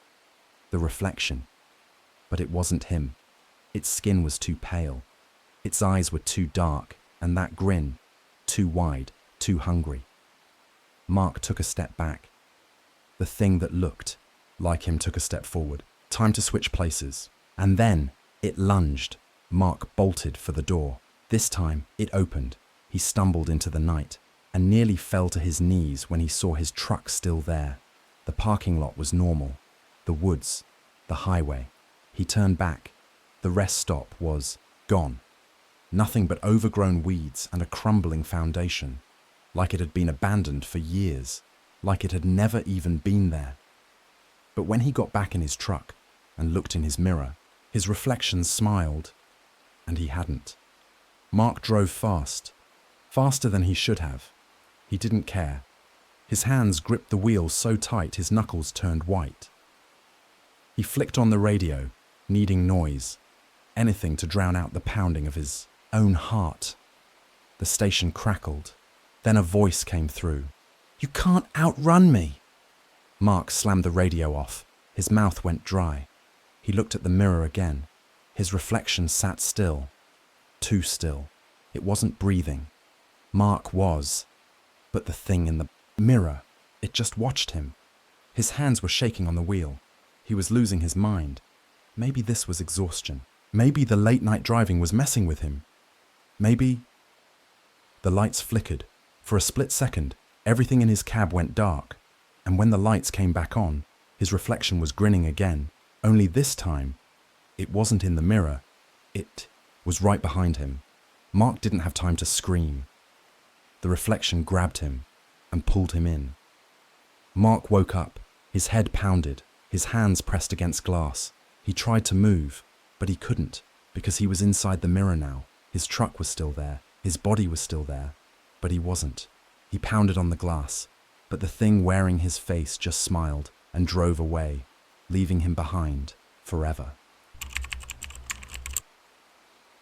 Greg Turner had been on the road too long. He could feel it in his bones, that familiar stiff ache of a man who'd been sitting in the same position for hours. He'd driven this stretch of Iowa back roads dozens of times, but tonight, it felt off. The road was too empty. The radio station had fizzled into pure static an hour ago.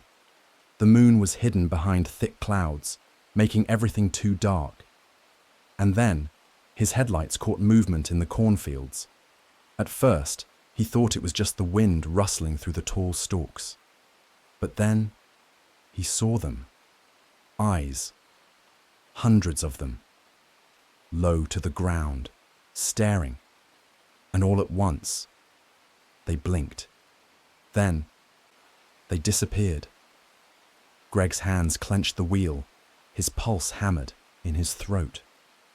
There was nothing there now, nothing but corn. But he knew what he saw, and something inside him whispered, "You need to get out of here."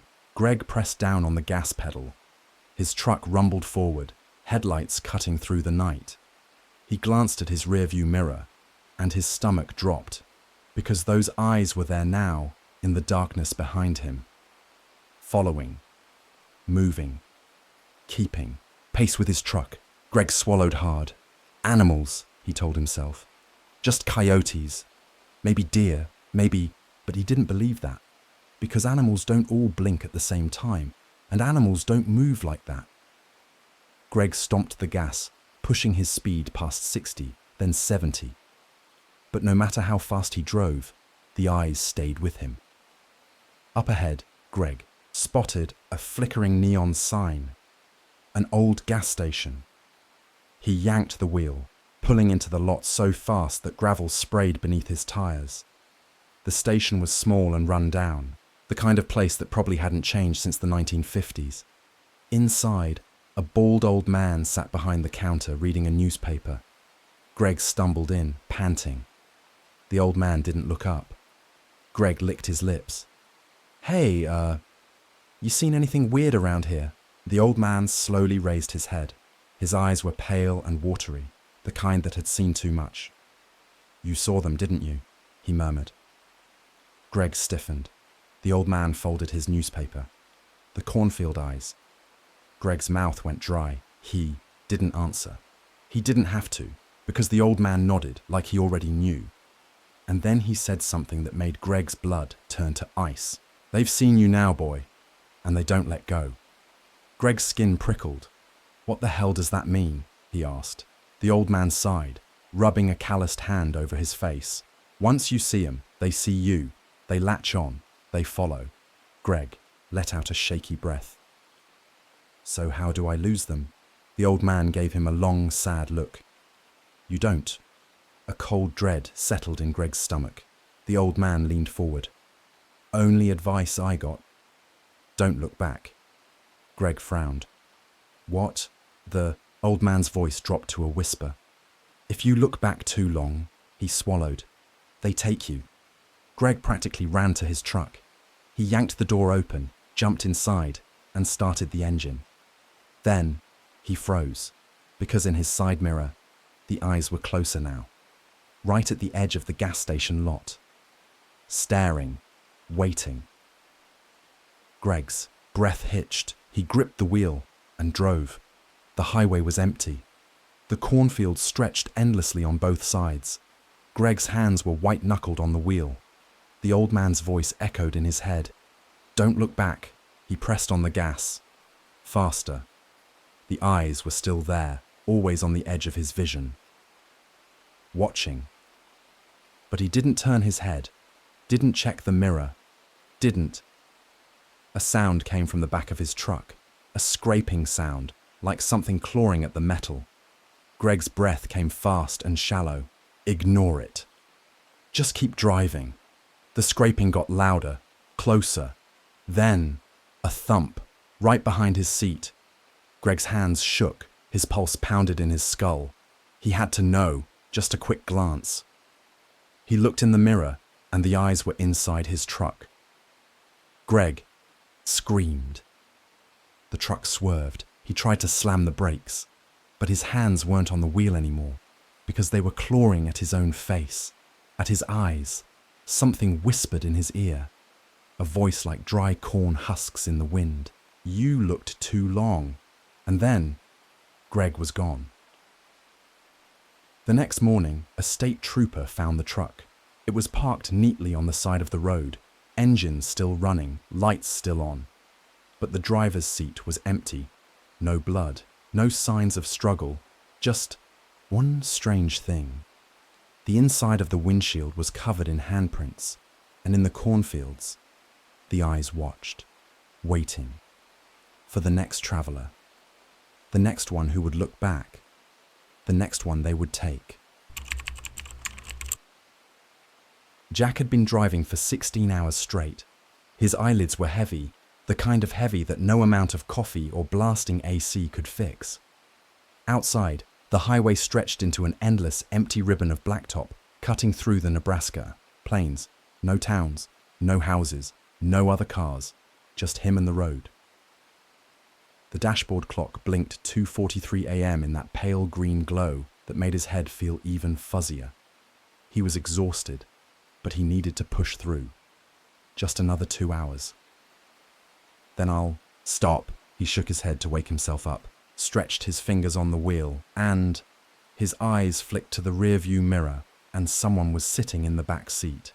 A man, still, silent, staring. Jack's breath caught in his throat, his stomach twisted into a cold knot. The man was leaning, slightly forward, as if he'd just been waiting for Jack to notice him. And that was the worst part, like he'd been there all along. Jack slammed on the brakes. The truck screeched to a stop on the side of the road. His heart pounded like a drum. He twisted in his seat, whipping around to face the back. Empty. The back seat was completely empty. Jack sat there, chest heaving, his knuckles white on the steering wheel. Maybe he was seeing things. Maybe it was the exhaustion playing tricks on his mind. But when he looked at the rearview mirror again, the glass was still fogged with breath. Jack forced himself to breathe. Slowly, carefully. He reached a shaking hand toward the mirror and wiped the fog away. His reflection stared back at him, alone. And yet, his skin crawled. Every nerve in his body screamed, "Get out of the car!" But he didn't. Instead, he reached under his seat and pulled out his tire iron, gripping it tight. Then, cautiously, he pushed open the door. The air was cold. Too cold for a Nebraska night in July. Jack stepped out, leaving the truck idling behind him. He walked around to the back door. It was locked. There was no way someone could have been in there. But he had seen him, hadn't he?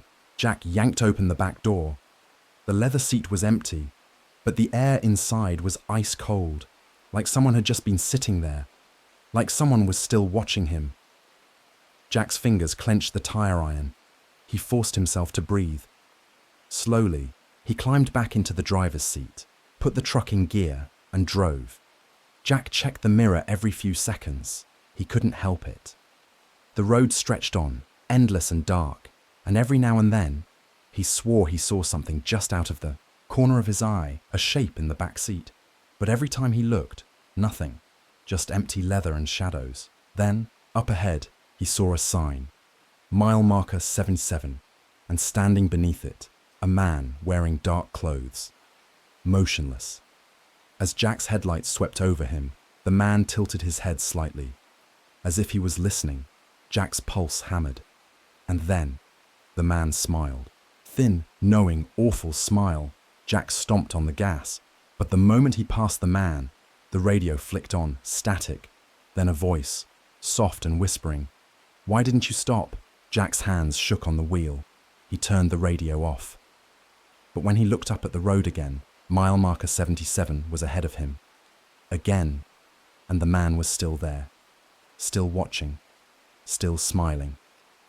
Jack's breath came fast and shallow. He was trapped, driving in a loop. He gritted his teeth, slammed the brakes, and yanked the wheel. The truck skidded, tires screaming. He veered off the highway, onto the dirt shoulder, and stopped. Silence. Jack sat there, hands gripping the wheel so tight his fingers ached. The radio was off. The truck was still running. Outside, the night stretched on, empty and still. Then, a soft sound behind him. A breath. Jack didn't look. He couldn't, but he could feel it.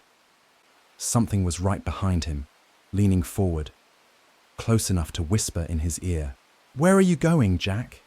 Jack's blood ran cold, because he had never told it his name. Jack took the only option left. He threw open the door and ran, out of the truck, into the night. He ran until his lungs burned, until his legs nearly gave out, and, when he finally stopped, he turned. The truck was still idling on the road, but now the headlights were off. The inside was dark, and in the rearview mirror, he saw the man sitting in the driver's seat. Jack's stomach dropped. The man turned and smiled. Then the truck pulled away. Jack watched it disappear down the highway. Gone. Gone. Gone. He was alone. The only thing left behind was the faint trace of breath in the air. 1 week later, another trucker took the same highway, a man named Eddie Daniels. 16 hours into his shift, his eyelids got heavy. He shook his head, trying to stay awake, glanced in his rearview mirror and saw a man sitting in his back seat. The truck jerked. Eddie slammed the brakes. His pulse raced. He whipped around, and the seat was empty, but his mirror was still fogged with breath. Outside, along the side of the road, a man stood beneath mile marker 77 watching, waiting, and smiling. Pete never took wrong turns. He was a long-haul trucker after all. The road was his life, but that night, he did. It was late, past midnight, and he was driving through rural Kentucky, deep in the kind of back roads where the only light came from, your own high beams. The road signs were few and far between.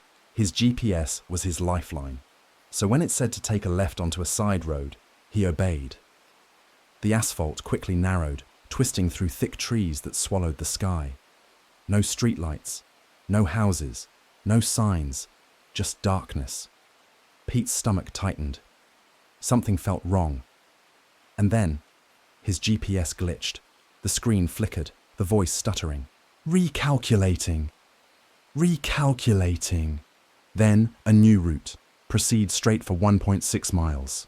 A cold chill crept up Pete's spine, because the road ahead was nothing but blackness. Pete exhaled, tried to shake off the unease. Maybe it was just a bad signal. He gripped the wheel tighter and kept driving. The trees pressed in on either side, thick and unnatural, the kind of dense forest that felt alive. The road got rougher. His tires crunched over something that wasn't gravel. Then, up ahead, a figure, standing in the middle of the road. Pete slammed on the brakes.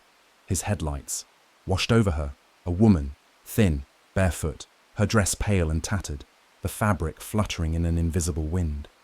She didn't move, didn't blink, just stared at him. Her eyes were too wide, her skin too pale. Pete's mouth went dry. Then, slowly, she raised a hand and pointed behind him. Pete's blood ran cold.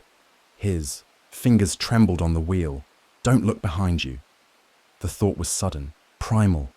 The woman's arm remained outstretched, her thin hand shaking. Pete's heart pounded.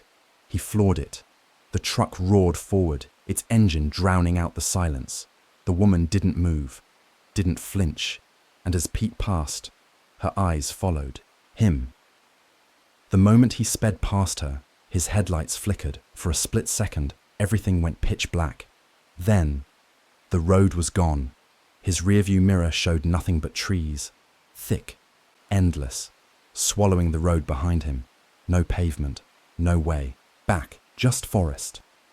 Pete's chest tightened. His GPS stuttered again. Recalculating, recalculating. Then, proceed straight for 6.6 miles. Pete's pulse hammered. This wasn't right.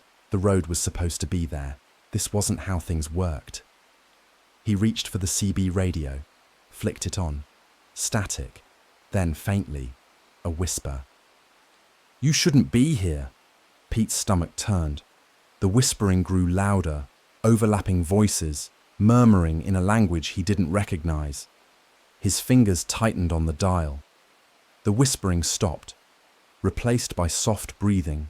Right behind him, Pete's hands were clammy on the wheel. He forced himself to breathe. The breathing in the CB faded. But now, his mirror was fogging up, like someone was exhaling behind him. Pete didn't turn around, didn't dare. He focused straight ahead, on the road. On, getting out. The forest pressed in closer, the branches arched over the road, forming a tunnel. And then, a shape moved in his mirror. A shadow. Long, tall, sitting in the back seat. Pete gritted his teeth. Keep driving. The shadow didn't move. But it was there. Something was there. Then, a voice, right in his ear. Soft, gentle. "Why did you leave her, Pete?" Pete's stomach lurched, his knuckles went white, because that voice was his ex-wife's, and she had been dead for 5 years. Pete's chest tightened. The road curved sharply. A sign loomed ahead. Mile marker 6666 his eye. Breath hitched. That wasn't possible. The road wasn't real. It couldn't be. And yet, he was still driving. The whispering returned. Soft voices, growing louder, closer. And then, a hand on his shoulder. Pete screamed. He swerved. His truck skidded and suddenly an exit sign appeared. Exit. 0, his GPS blared. Turn now. Pete didn't think. He yanked the wheel. The truck lurched off the road onto the exit ramp, and the second his tires hit pavement, everything changed. Pete gasped. The forest was gone. The road behind him was normal, real. His GPS worked again. His radio played country music. It was as if it never happened.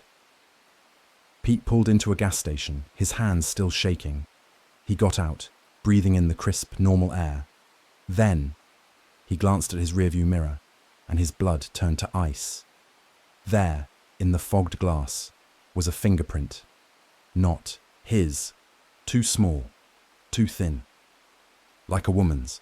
Like someone had been sitting there, watching, waiting, smiling. Mike had been on the road for 12 hours straight. Route 50 stretched before him, an empty ribbon of asphalt cutting through the black Nevada desert. They called this stretch the loneliest road in America, and for good reason. No other cars. No signs of life, just darkness pressing in from all sides. His eyes burned from exhaustion. His CB radio had been off for hours. Then, the static came, a sudden, sharp burst, like a radio picking up a signal from nowhere. Mike glanced at the CB, confused. It was still off. Then a voice whispered through the speaker, "Don't stop at the next gas station." Mike's stomach dropped, because that voice was his own. Mike's hands tightened on the wheel.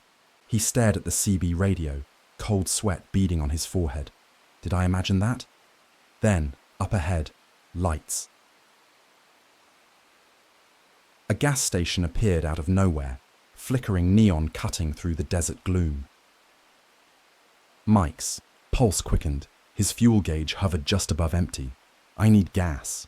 But the warning still echoed in his head. Don't stop at the next gas station. Mike swallowed hard.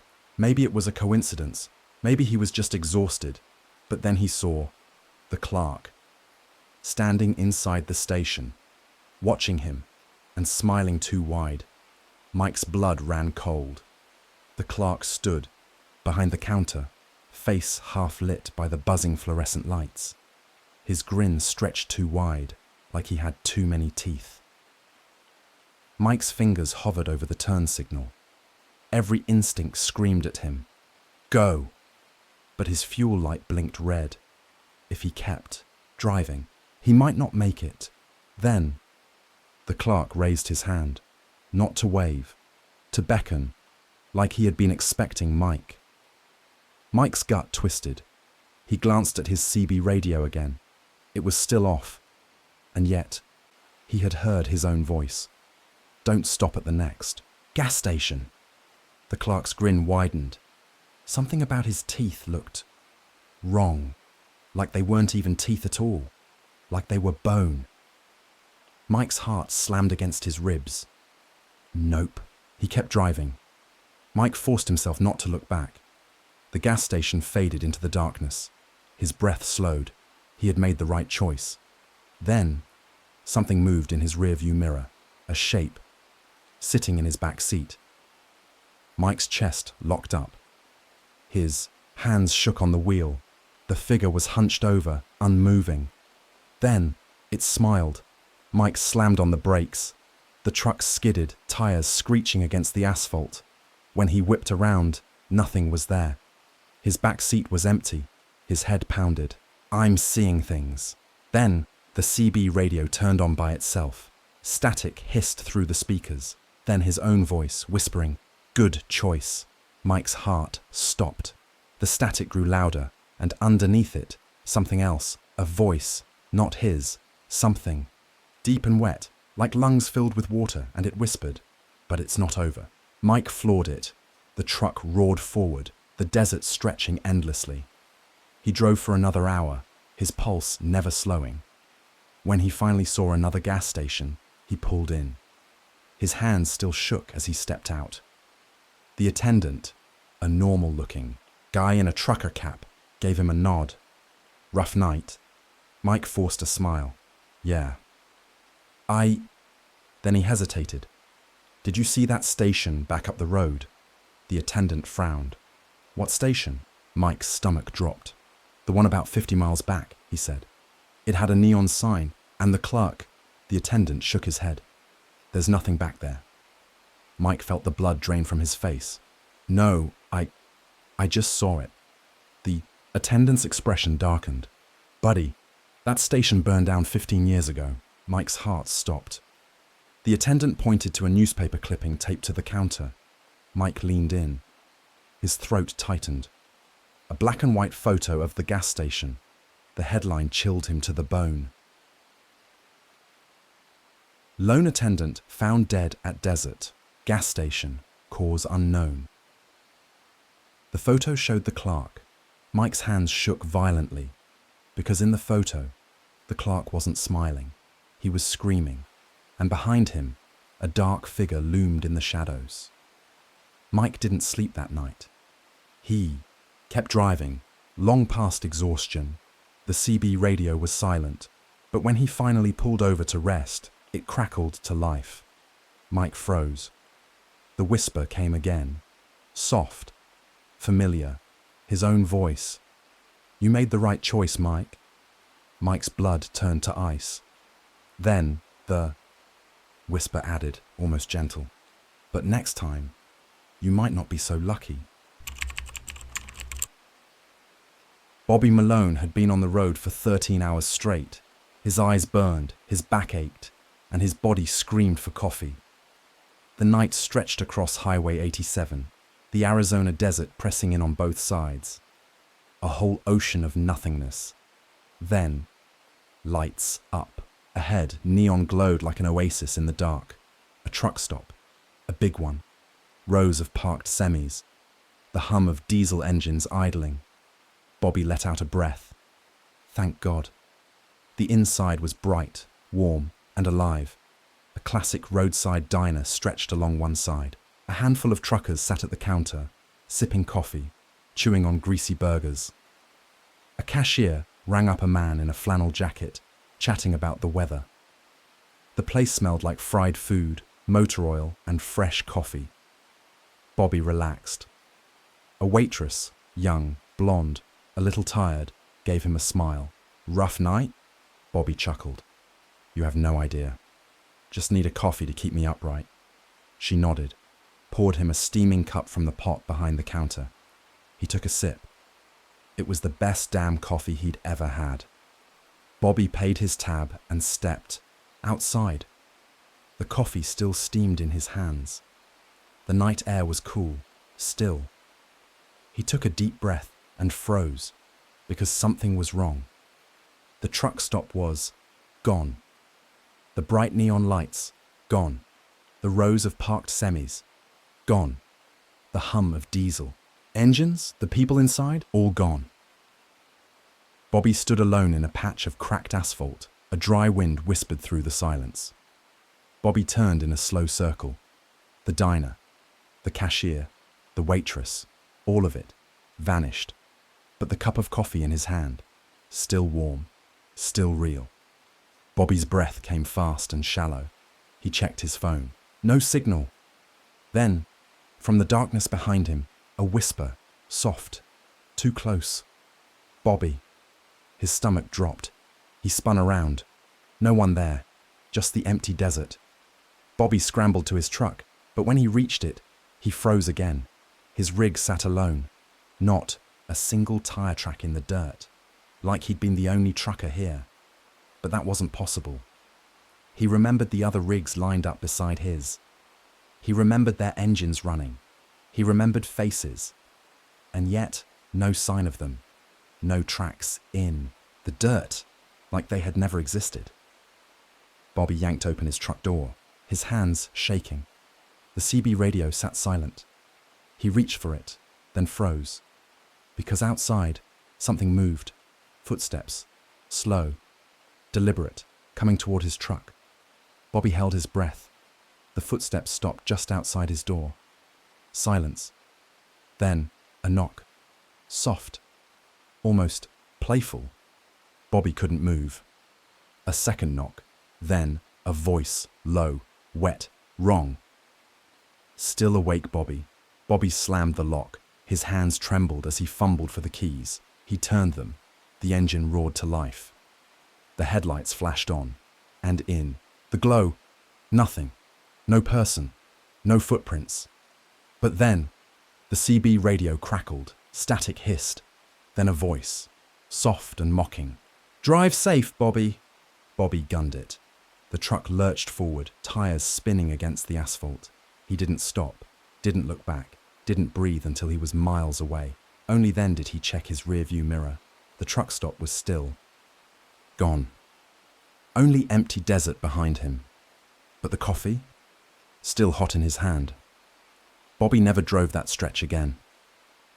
Other truckers laughed when he told the story. Some nodded, saying they'd heard things about that road, and one, an older trucker, simply said, "You got lucky." Bobby never asked what he meant, because deep down, he already knew. Some nights when Bobby parked at a real truck stop, his CB would crackle, and a voice would whisper, soft and patient, "Come back, Bobby." And in the distance, he'd see a flickering neon sign, a truck stop just like before, waiting for him. Dave Thompson had always prided himself on being a man of routine. 35 years of long-haul trucking had taught him everything he needed to know about the open road. He knew when to push through a tired spell, when to stop for fuel, and when to pull into the nearest truck stop for a quick bite. His truck, an old Freightliner that had seen better days, had been with him through it all. Countless miles, endless highways, and too many sleepless nights. Tonight, the road was quieter than usual. He'd been driving for hours, the rumble of the engine beneath him like a comforting lullaby. The hum of the tires on asphalt was all he could hear, save for the occasional crackle of static from his CB radio. He was on a back route, far from the main highways, and his GPS had been cutting out for the past hour, so he didn't know exactly where he was anymore. It didn't matter. He was close to his next drop-off, a warehouse on the outskirts of some small town. The night air was thick with fog, swirling in the headlights like some kind of creeping mist that had a mind of its own. Dave barely noticed it at first. After all, fog was nothing new, but as the miles ticked on, the fog grew heavier. The world outside his cab had become an abyss of grey, so thick he could barely see the road ahead.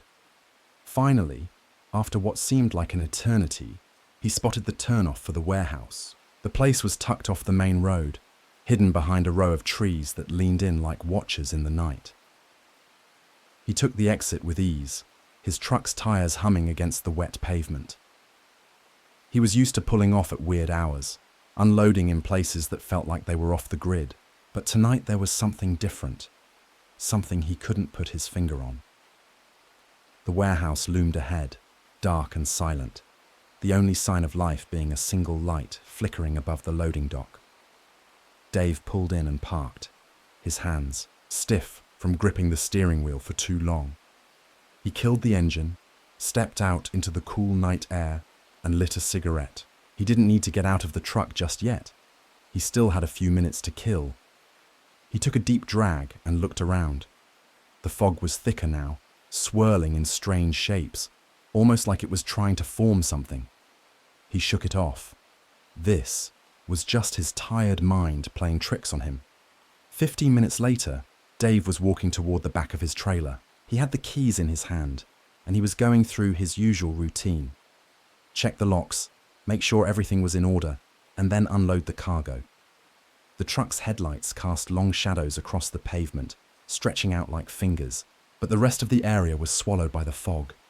It was eerie, The silence was the kind that pressed in on you, the kind that made you feel like you were being watched. He reached the back of the trailer, squatted down, and grabbed the lock. But as he bent to twist the key, something caught his eye. A faint smear of red on the metal. Dave froze. A handprint. A bloody handprint.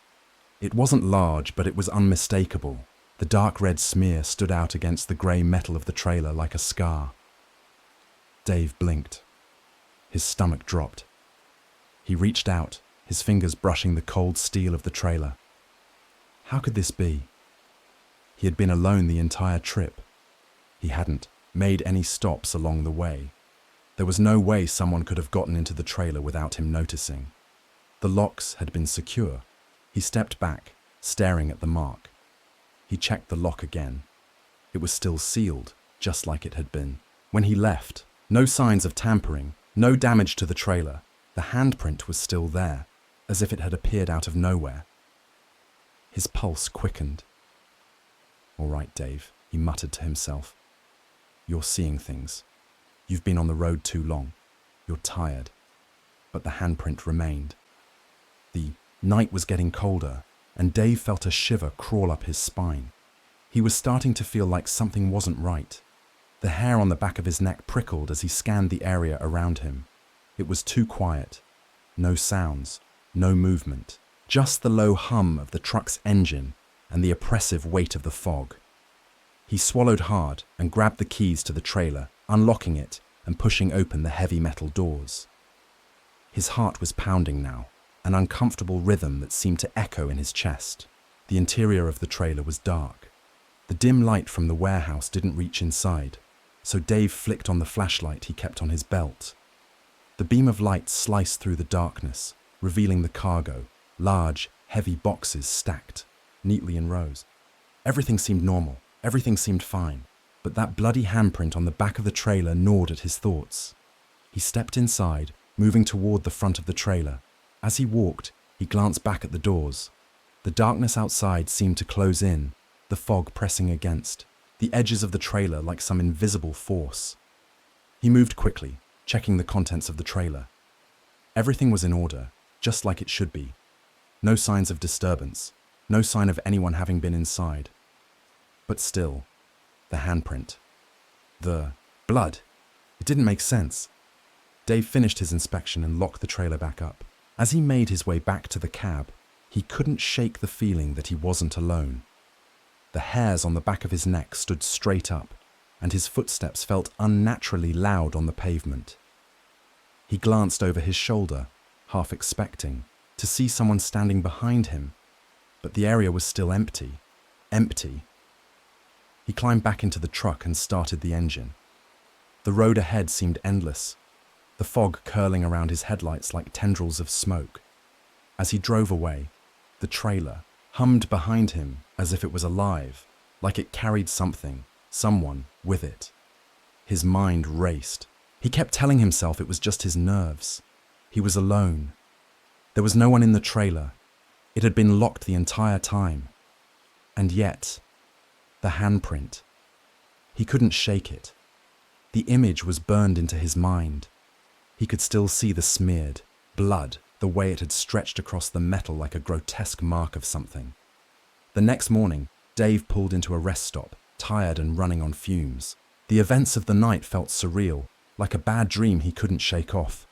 He needed a break, so he grabbed a coffee and sat down on the steps of his truck. The sun was just beginning to rise, casting long shadows over the parking lot. That was when it happened. A trucker, a grizzled man in his 50s, walked past, his eyes glancing briefly at Dave. Then he stopped and turned back. "Hey, you all right?" the man asked, his voice gravelly. Dave blinked. "Yeah, just tired." "Why?" The trucker stared at him for a long moment, then nodded, almost like he knew something Dave didn't. "You're the guy with the bloody handprint on your trailer, right?" Dave's stomach sank. "What are you talking about?" he asked, trying to keep his voice steady. The trucker's eyes were hard, like he'd seen this before. "I've been driving this route for years. It's not the first time something like this has happened." Dave stared at him. The trucker lowered his voice. "You should have never stopped at that warehouse." Dave's heart pounded in his chest. "What do you mean?" The trucker paused, his eyes scanning the lot as if someone might be listening. "There are things on that road, things that don't belong to this world. They leave marks, blood marks, on truckers who stop there. The handprint's just a warning, but you've seen it, haven't you? You've seen the mark." Dave was never the superstitious type. He'd always written off trucker rumors as just that, rumors. But what the other driver said, it made something click in his mind. The feeling of being watched, the handprint, the eerie stillness of the place. It all made sense now. He had been part of something he didn't understand, something far beyond a simple hauler's job, and whatever it wasn't finished with him. From that moment on, Dave could never look at the road the same way again. There were always other eyes watching, eyes he couldn't see, but that were always there.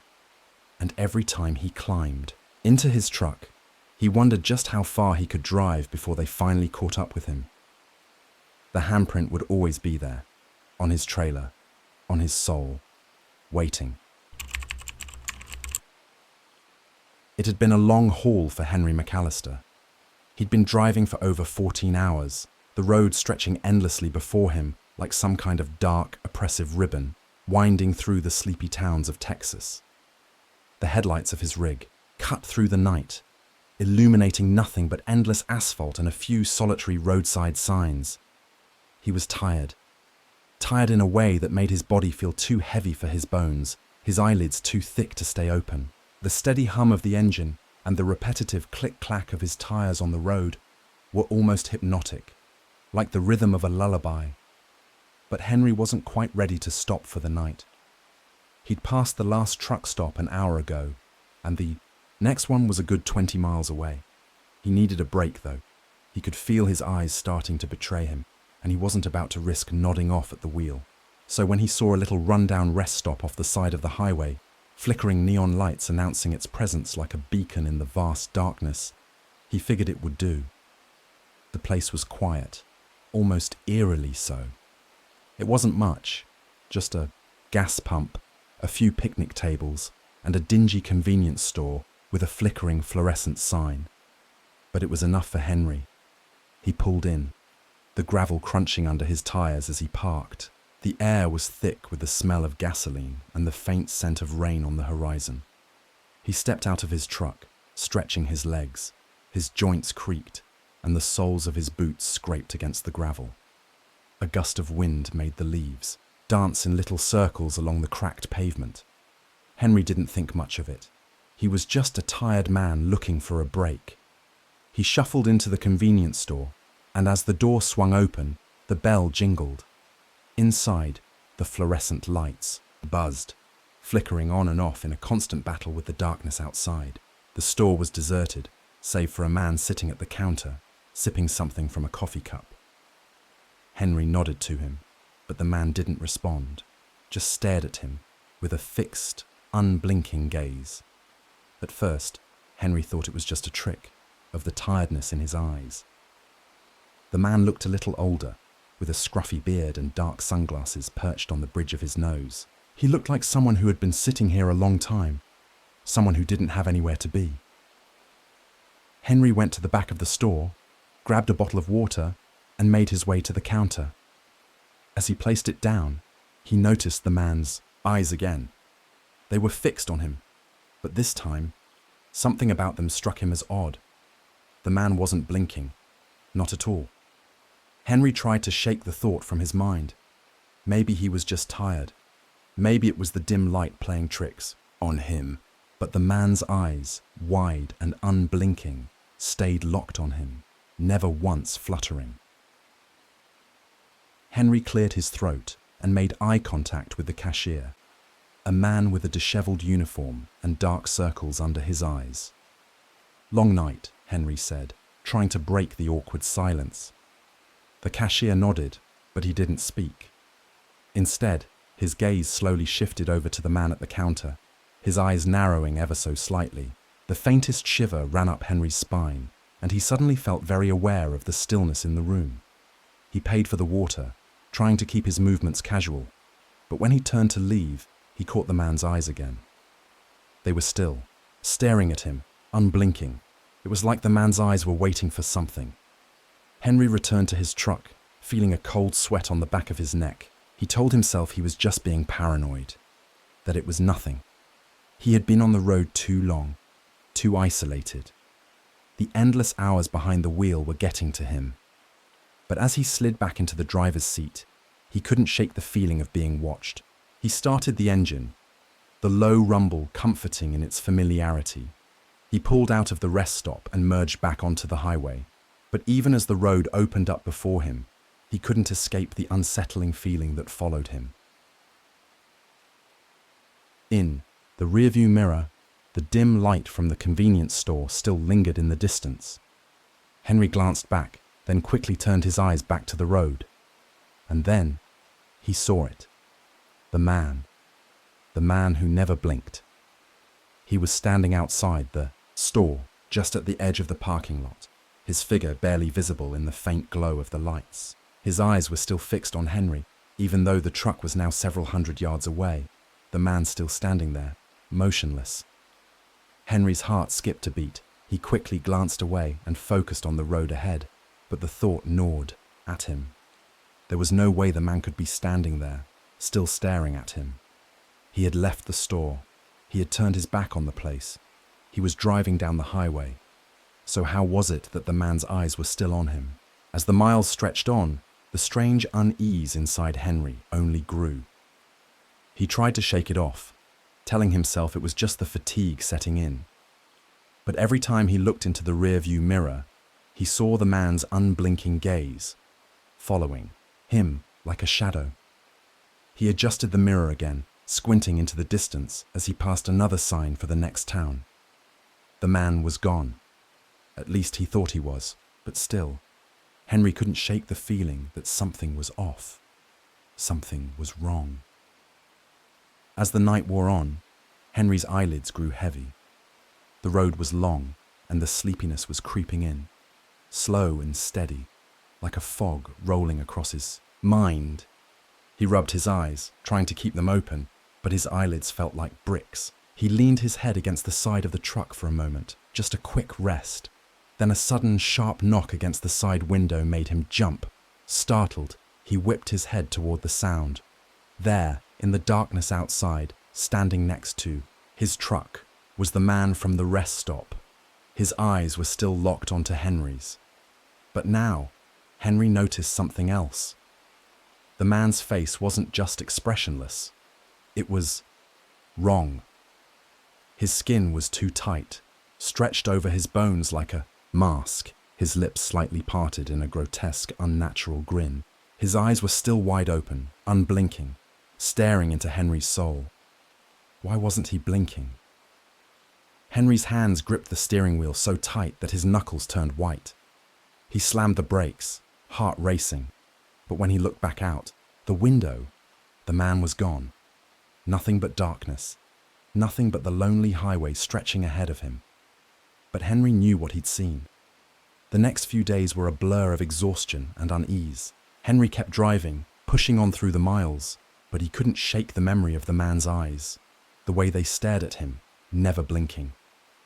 It wasn't until he pulled into another truck stop, hoping for some rest, that it all finally hit him. As he stepped out of his truck, he saw a familiar figure standing by the diner's entrance, a shadow in the light. It was the man from the rest stop, and this time, Henry couldn't look away. The man's eyes were still wide open, still, staring, never blinking. The air around him seemed to pulse with something cold, something wrong. Henry stepped forward, his legs feeling like lead. He wanted to speak, to scream, to demand an explanation, but the words wouldn't come. The man's unblinking stare paralyzed him. Then, in the stillness of that moment, the man spoke. "You'll never blink again." When Henry returned to his truck, he felt a sudden heaviness in his eyes. Something was wrong. Something inside him had changed. His eyes burned, the dryness unbearable, like something foreign had invaded him. He tried to blink, but it was no use. His eyelids refused to move. He couldn't blink. He couldn't look away. The man had cursed him with a stare that would never end. Henry was trapped, forever gazing into the world with eyes that could never close. And in the distance, somewhere deep inside the highway, the man watched from the shadows, his unblinking eyes never leaving Henry's soul. The end. Doug Hargrove had been on the road for nearly 8 hours, the monotonous hum of his truck's engine a constant companion as he drove through the desolate stretch of highway that ran through the backwoods of Kansas. It was a long, lonely road, not much, but empty farmland, dead trees, and the occasional dilapidated barn to break up the monotony. The air outside was thick with humidity, the sun slowly sinking beneath the horizon, casting an orange glow that seemed to make everything look like it was covered in a layer of dust. Doug wiped his brow, the sweat making his shirt stick to his back. The truck's air conditioner had long since given up, and it was too hot to be comfortable. He had left the last truck stop over an hour ago, the gas station attendant giving him a sympathetic look as he filled up the tank. He'd always hated these lonely, isolated stretches of road, especially when night was falling. The darkness seemed to have a way of swallowing everything up out here, and Doug hated how it made him feel. But he had a job to do. It wasn't like he had a choice. He glanced at the clock on the dashboard, 7:15 p.m. He had another 3 hours before he'd hit the next decent town with a rest stop. If he was lucky, he'd be able to find a place to park, grab a bite to eat, and maybe get a few hours of sleep before he had to hit the road again. Then, in the distance, he saw him. A man, standing on the side of the road, his thumb extended, in the classic hitchhiker pose. Doug's first instinct was to keep driving. It was late, and this stretch of road was notorious for its strange, sometimes unsettling occurrences. But something made him slow down. The man was tall, maybe in his 30s, with scruffy dark hair and a worn-out leather jacket. His face was partially obscured by the evening shadows, but Doug could see that he was smiling. It was the smile that made Doug's skin prickle. The smile was too wide, almost inhuman. It stretched from one side of the man's face to the other, his mouth so wide that it seemed like it shouldn't be physically possible. Doug felt a chill crawl up his spine. The man was smiling at him as if he knew something Doug didn't. Something unsettling. Something wrong. He briefly considered passing, by pretending he hadn't seen the man, but there was something about the smile that made him hesitate. And before he knew it, Doug was slowing down, rolling down the window. "Need a ride?" Doug called out, his voice low, wary. The man's smile only grew wider. "I sure do," the man replied, his voice a gravelly, almost hollow whisper. Doug's stomach twisted. There was something off about the voice, like it didn't quite fit the man's face. It was too deep, too rasping, almost too smooth. It didn't sound like a normal voice. Without thinking, Doug put the truck in park. The man moved towards him, his legs long and his steps uneven. Doug felt a strange sense of unease grow in his gut. This man was far too eager, his smile stretching even wider as he reached the door. Doug quickly unlocked the passenger side and rolled down the window a little further. The hitchhiker leaned in, his face dangerously close to Doug's. The man's eyes were wide too wide, and they shone in the dying light. It was as if his face was made entirely of a smile and nothing more. "I'm glad you stopped," the man said, his lips curling at the edges, the skin around his mouth pulling taut. Doug couldn't look away, trapped by the smile. There was something about it. Unnatural. Like it didn't belong. "Yeah, no problem," Doug said, his voice trembling. He tried to shake it off, but the words came out wrong. He couldn't get rid of the feeling that something was about to go terribly wrong. The man's grin was now so wide, it looked like it could split his face in half. The hitchhiker pulled the door open and stepped inside, his movements too quick, too fluid. Doug had to shift to let him in. The man slid in next to him, close enough that Doug could smell something foul, like rotting meat. The odor made Doug's throat tighten, but he forced himself to breathe through it. "I didn't expect it to be this easy," the man said, still smiling, his eyes locked on Doug's. The smile didn't waver. "Yeah, well," Doug's voice trailed off, and he quickly started driving again, trying to shake the sick feeling that had settled in his stomach. Something about the man felt wrong, like he was something out of place, something that didn't belong in the world. He kept glancing at him from the corner of his eye, but every time his gaze lingered too long, the man's smile grew wider. "Where are you headed?" Doug asked, trying to make conversation, trying to get rid of the unease in his chest. The man didn't answer immediately. Instead, he stared out the window, his face still twisted into that grotesque smile. Doug kept driving, trying to focus on the road, but his eyes kept flicking to the rearview mirror, where the man's reflection sat, smiling as if he had all the time in the world. Every time he looked at the reflection, it seemed like the smile was growing bigger, more stretched out. Doug forced himself to focus. He needed to keep driving. He needed to get rid of this feeling. But then, as he glanced at the mirror again, his stomach sank. The man wasn't just sitting in the passenger seat anymore, he was running. Doug's foot slammed on the gas. He pushed the truck faster, trying to get away from this bizarre, sickening presence in his cab. But when he looked in the rearview mirror again, his heart stopped. The hitchhiker was running right alongside him, still smiling. But it wasn't just a smile anymore. It was like the smile had consumed his entire face, stretched beyond the limits of what was humanly possible. His teeth were too sharp, his eyes too wide, and there was nothing normal left about him. Doug's eyes widened in horror. The man's legs were impossibly long, his body moving with an unnatural speed. He wasn't just running, he was chasing Doug. The smile was still there, but now it was the only thing Doug could see. "No, no," Doug whispered, his breath coming in shallow gasps. He looked back at the road, his hands shaking as they gripped the steering wheel. The truck surged forward, but the hitchhiker kept pace, matching every move Doug made. Suddenly, the hitchhiker's voice, so close, as if he were right next to Doug, whispered, "I'll never stop smiling. We'll never stop smiling." Doug's heart hammered in his chest. He could feel it. The hitchhiker was still there, right behind him, his smiling face filling the rearview mirror. Doug's foot pressed harder on the gas. His truck roared down the empty road, the engine screaming in protest. But the hitchhiker stayed with him, grinning, running. As Doug took a turn, the headlights of his truck flashed across a sign by the side of the road. "End of highway." But when he glanced back again, the road stretched out before him, endless, infinite. The hitchhiker's smile was still there, still watching, still chasing, and no matter how fast Doug drove, it would never end. Tim Thompson had been on the road for what felt like days.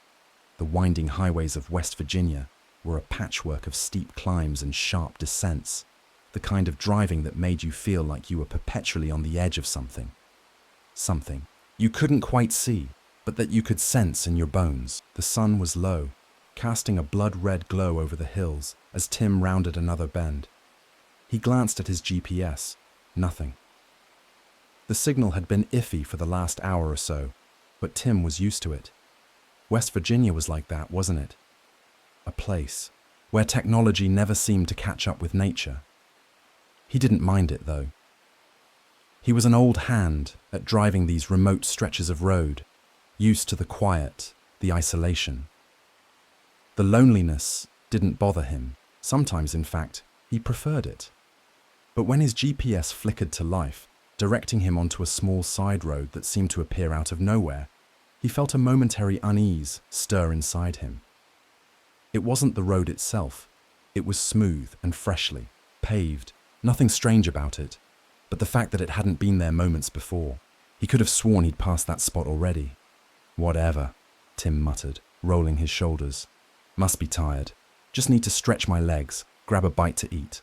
The town, if you could call it that, appeared so suddenly that Tim almost thought it had materialized from the fog. He had been driving on the empty stretch for miles. But now, just as the sun dipped below the horizon, there it was. An odd, quiet place, with neat little houses lined up along the street. All painted in pastel shades of blue and yellow. The trees, thick with summer foliage, stretched high on either side of the road, but they seemed to recede just enough to give Tim a clear view of the town. He had no memory of seeing it on his GPS, but it wasn't like he could check now. The screen was glitching again, the map spinning in circles, like some sort of mechanical brain freeze. So, with a shrug, Tim decided to drive through and see what this little town had to offer. Maybe there'd be a diner, a gas station, a place where he could rest and grab a cup of coffee before continuing on his way. As he drove slowly through the streets, Tim couldn't shake the feeling that something was off. He didn't know what. It was exactly. Maybe the eerie silence hanging in the air, the stillness that seemed to blanket the town. But something didn't sit right. He saw people on porches, standing still and staring as he passed by. They didn't wave. They didn't move. Their faces were blank, expressionless, and yet they were all watching him, their eyes fixed on his truck. Tim felt a chill crawl up his spine. He wasn't sure why, but the silence was so thick it felt like a physical presence, suffocating him with its weight. Even the wind was eerily absent, not a single rustling leaf to break the quiet. He shook his head, trying to shake off the unease that was slowly creeping over him. He needed to focus on getting out of this strange little town. The houses seemed to line up perfectly, like someone had placed them there with precision. None of the windows were open, no cars in driveways, just the odd porch lights flickering. It was like the whole town had been paused in time. Not a single person moved from their spot on the porch, not even the ones who were standing out by the mailbox. It was as if they were mannequins, frozen in place. He drove past a small diner on his right, its neon sign buzzing faintly. The lights inside were dim, but Tim figured it was worth stopping. He needed to stretch his legs, grab some coffee, and maybe ask the locals what was going on. As he pulled into the parking lot, he noticed the diner's windows were spotless, but there were no cars parked outside, no other patrons. Strange, he thought, but he wasn't going to worry about it. After all, small towns didn't usually see much traffic. He killed the engine and stepped out, the sound of his boots crunching on the gravel, the only noise breaking the heavy silence. The door to the diner creaked as he pushed it open, and as he stepped inside, a faint bell above the door jingled. The inside was sparsely decorated, with cheap wooden tables and chairs scattered about. The counter stretched across one side of the room, and behind it, a man stood. He had a slight build, wearing a white apron stained with grease, but his face was hard to read, just a blank, neutral expression. "Evening," Tim said, trying to sound friendly as he approached the counter. The man didn't respond immediately. He just nodded slowly, then wiped his hands on his apron and turned to the coffee machine. Tim looked around, noting the emptiness of the place. There was no sound except the quiet hum of the fridge behind the counter, but no other patrons. "Coffee, huh?" the man asked, his voice gravelly. Tim nodded. "Yeah, and maybe a slice of pie, if you've got it." The man didn't answer, just poured the coffee and set it down in front of Tim with a slow, deliberate movement. The steam from the coffee curled in the air, but Tim couldn't shake the feeling that everything in the room was moving at the wrong speed, like time had slowed down just a bit. Even the man's movements seemed too slow, too calculated. "Thanks," Tim said, as he took a sip, his eyes scanning the room. He didn't see anything of note, nothing that screamed danger, but there was something wrong, something unplaceable, yet undeniable. After a moment of silence, Tim couldn't take it any longer. "So, what's the name of this town?" The man behind the counter didn't blink. "This town?" He seemed to think for a moment, his fingers tapping absently on the edge of the counter. "There's no town here." Tim blinked. What? The man glanced up, his face still unreadable. There's no town here. Haven't been for years. Tim's stomach dropped. Something about the way the man said it was so flat, so matter-of-fact, that it sent a chill running through him. What do you mean? I'm looking right at it. The man didn't respond at first. He just gave Tim a small, almost imperceptible nod, as though he were acknowledging a truth that Tim couldn't understand. Then, after a long silence, the man spoke again. You better go. Tim's heart started pounding. I don't understand. I just came through here. I've been driving down that road for hours. The man's voice was quieter now, almost a whisper. You've been driving down a road that doesn't exist. A road that isn't on any map. This town doesn't exist, and it hasn't for a long time. Tim stood up abruptly, his chair scraping against the floor. He grabbed his keys. The keys that had felt so heavy all of a sudden, like they were a symbol of something much worse than just a way to start his truck. The man didn't stop him. He didn't even speak, just watched with those blank eyes. Tim rushed out the door, his footsteps loud in the silence, and when he looked up at the town, his heart nearly stopped. The streets were empty. The houses were empty. It was like a ghost town, except not. It wasn't abandoned. It just wasn't there anymore. He ran back to his truck, nearly tripping over his own feet, and jumped in. He started the engine and floored the gas pedal, speeding past the diner and back toward the road. As he passed, through the town once again, he saw nothing but dark windows and empty streets. The town was gone, as if it had never been there at all. Shaking, Tim fumbled for his phone, but when he pulled it out and checked the GPS again, there was no record of the town anywhere. The screen was empty, nothing but a map of the hills and forests stretching out into oblivion. His heart was racing as he finally reached the next gas station, pulling in and parking. The clerk, a young woman with a bored expression, looked at him as he stepped inside. "Can I help you?" she asked. Tim glanced back over his shoulder at the empty road he'd just come down, his voice shaking. There was a town back there, a town that just disappeared. The clerk raised an eyebrow. "There's never been a town there," she said, her tone flat. "You're the first to stop here for miles." Tim stood frozen, staring out the door, but there was nothing to see. The town was gone, and it wasn't coming back. Sam Riley had been on the road for nearly 2 weeks. The life of a long-haul trucker wasn't glamorous, but it was steady. He spent most of his nights alone in his truck, parked in the quiet corners of truck stops, catching whatever sleep he could between endless stretches of highway. This was the routine, and for the most part, it was fine. But that night, something felt different. He couldn't quite put his finger on it, but there was something about the air. It was thick, almost sour, and for the last hour of his drive, the smell had been driving him crazy. It was a stench that seemed to hang in the air, heavy and nauseating, like something had died in the back of his sleeper. Sam had checked the cab twice already. He'd gone through the usual list of suspects. Old food? No. Stale coffee? Maybe, but not enough to explain the putrid odor. A quick glance under the seat. Nothing. He opened the sleeper bunk and found nothing there either, save for his pillow and blanket tossed in a disarray from the rough ride.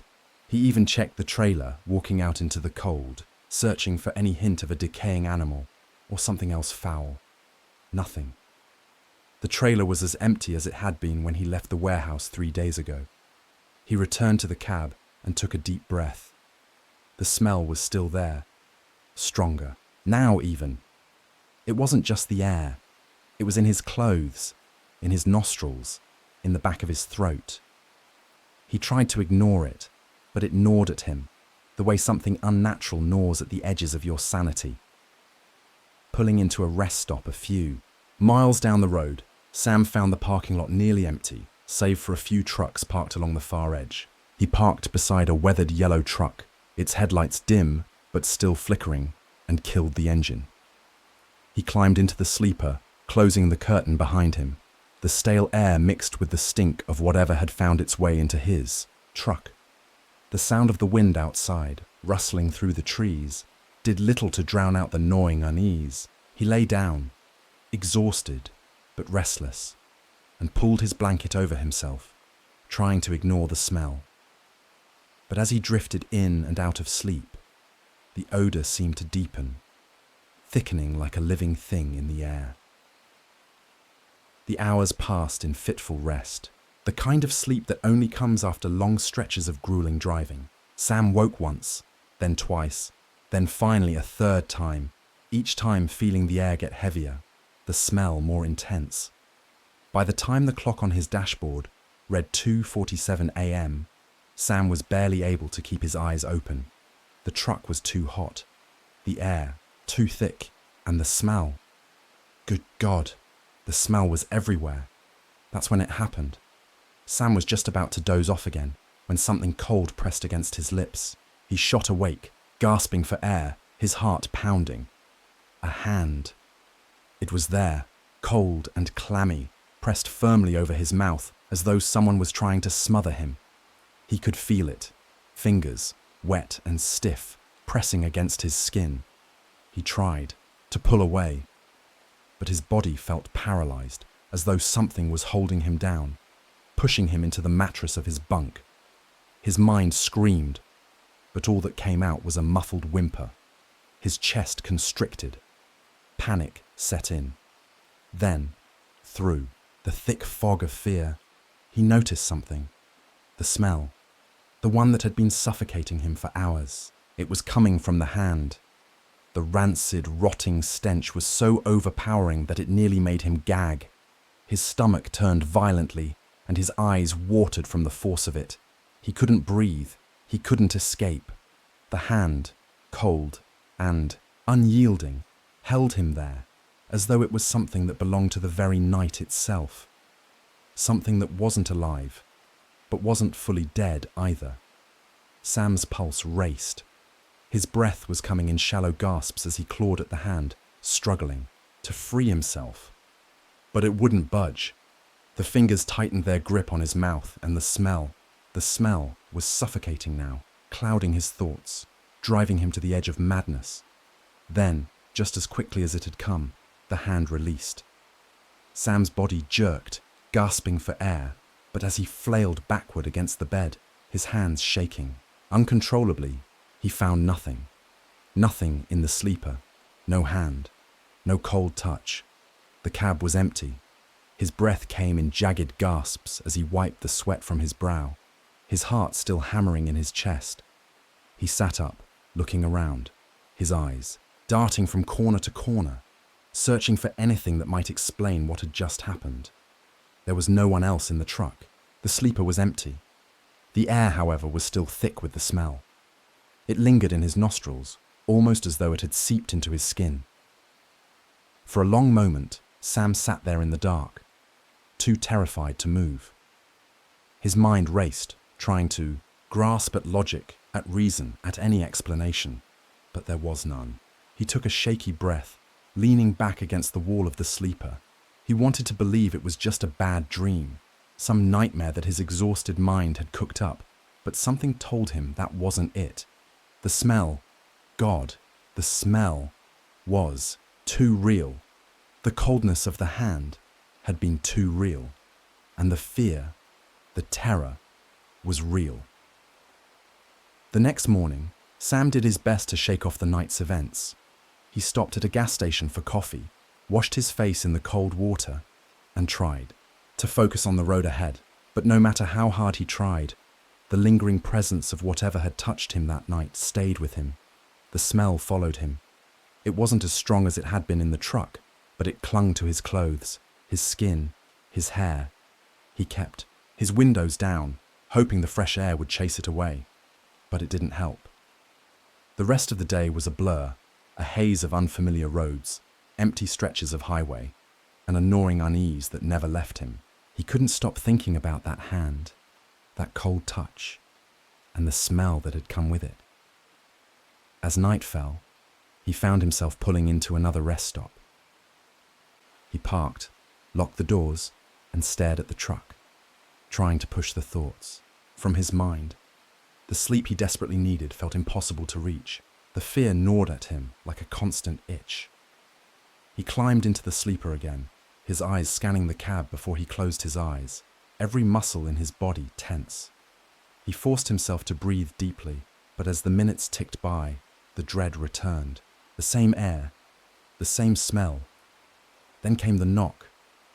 The sound came from inside the sleeper, sharp, hollow, like something tapping on the thin wall separating him from the void of the night outside. The same cold hand, the same rotting smell. This time, Sam didn't wait. He grabbed his keys, jumped out of the sleeper, and bolted from the truck. When he looked back, the truck was empty, and the smell, it was gone. Sam never took another haul again. He couldn't. He couldn't shake the feeling that whatever had been in his truck had followed him, watching from the shadows, waiting. There were no more cold hands, no more knocks, no more rotting smells. But sometimes, late at night, when the wind howls too loud and the silence stretches too thin, Sam can still smell it, that same stench, and every now and then, when he's driving through the quietest stretches of road, he'll catch something in his rearview mirror, a cold, pale hand resting on the edge of his seat, just waiting. Charlie didn't mind the long stretches of highway. The hum of the engine and the soft glow of the dashboard kept him company on those late-night hauls. He was a trucker, one of those guys who lived for the road, the solitude, and the rhythm of his wheels eating up the miles. He'd been on the job long enough to know that the night could be a dangerous place, especially up in Maine, where the roads twisted through the dark forests like arteries through a body. But Charlie had always found a kind of peace in the endless drive.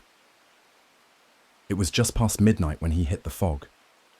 It came out of nowhere, swirling around him like some kind of ethereal wall, thick and impenetrable. 1 second, the road was clear, the stars overhead gleaming like little diamonds in the velvet sky. The next, he couldn't see anything more than a few feet in front of the truck's grill. Charlie's fingers tightened on the wheel, his foot easing off the gas. He knew this stretch of road well. Maine's Route 1 wasn't exactly a busy highway, but he'd driven it countless times. He had always been a little wary of the way the fog came rolling in, thick as molasses, just like this. It had a way of creeping up on you as if it had a life of its own, a slow and deliberate predator. The radio crackled in the cab, static breaking through the quiet. Then silence. Charlie glanced at the dashboard, his brow furrowing. No signal. Just the hiss of empty air. He was 100 miles from the nearest town, alone, just him and the fog. The silence stretched around him, oppressive and heavy.